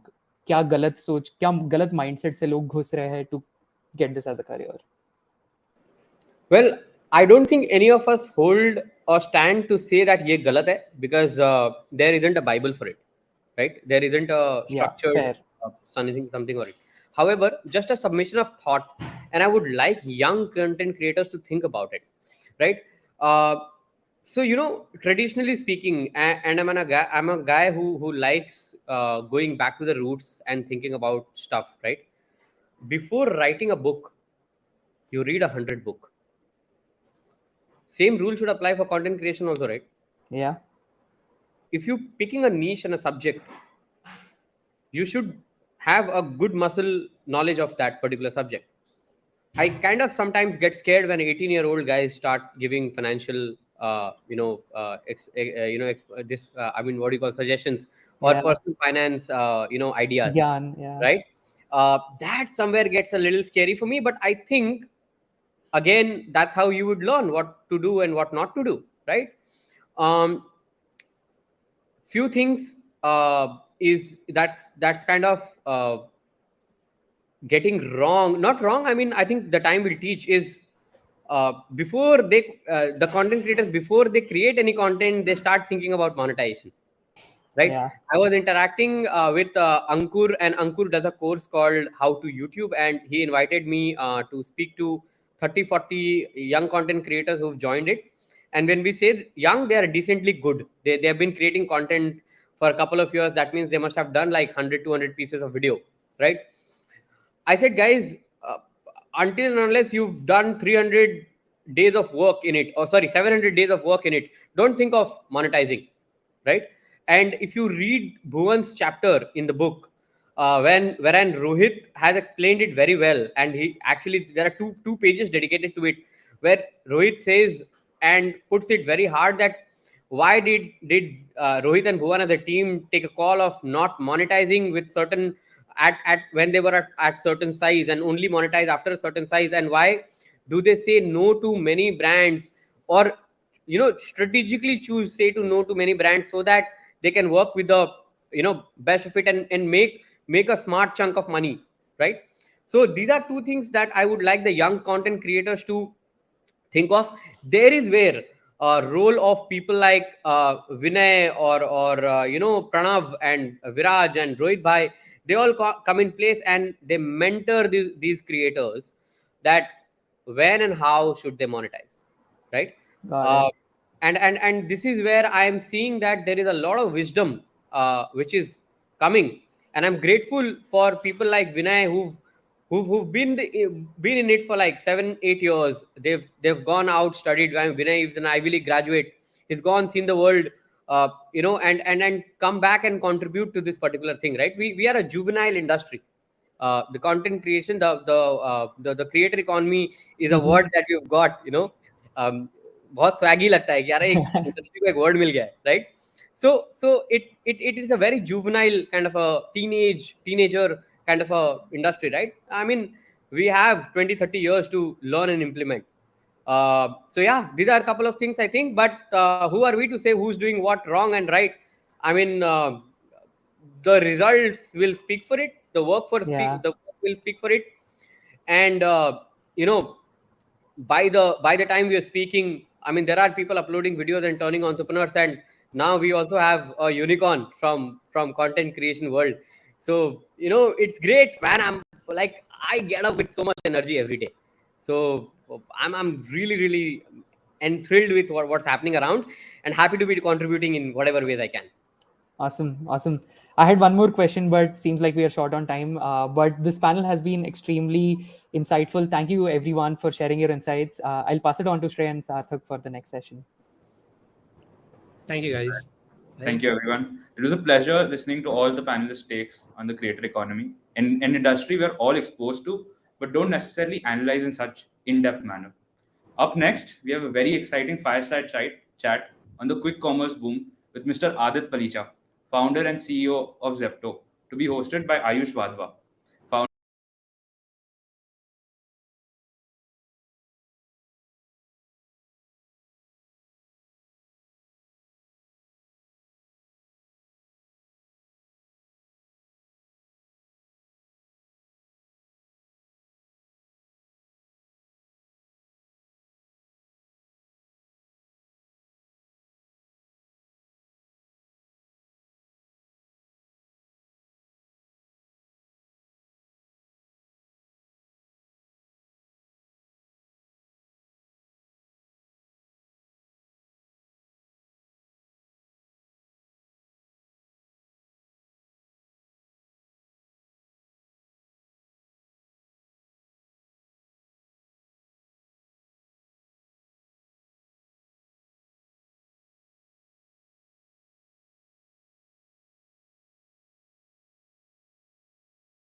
For a long time in the ecosystem, the first question that any aspiring founder thought of was, why do people need this product?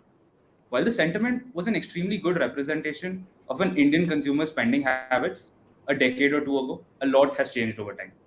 With the continuing effects of liberalization and the creation of a huge market of Indian consumers with a propensity to pay for convenience, the question is now not just about need, but rather who would be willing to pay for a product or service.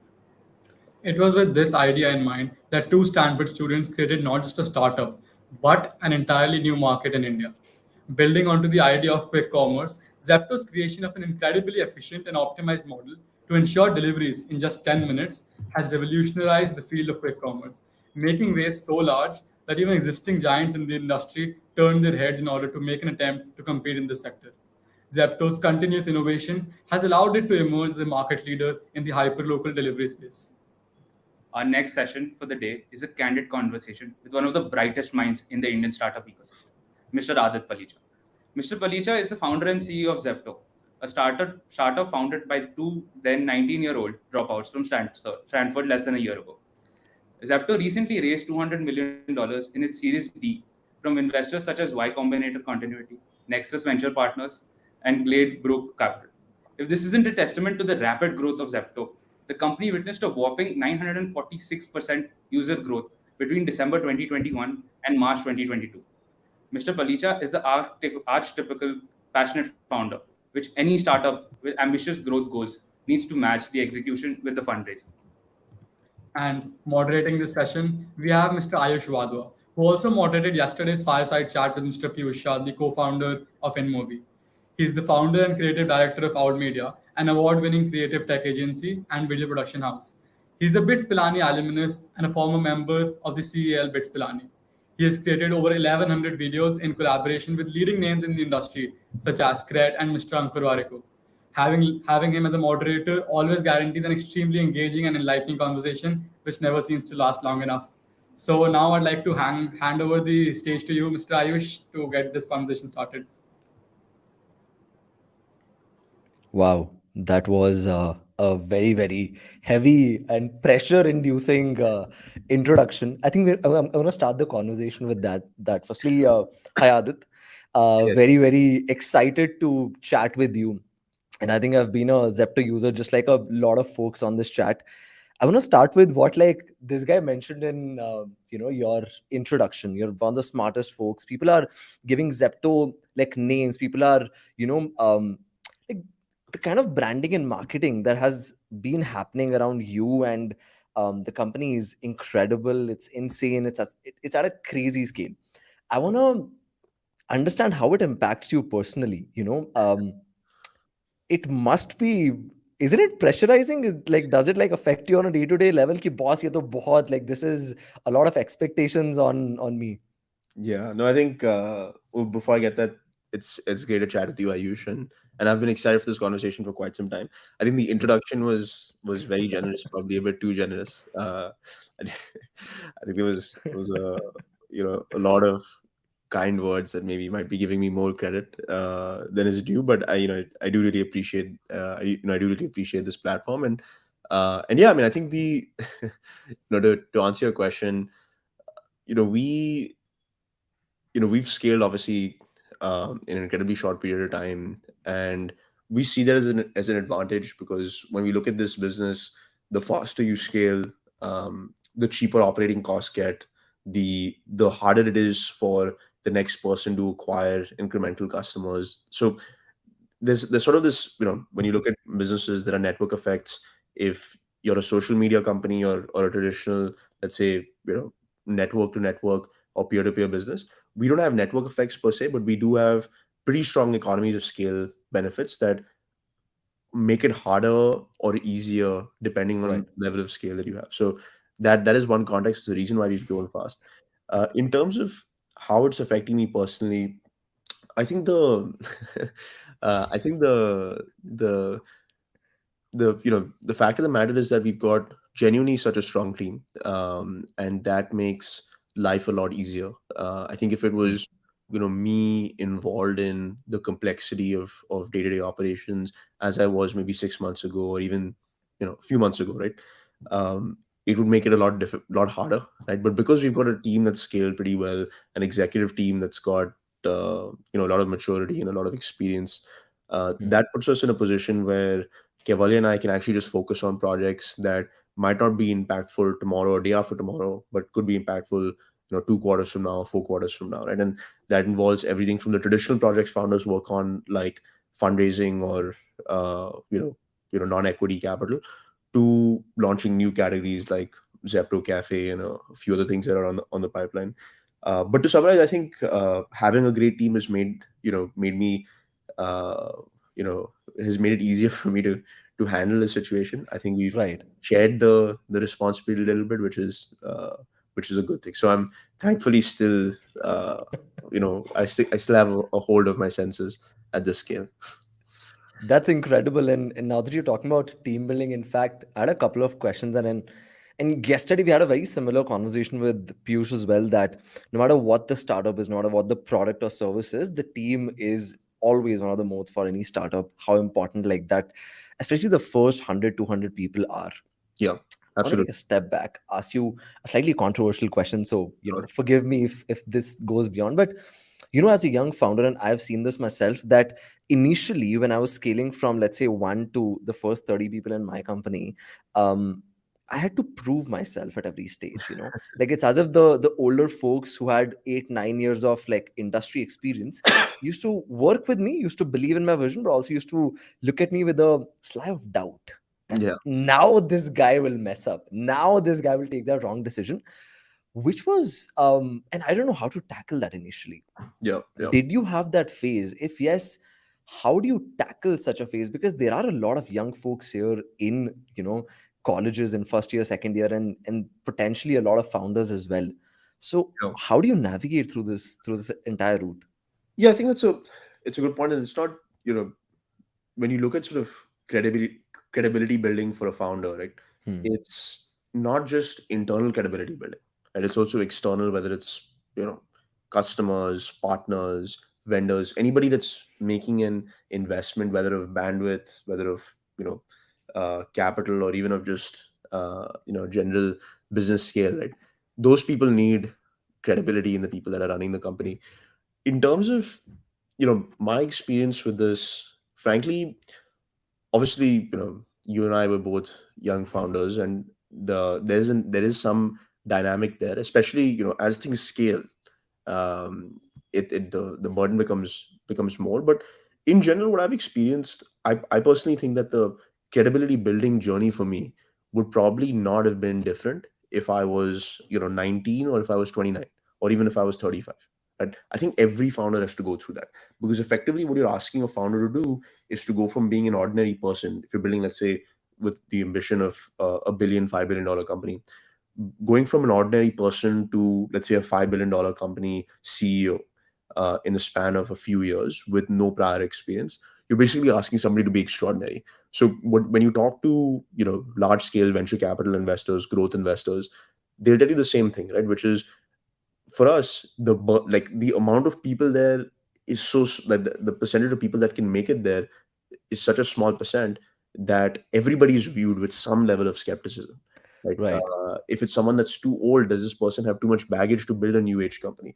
If it's someone that's too young, does this person have the gravitas to lead a team? Right? All sorts of different nuances.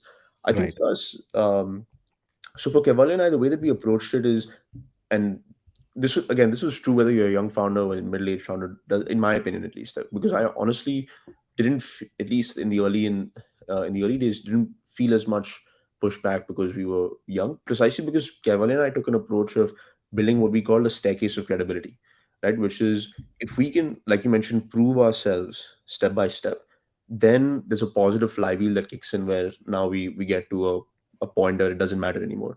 So the way that worked is, if we started on the ground where we've got no credibility, we're just two kids with an idea, the first thing that we had to do is that we had to show some execution, right? So we Right. built the first iteration of the product ourselves. We launched early versions of what was then called Kirana Card, in bits and pieces, and saw scale, right? A very small amount of scale, but saw some scale, and and this was in the matter of like 45, 50 days. We went from, hey, this is a cool idea, to, okay, hundreds, if not thousands, of people are using something that we just put together in like a couple of weeks, and now we know that there's something there, right? So that was the first step of credibility for us, right? That first step of credibility made it easier for someone like a Nexus Venture Partners to come in and say, wow, these guys have executed in a really short period of time. Maybe they're young, etc., but the results are right here in front of me. Let's invest in these people. They've proved that there's something there, and they've proved that they can do things quickly that would be difficult difficult to do on a whim, right? So they come in with their first check of capital.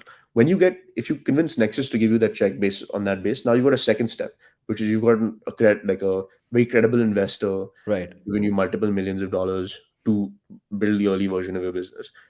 At that point, you can go to senior executives that you want to hire and say, hey, I've got the early version of this product that's working, and I've got cash, and we're building a great team.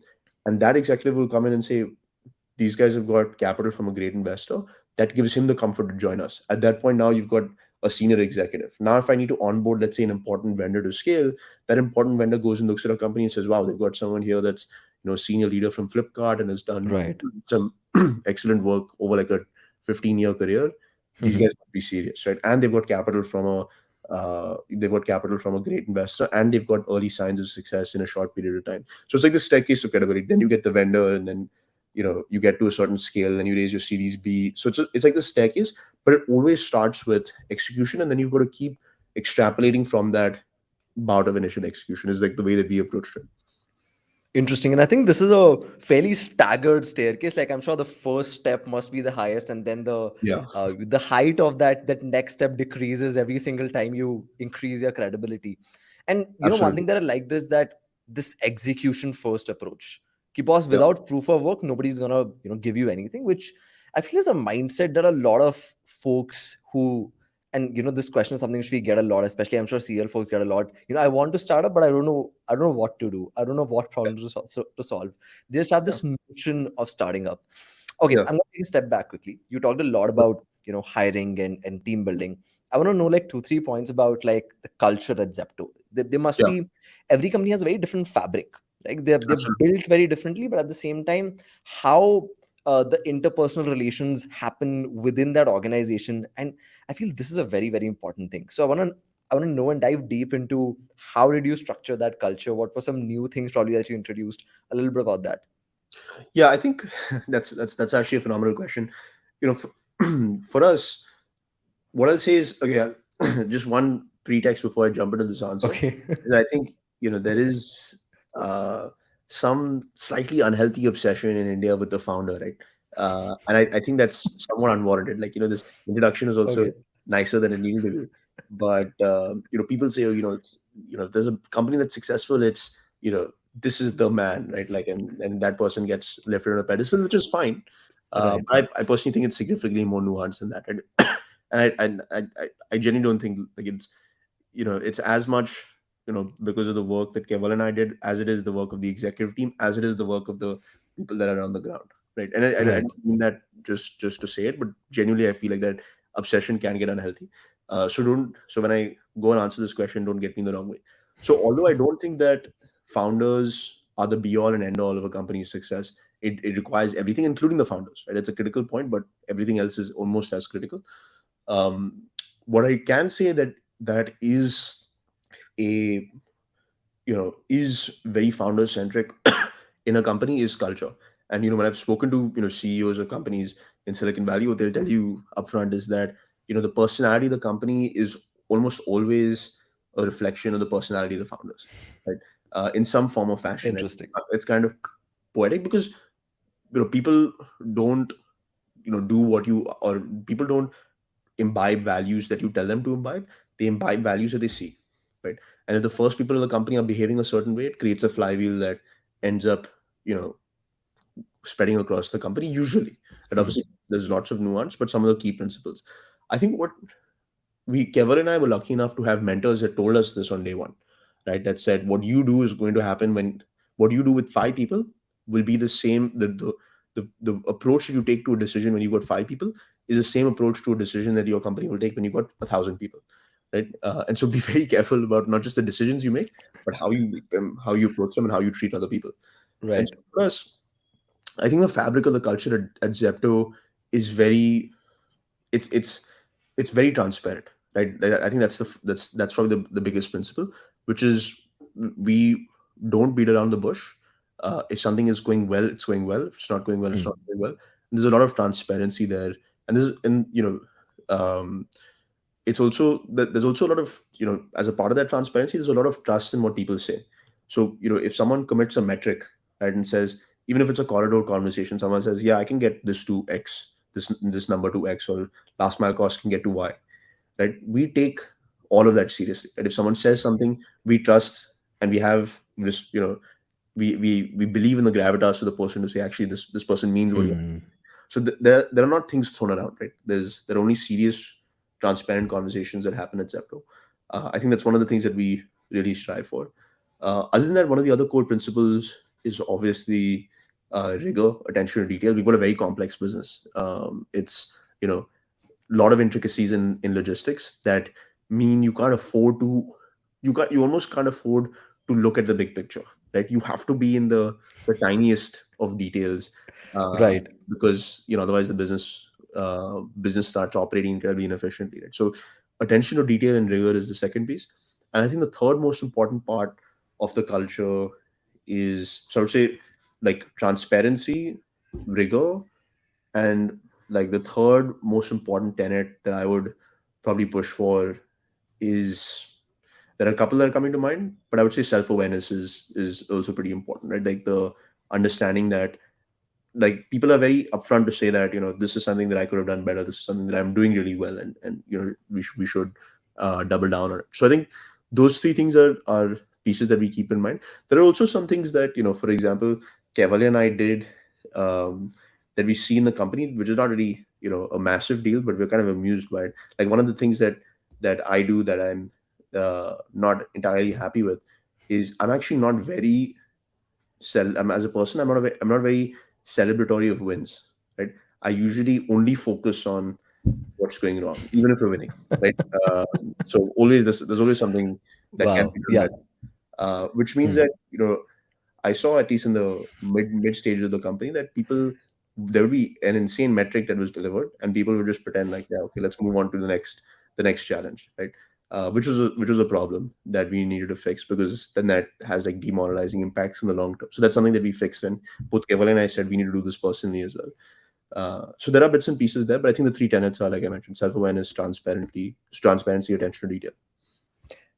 I loved how transparent you were about your the last bit of the answer, because I feel that's a weakness that I share, which is, I find it very, very hard to celebrate even the little wins, if not even if, so major wins I still feel a lot of people celebrate, but I feel the team needs those little like bounties of appreciation when they are doing those operations. And I feel this is something which I personally realized that I wasn't doing right.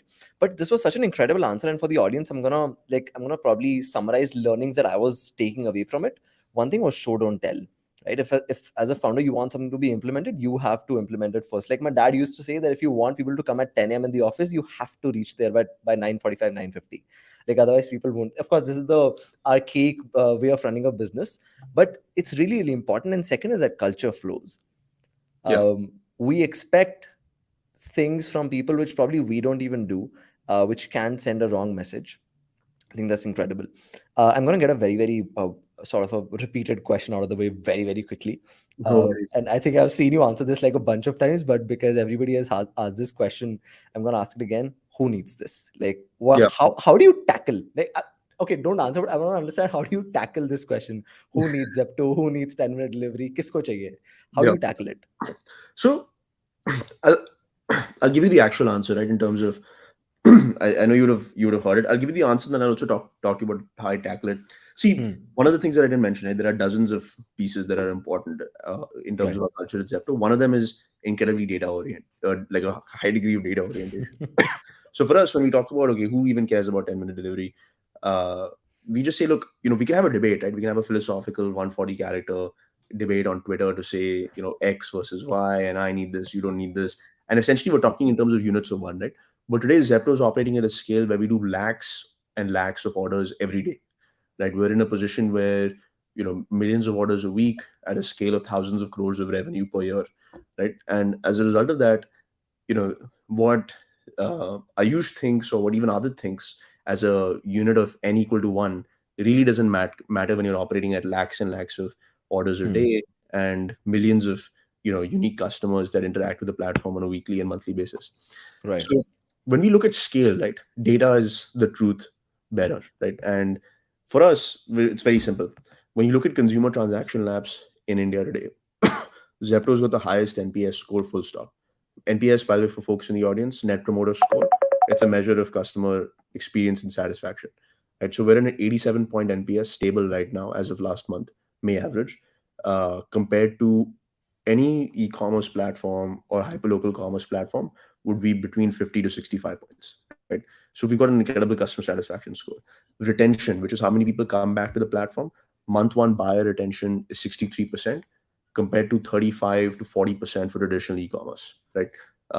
So customers are loving the platform. That's in the data. More people are coming back to users, and when people finish using the platform, they rate us 5 stars, right? So they enjoy the experience and they're coming back month over month, and the amount of money that we make or the amount of revenue that we generate per customer is much higher than even what you'd see on ride sharing or food delivery, because people are investing significant amounts of their wallet share in the platform. So the data is there, right? And for us, we don't really care about the question.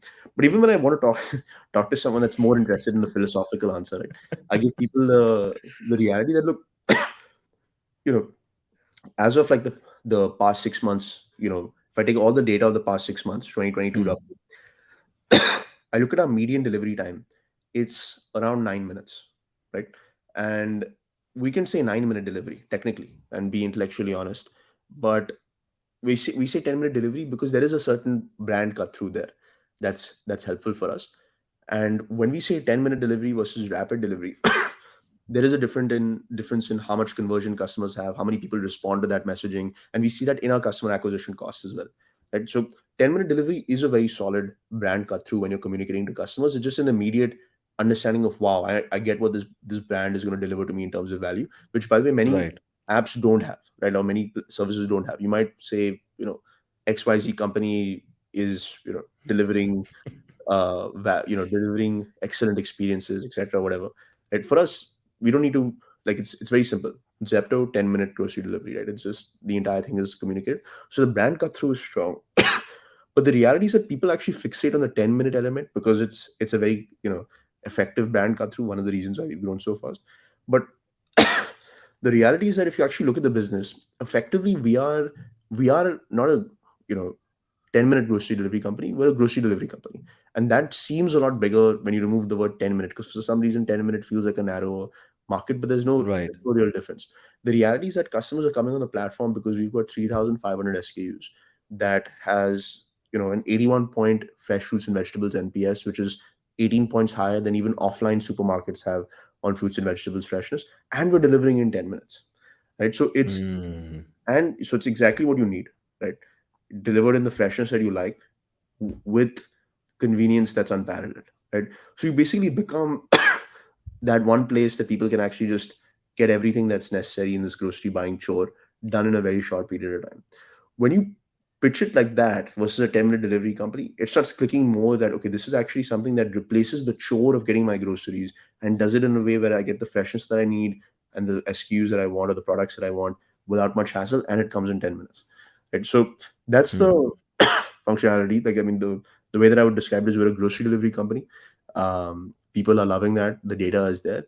And when you actually just dive deeper than just the headline, right, you realize that what the actual value is not just 10 minutes. If you were delivering in 9 minutes or 11 minutes, it doesn't make a difference.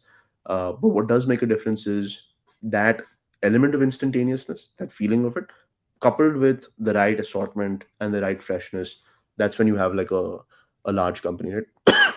So yeah, that's the way that I answer the question. And I think more importantly, nowadays when people ask me that question, I just say, just talk to the 5 million people that have placed an order on Zepto, right, over the past 6 months. Like, I don't know why. Like, you just have to ask them. That's the thug life answer. Those glasses coming in. I think that's the which a lot of people should get now. Do you want to take a moment to have some water? Yeah, sure. I've just got a bit of a, but yeah. Super. That's incredible. Yeah, a couple of people have asked this very fun question, which is, and now I'm wondering after looking at that question, what is the name Zepto? Like, how did this name Yeah. come? Yeah. So Zepto is the shortest unit of measurable time in physics. A zeptosecond is, I think, 10 to the power minus 23 seconds. So it's like this shortest unit of time that's ever been measured in history. So that's where Zepto comes from. In summary, and there were all sorts of reasons why we picked it, but that was basically Keval and I are, we're not the most exciting teenagers. We were more interested in things that most people were not as interested in, like Man. physics, science. But yeah, that's probably why. I think you need to push this reason more, because this is gonna get a lot of, like, especially people that are there, and like people like us and people like who are there in this comment section. It's gonna excite them a lot. These are mostly PCM folks, and I'm gonna actually ask this question to this guy Deep. Deep, you must know this man. You're a software engineer. But anyway, let's come back to Adit as a person. I'm sure a lot of people talk to you as now the co-founder and the CEO of this company. I want to understand that, where did this come from? Where did the element of entrepreneurship come from? Can you, because this is technically like a third startup, like if I count like Kirana Card into like as a separate, but you've started up like a couple of times, right? Can Yeah. you trace it back? Like, did you have business in your family that motivated you, or role models around you? I want to know, like, Yeah. कैसे हुआ है कि बहुत छोटे तो थे तुम बहुत ना, मतलब तो शुरू कैसे हुआ? Yeah, so my mom is an entrepreneur, and she runs her own business. And she actually started that business when I was very young, so I kind of grew up with that business in a sense. So it was always a big part of family life. It's a recruitment business where she helps banks hire folks. So it's a different type of business than what we run, but just the element of putting blood, sweat, and tears into something that's your own was part of the conversation very early on in life. But I think in general, for Kevali and I, we actually never came in and said, okay, we want to be entrepreneurs, right? We had that never existed when we were Okay. younger. We were just, so both of us just like building stuff, right? And Kevali was always better than I was in terms of his technical ability. But we just enjoyed the idea of building something that people would use. And we did that multiple times until one day we got into a position where a lot of people started using one of the things that we built. And we said, wait a second, there's something, this is not just a hobby. People are using this. And we need to now answer their calls of customer support. And, shit is actually starting to happen. And so, Right. bad Okay. language. But as a result of that, I mean, we just came in and said, okay, this is interesting, and now there's probably the reality that people might actually pay to use a platform that we create, and that's when we realized that this hobby of ours of actually building out interesting technology products can actually be a very rewarding career path. So that's when we came in and said, but it always originated from the excitement to build something. Like even when Keval and I started Kirana Card, which eventually became Zepto, um, it was just two guys stuck in uh, a pretty And tight apartment in Andheri in Mumbai in the middle of lockdown, and we were like, man, right. we need to get groceries to survive. Like we're, I mean, we're highly in a highly worrisome situation. It's lockdown, and we need to figure out how to get groceries. And online platforms are taking 4 5 days to deliver. Most of the Right. local stores were shut. So it just came out of that. But we never came in and said, okay, we're here to build a business and drop out of school. Right? That was never the intention. It sort of evolved into that. Which I think if you look at Y Combinator and their philosophy, that's what they say, right? That most, I mean, not most, but a good amount of great companies are built as fun projects that people do when they're bored, right, in the early days. So yeah. Interesting. And the conversation is about to come to the end, so I'm gonna dive straight into Adit's personal secret diary and understand what are Zepto's next plans. Where are we headed? Zepto Cafe, I just saw the announcement. What's in the news? Let's just assume nobody's here, and let's answer this question in a silo. Yeah, yeah. What are the next steps forward? Look, so we're in a position where the reason why we've had success in terms of capital raises, where we've raised like $360 million in the past 9 months. The predominant reason why that's happened is because of very strong focus on capital efficiency. and we're in a Hmm. position where the you know the amount of capital we've used versus the revenue that we have, that ratio is best in class, right, compared to consumer transactional platforms in India and globally in q-commerce, right. So that's one thing that we're going to double down on, right? That focus on capital efficiency and unit economics. It's the reason why investors have had confidence in us so far, that we've gotten micro markets to profitable, and we've got all our later micro markets now coming into that zone as well. And we're in a Hmm. position where, in terms of the capital that we spend and the revenue that we have, it's a pretty comforting ratio. So we're doubling down on that. I think obviously in a market like this, you hear that from multiple entrepreneurs, but that's actually been the philosophy since day one. So focusing predominantly on capital efficiency and unit economics, and beyond that, I think the usual objectives. You mentioned our growth rate over the past Q4 calendar year 2021 and Q1 calendar year 22. Hmm. We want to continue growing incredibly fast. We're in a position where we're still growing in terms of multiples and not in terms of percentages, which is a privileged position to be. It also gives us a sense of how Absolutely. large the market is, right? So, very excited about that. And yeah, I mean, I think we're just going to keep growing in a way that's capital efficient. And beyond that, you mentioned some initiatives, things like Zepto Cafe, we're excited about, right? The idea that you can pick up coffee and chai along with your groceries is great, because if you walk into a 24/7 in Delhi, for example, some of you might be familiar, even things like a Nature's Basket, right? You'll find a cafe along with your groceries. Or even if you walk into 7-Eleven in the United States, one of the biggest sellers that 7-Eleven has is a cup of coffee with your groceries, right? It's just sort of a pick me up while you're doing a chore. And we saw that request coming in from lots of our customers. So we launched a Hmm. pilot for cafe. It did incredibly well in a very short period of time. And now we're scaling that across the country. In fact, as we speak, we've launched about two dozen sort of Zepto Cafe micro markets in this week, and we're going to probably going to 3x that number in the next month and a half or so. So we're feeling pretty excited about that. And beyond that, it's just again, core focus on execution. There's a lot to do.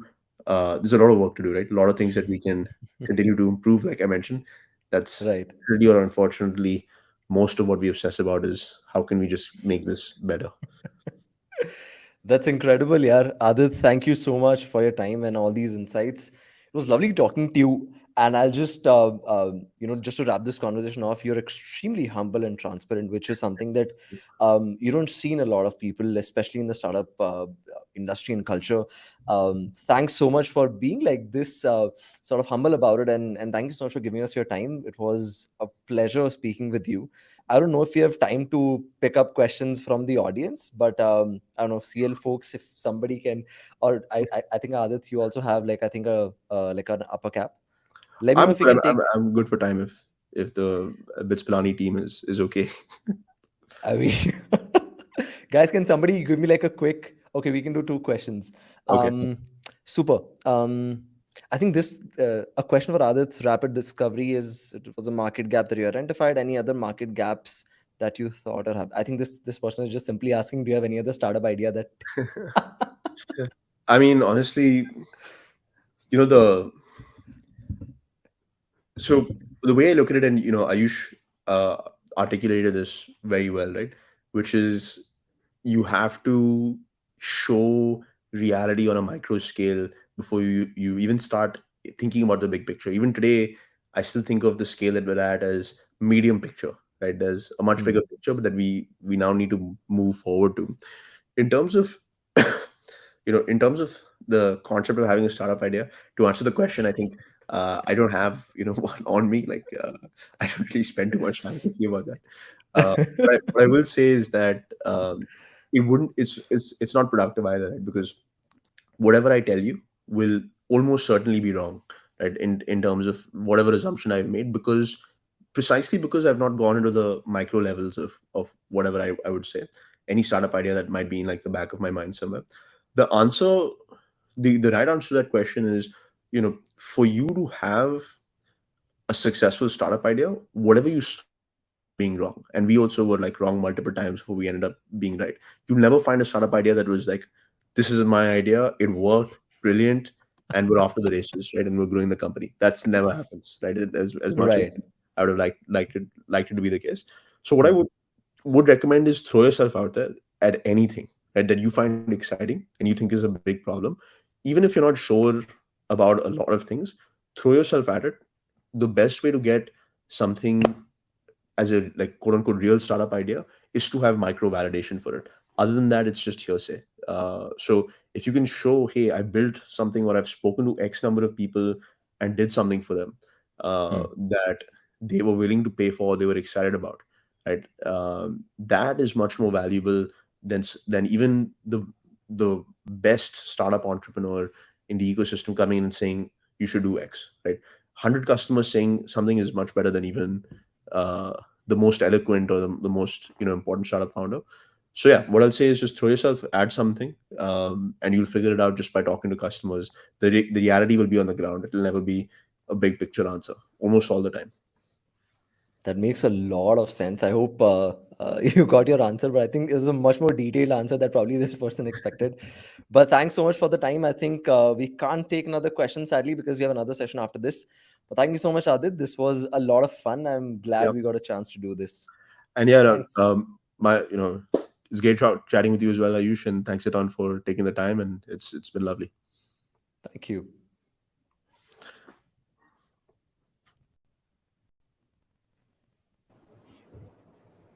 All right.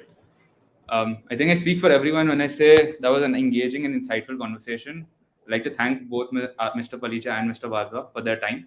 With their unique takes on different agendas, it's clear that the budding entrepreneurs in our audience have a lot of food for thought. It was a pleasure having you both join us. I would now like to present the final session for the first ever India Portfolio Summit, ONDC, Empowering the Merchant. And for this, we're joined by Mr. Vibhor Jain, CEO at ONDC.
From liberalization to digital India, government policies have played a key role in stimulating a more conducive environment to starting up. In order to improve India's booming startup culture, the implementation of ideas like Aadhaar and UPI have revolutionized the movement of information, identification, and money in India. They've helped India make incredible strides towards a cashless economy. The creation of these policies, frameworks, and technologies have helped facilitate higher convenience and options for the Indian consumer, while leveling the playing field and creating new avenues for founders to build upon in the ecosystem. Our final session at the India portfolio covers the introduction of yet another innovative government concept to revolutionize the field of commerce and e-commerce in India. The Open Network for Digital Commerce, ONDC for short, aims to create an exhaustive network of e-commerce and commerce platforms in order to facilitate the display and selling of products from all its connected platforms on any of its apps. The ONDC initiative aims to formally digitize the massive market of offline commerce and retailers and level the playing field for newer e-commerce ideas in the ecosystem, all while helping Indian consumers come to a more informed and all-encompassing decision and facilitating healthy market competition. And hosting this session, we have Mr. Vibhor Jain. Mr. Jain is the COO and the President of Network Governance at ONDC, a network based on open protocol which will enable local commerce across segments such as mobility, grocery, food order and delivery, hotel booking and travel, among others, to be discovered and engaged by any network enabled application. Mr. Jain also serves as a senior advisor to the World Bank and the director at Atlanta Healthcare, where he's also a co founder and was previously the CEO. Mr. Jain has also served as the CEO of Mobike. Sir, I'd like to hand over the stage to you to start this very interesting presentation. Thanks, team Bits Conquest. I think it's a privilege to be here today evening. And I do understand it's the last session, so obviously I think I'm standing between everyone and the dinner. But yes, I'll try to keep it crisp. At the same time, I think the focus of this session would be to really sort of, go into deeper understanding of what ONDC is. I'm sure it's a new concept for most of us. And therefore, I'll just spend maybe next 20 minutes to talk in depth in terms of, how does it really empower the merchant, which is what the agenda for today is.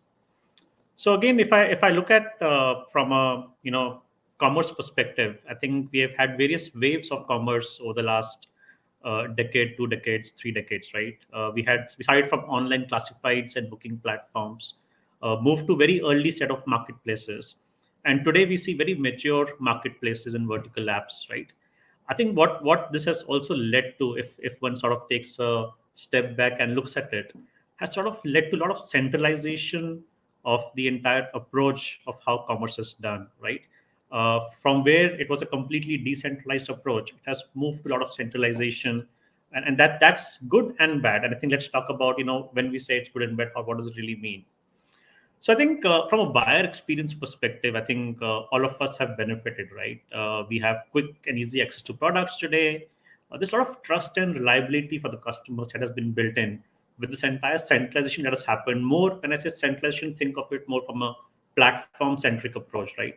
So today, if you look at any buying behavior that each of us have, we go to a platform to buy a product. We might go to an Amazon or a Flipkart, we might go to Swiggy or a Zomato, we might go to a Uber or an Ola, and you can just keep extending this discussion to any stream where you do commerce, where it's all getting centralized, and that's the platform approach we're talking about.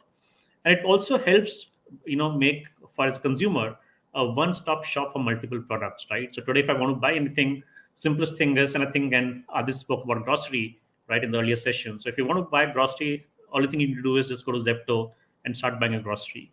So, and obviously from an offer and discount perspective, I think all of us have been sort of, taking the benefits of the offers and discounts which come with these sort of platforms as well, at least in the early days. Even from a seller perspective, I think what we've seen is the access to wider markets. And obviously, there is very specific segmented targeting from a customer access perspective. So obviously, this is the good side of that centralization which we see. At the same time, this centralization comes at a huge cost and has led to a lot of digital monopolies, as we call it, right?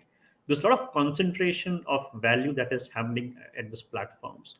Now, today, I think it's for each one of us to really analyze, when I think of different segments, how many such platforms are we really aware of or we really transact on, right? And when we start thinking of these, and it could cut across sectors, right? You'll start seeing that there is only one or two monopolies that are coming into picture, right? Which has sort of created high entry barriers for new players, and also limiting innovation, because obviously you only have a few players out there who are sort of driving the entire market and the narrative in terms of how that segment grows. So I think that's a big challenge, out there, which in a way, if I look at it, poses multiple challenges for MSMEs to sell online, right? I think there are various factors which are multiplying these challenges, whether it's digital know-how, not so favorable terms for small MSMEs to do business, super squeezing margins, right? And I think that's a typical challenge if you're a merchant or if you are a seller on any of these platforms. That's the biggest concern that you have today. The margins are squeezing day by day, and obviously administrative bandwidth to manage multiple platforms is a big challenge for any of the MSMEs. I think that's also getting reflected in the ground reality. So if I look at it from a penetration perspective, less than 10% of India's retail today happens online, right? And again, if I look at it from a market power concentration, uh, this concentration is in the hands of just few powerful tech companies, right? And I think this entire issue also got amplified with the pandemic, where there was no option. I mean, most retailers were digitally absent to serve their customers. While they had stocks in their warehouses, while they had stocks in their godowns, but they could really not serve because they were not online. Think of a corner merchant or a corner kirana guy. They had stuff, but obviously they could not do online deliveries, or they do not take on orders online and have the logistics wherewithal to deliver those logistics or the goods to the end customer. So I think one of the key asks, and I think the key direction that we need to be focusing on is how do we democratize digital commerce for a more sustainable and equitable growth, right? And when I say equitable growth, it means everyone gets equal opportunity to be a participant in this growth. So when we were thinking of how do we democratize commerce, I think there were some of the key principles that we focused on. We said, how do we encourage wider participation of MSMEs and small merchants and enable flow of value rather than store of value. This is a very, very important concept to understand. When I say store of value, so today if I look at a platform approach, right, I have a buyer on one side, I have a seller on one side. However, the entire store of value happens at the platform, right? And so rather than having that store of value, how do we ensure that there's a constant flow of value across the value chain and there is no concentration happening at one point in the value chain, right? How do you address discoverability and trust, which is agnostic of a platform and is across platforms? So the idea basically for us was how do we align incentives of a network where with success is a joint success across the value chain as against concentration happening at a particular point of the value chain. So the foundation principles when we're thinking of designing this network was how do we sort of enable facilitation, how do we decentralize it as against centralize it, how do we make it open source, how do we make it interoperable, and I'll talk more in terms of the interoperability part of it. Minimalistic governance, participant centric, it's evolving, and obviously it's driving a lot of innovation. So I think this is where the entire concept of the network starts to shape. So if you look at the left hand side, this is the typical platform approach, right? You have a seller which is S1 and you have a buyer which is C1, and only S1 and C1 can transact because both of them are on the same platform, right? Similarly, S3 and C3 can transact because they are on a different platform but on the same platform. And then you have S6 and C6 as an example where only they can transact. The point is, if we can unbundle and make each of these platforms interoperable, which basically means that anyone on the left-hand side, which is S1 to S6, can transact with C1 to C6, right? So what have we done? We have basically unbundled the entire black box that's sitting as a platform, and we have made these interoperable, which means that what you see in the middle layer, we have broken the buyer side and the seller side of a platform, and now all of them can talk to each other. That's what the unbundling and interoperability is. And that's basically nothing but ONDC, right? So ONDC is a shift from a platform-centric e-marketplace approach to an open network-centric e-marketplace approach, which basically means that irrespective of the buyer app, which is the consumer side app that you come from, anyone who is on the network and anyone coming on the network through a application of their choice as a seller, everyone is discoverable on the network. So what does it really mean? Let's take an example, right? So let's take an example again, for discussion purposes, that I am on a consumer app called Paytm, right? Now there could be multiple sellers who have come on the network through different applications, right? As an example, again, just names are only for example purposes. There could be a seller who is coming through Zepto.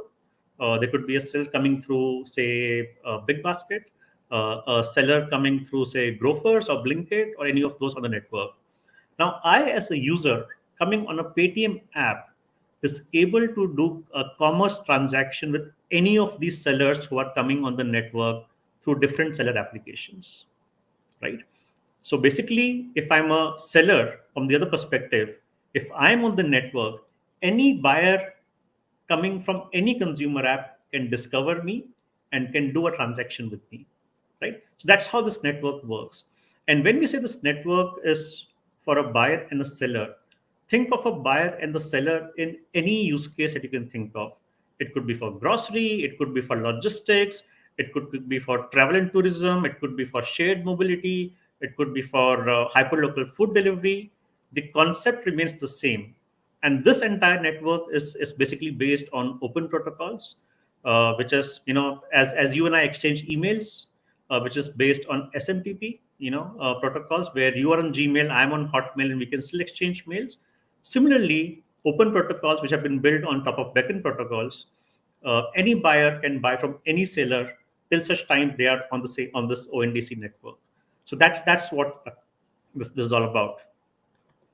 So this is sort of a schematic view. I think talking to a lot of engineers out here, and from bits, obviously, I thought let's put something which even they can understand. So this is what the schematic looks like. So you have buyers coming on one side, you have sellers coming on other side, and each of them can transact. The question that typically comes to us is, in such an unbundled setup, how do you ensure trust between the buyer and the seller? Because each transaction is a contract which is getting signed digitally by each of these entities. So the point is, on the right side, what you see is a lot of network services which we are enabling, which will help build that trust. We have something called network policies, which the network participants adhere to. We are building a network-wide reputation. Now, today, what happens is, if you are on a platform, as a seller, I have a platform-centric reputation. What you see as a 5-star or a 4-star or what those ratings is nothing but reputation of the seller, right? Now, what we are building on is a network-wide reputation that, irrespective of the platform you choose to come on the network, there's a reputation that you can port across platforms and you can carry with you. We'll have an open data ledger. We'll have payment and settlement as a service, which helps build the trust between the buyer platforms and the seller platforms. Because obviously, both of them are doing transactions for the first time. So there is a settlement service which helps build that trust out there. We're also working on an online dispute resolution mechanism, which takes care of any disputes that happen between the buyer and the seller, right? So those sort of frameworks are being put in place to enable this network, to provide and build that trust out there. So obviously, we are enabling digital commerce in the Web 3.0 age, which means we're doing it with open protocols, with a community governance model, digitally signed bilateral transactions. So each transaction is a digitally signed transaction between a buyer app and a seller app, right? There is bilateral negotiation happening between the buyers and the sellers on real-time basis through protocols. And obviously, there is a data privacy and security by design principles that the network is being built, right? So question that comes back to is, and I think that also goes back to the topic of this discussion, how does it really help the merchant? So today what happens is, if you look at this network, it provides an equitable footing irrespective of the platform they use. Now, what does this mean? I used a Vibhor Jain and Company sort of a platform as a seller to onboard the network. My visibility is the same that any other seller would have coming on the network through any other application, which they choose. Which means that I have an equitable footing now across the network. All the consumers can see me and can place an order on me, right? So overnight, I'm a small merchant sitting in some, tier 3 city in India. but my visibility is to all consumer apps who are on the network. So tomorrow, as an example, if Paytm is on the network, if PhonePe is on the network, WhatsApp is on the network, all their consumers can place an order to Vibhojan and company who is sitting in tier 3 city in some remote part of the country. That's the one that it can do, right? The entire thing of discovering demand takes a backseat because obviously of this network, because obviously the consumer apps are playing that role of getting you the buyers on the network. So maintain one time single registration. So I just need to have one seller platform to be on the network, as against current case where my consumer base is confined to the platform, and therefore if I want a larger consumer base, I have to register with platform 1, platform 2, platform 3, and it goes on, right? But in this case, if I register once on the network with one seller app, the entire universe of consumers on the network are my customers. Low cost access to complete the value chain, I think very important, because again, now I can choose which platform do I want to use, which has terms and conditions which are favorable to me as a seller to be on the network, right? Now, if as against paying say a 20% commission, if a platform is charging me 5% commission and is on the network, I would rather do that if the platform provides the same set of experiences from a fulfillment perspective and other things, right? Autonomy on rules and terms, increased profitability, obviously, and obviously no disintermediation risk out there. And obviously, there is a host of benefits to the buyers as well. It's just not to the sellers, right? And as I said, this can extend across domains: food delivery, apparels, electronics, mobility. You can book a cab on the network. Tourism, you can book a hotel on the network. Groceries, wholesales, and obviously many more. So I think the question, and since there are a lot of startups in this, and just last two slides from my side, so I think the question that most of you have is, okay, so what's in it for me? How can I participate on the network? I'm not a seller, I'm not a buyer app, but yes, I'm a startup which is into tech, or I do some innovative stuff. So I've listed on some of the things that you could play a role in. I think there are a lot of things that are happening on the network where each of these would be offered as services on the network. It could be fast digitization of catalogs, native Indic language support, voice search, online dispute resolution, distributed ledger, open source maps, right?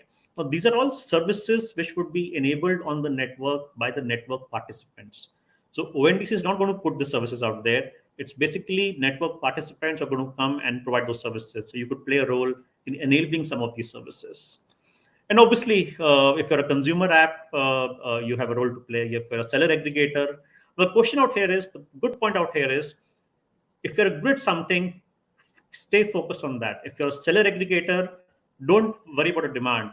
The network will provide a demand. If you're a consumer app, don't worry about getting the sellers.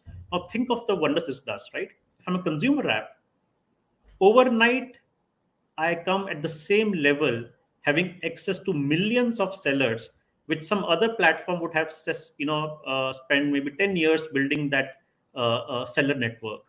But the fact that I'm on the network and I'm a consumer app, I overnight have access to those millions of sellers from which to whom my consumers can place an order on, right? Again, you could provide gateway services, you could provide payment settlement services, and obviously a host of other services out there. So I think that's a quick summary of what ONDC is and what we're trying to do. So yeah, let's build the next revolution of digital commerce together. So thanks for this time, and yeah, happy to take any questions that you may have.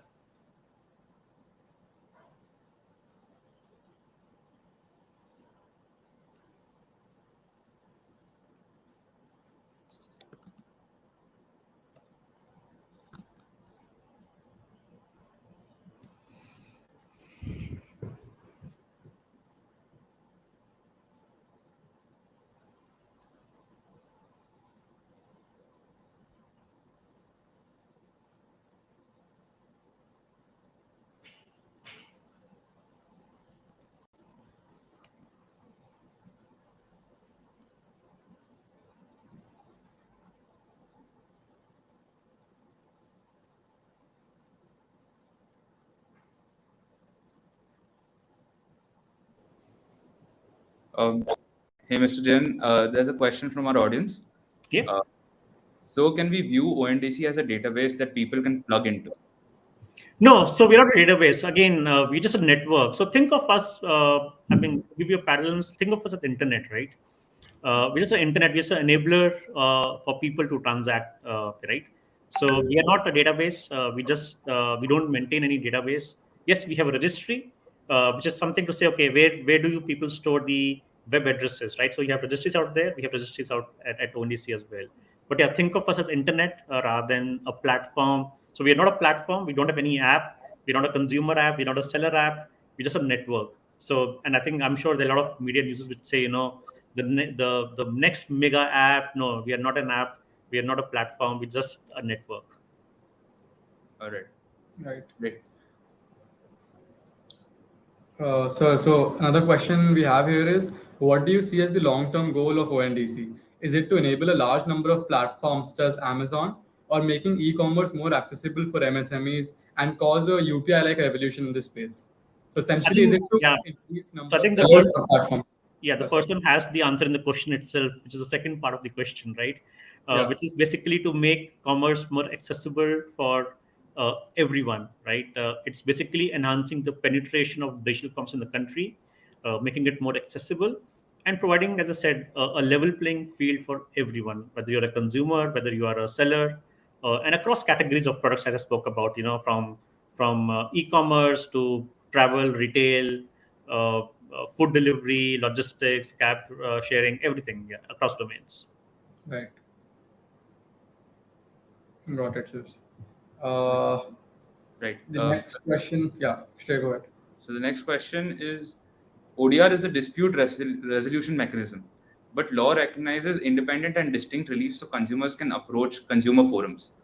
Would e-contracts only be ODR specific? No, so good question. I think so. Basically, the way it happens, and I think if I look from a purely from a legal standpoint, right?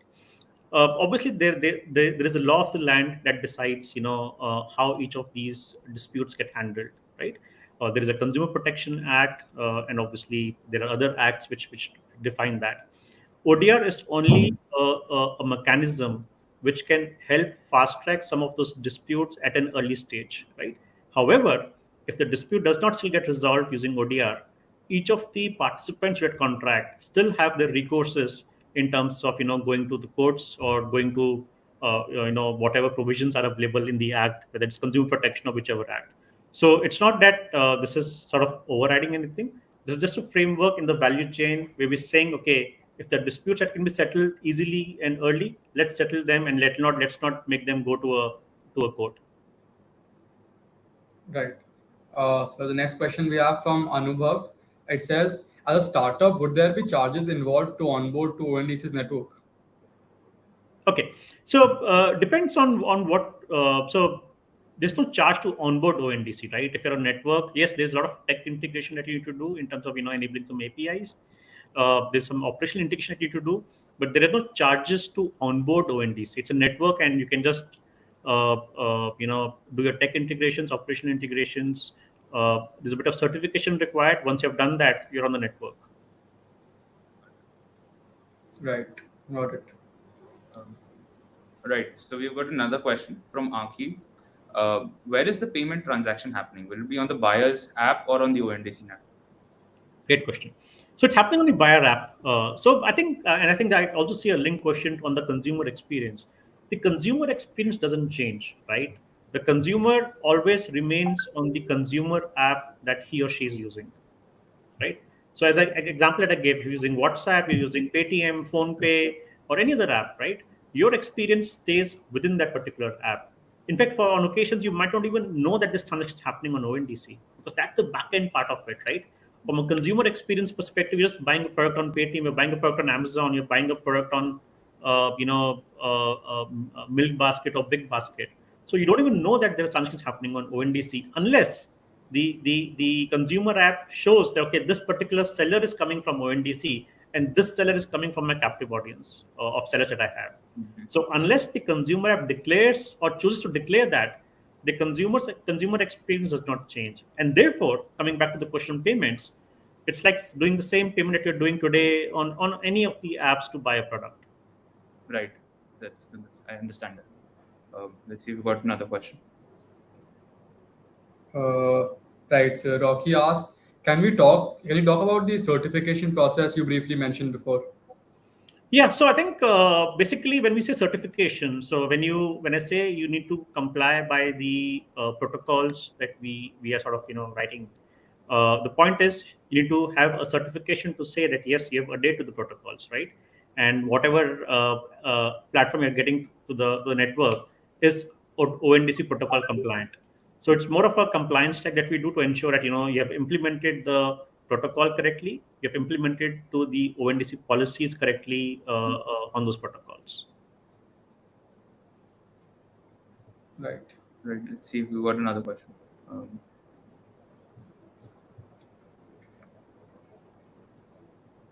One second. Yeah. Right. So we got another question from Harsh. As there are more than one parties involved in the transaction in ONDC, if many parties take their commission and the final price is eventually borne on the consumer, how does ONDC tackle this as compared to a Yeah, single platform? interesting question, Harsh. Interesting question. So typically, what will happen is, so yes, you're right that there are multiple parties involved. Those multiple parties even exist today, right? It's just that they sit in a black box called platform, and therefore you are not aware of those multiple parties, right? So today there is logistics, there is customer care, there is a buyer interface, there is a seller interface. All those things happen, right? It's just that since they sit in a black box, you're not aware of it. Now, what happens when you unbundle this? Yes, each of these responsibilities get segregated to a specific entity on the network. The question is, will the sum of these be more or less than the platform charge pay today? I think that's the question, right? That if everyone is adding A plus B plus C plus D, is it going to be more than today what the platform charges me as a consolidated fee?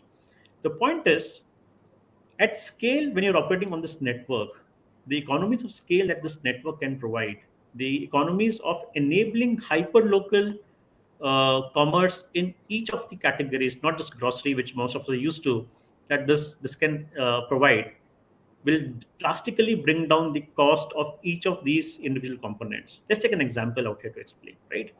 So today the point is, if I'm buying a phone on ONDC, right? So today if I'm buying on a platform, the obviously I have a bunch of sellers who are discoverable on this particular platform, and for all you know, my phone would be coming from Mumbai warehouse of that particular seller, right? On the network, what happens is, for all you know, a small shop or a showroom of that particular mobile phone manufacturer, which is say 2 kilometers away from me, is on the network and is able to provide me the same phone in a 20-minute delivery with the logistics cost of shipping it just 2 kilometers as against the phone coming to me from Bombay, right? This is just one example that I've taken. Now, if I look at the synergies or the cost breakup in this, it's local delivery of 2 kilometers. It's coming in 20 minutes as against 2 days, which is today. So it's about how you see this particular cost structure. And I think that in our view, the cost structures would come down drastically because we had more number of participants. Today, let's admit, right? Because you have monopolization happening to some extent, there's a premium that all of us are paying for that, right? And therefore, since we only have limited choices, there's a premium that the platform charges for the black box that's sitting out there. Right. While yes, we are unbundling it and there are multiple players, and since there are more number of choices at each stage of the value chain, the prices or the of the transaction are drastically going to come down. So that's the way we look at it. Yes, that makes sense. Yes. We got Yeah. one final question. Sarthak, Yeah, so the final question for today is from Vamsi. He says, how easy it is for, let's say, for a retail brand which is having its own buyer app to implement ONDC. Do they need a great technical know-how, and will there be any operational hassles for them? No, not at all. Not at all. So again, so the point is, as it says, let's say a retail brand. So I'm not sure if the question was specific, Vamsi, to buyer app or seller app. Okay. So I'm assuming if you're a retail brand, you're more specifically talking about the seller app, if I'm not mistaken, or if you can just maybe write on the chat what you exactly meant. So let's take an example of if I'm and I'll address both parts of it irrespective, right? If I'm a retail brand and if I want to come on the network as a seller, right? Now there are two options that I have of how do I come on the network. One is I come through existing marketplace, right? And that marketplace could be a small, very seller-specific marketplace, or it could be a large marketplace which already exists in the country, right? The beauty of it is now I have a choice to come through smaller marketplaces also, because my visibility is same irrespective of I come through a big player or a small player now. The second is I can use some of the SaaS providers which are there available today. Now, again, namesake, think of Shopify, right? If tomorrow Shopify is ONDC enabled, which means that I can onboard the network using Shopify as the seller platform and be discoverable across the network, right? So I could use a lot of SaaS offerings which we are working with right now. There are tons of SaaS companies who are building solutions on both the seller side and the buyer side to say we will enable millions of merchants to come online because that this is a wonderful offering because overnight they get access to a huge base of customers out there. Companies which are into accounting services, we're talking to companies which are in which have SaaS software for say accounting. They're saying I anyway enable inventory management and accounting for my sellers with a storefront. I can now get them onto the network, right? So that's how this network works. Again, from a integration perspective, I think what we have seen in the recent past is it typically takes a 3 to 4 weeks of integration for any company to be on the network. So that's the sort of effort that typically goes in. Obviously, it could vary from case to case, but that's the typical trend that we have seen 3 to 4 weeks of integration effort. Right. Right. Thanks a lot, sir, for And I that. would take one more question, which is a very important question out there I see, which is saying, how does ONDC solve the logistics services for retailers? Great. So I think this is an important thing to understand. The way you have sellers providing their services, what we have also enabled is logistics providers providing their services on the network, right? Which basically means I might be tomorrow a Dunzo or a delivery or a Blue Dart. I can even provide my services, right? Now, what happens in this case is if a seller does not have their own delivery tie-ups, they can demand on a real-time basis the services of a logistics player on the network to fulfill that order. And that's the advantage to the small merchant, that I do not have a tie-up with DHL. I do not have a tie-up with delivery. However, even a small Kriana guy can still leverage the service of the network and take the help of a logistics partner on the network.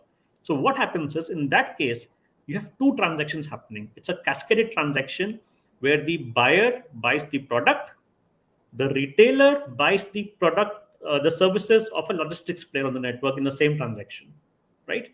So that's how the fulfillment happens. So I, as Vibhor, I buy maybe a mouse, right? And the mouse seller in this case would immediately place an order on the logistics, a delivery, to fulfill the service and deliver this mouse from his or her warehouse to my house. So that's the fun part of it, right? So even if you don't have existing integrations or alliances with logistics, you can still get those services on the network. Till such time there is a buyer and a seller of goods or services, you can transact anything on this network, obviously, which is legally allowed to be transacted. Right. Obviously, Right. that sounds great. Yeah, sir. Thank you for the answering all those questions. It was a very interesting and engaging conversation, sir. It's evident from the quality and quantity of questions we received in the chat. Then thank you for your insights. And we've learned a lot in the session about ONDC, and we're looking forward to using it in the future. Thank you so much for having me. It was a pleasure being out here. Thank you so much. Thank you, Mr. sir. And this brings us to the end of the India Portfolio Summit. The past 2 days have seen 14 sessions of various types with over 37 speakers chronicling each of the three eras of the evolution of the startup ecosystem: inception, ignition, and inflection. For the first time, the journey of India's startup ecosystem has been chronicled, narrating the crests and troughs of its voyage. Right from the days of the license Raj through the IT revolution and the great changes of liberalization to the days of the IT revolution to India's first unicorn and to the present day revolutions of Geo, UPI, and ONDC. The summit had it all. Fireside chats with industry stalwarts like Mr. Piyush Shah, co-founder of India's first unicorn InMobi, and Mr. Adit Palicha, the founder and CEO of Zepto, have given our audience vast amounts of learning and knowledge. Panel discussions like the FinTech panel with startups such as Cashy, Rupeek, Grow, Capital Float, and a creators panel which offered us unprecedented conversations between dominant figures in the ecosystem. gave us a fresh perspective on each of their topics. The congregation of the pioneers of our startup ecosystem has fostered an environment for learning, inspiration, and hope for an even brighter tomorrow. It is our hope that these pioneers' words have helped spark the fire in the country's future pioneers sitting right there in our audience today. Each session dove deep into its topic and the nuances of the time where it was at the forefront of the ecosystem and the eyes of the nation. Thus, individually, these sessions stand as deep pools of learning and insights from the biggest names in the industry. They are value adding to both aspiring entrepreneurs and seasoned veterans of the ecosystem.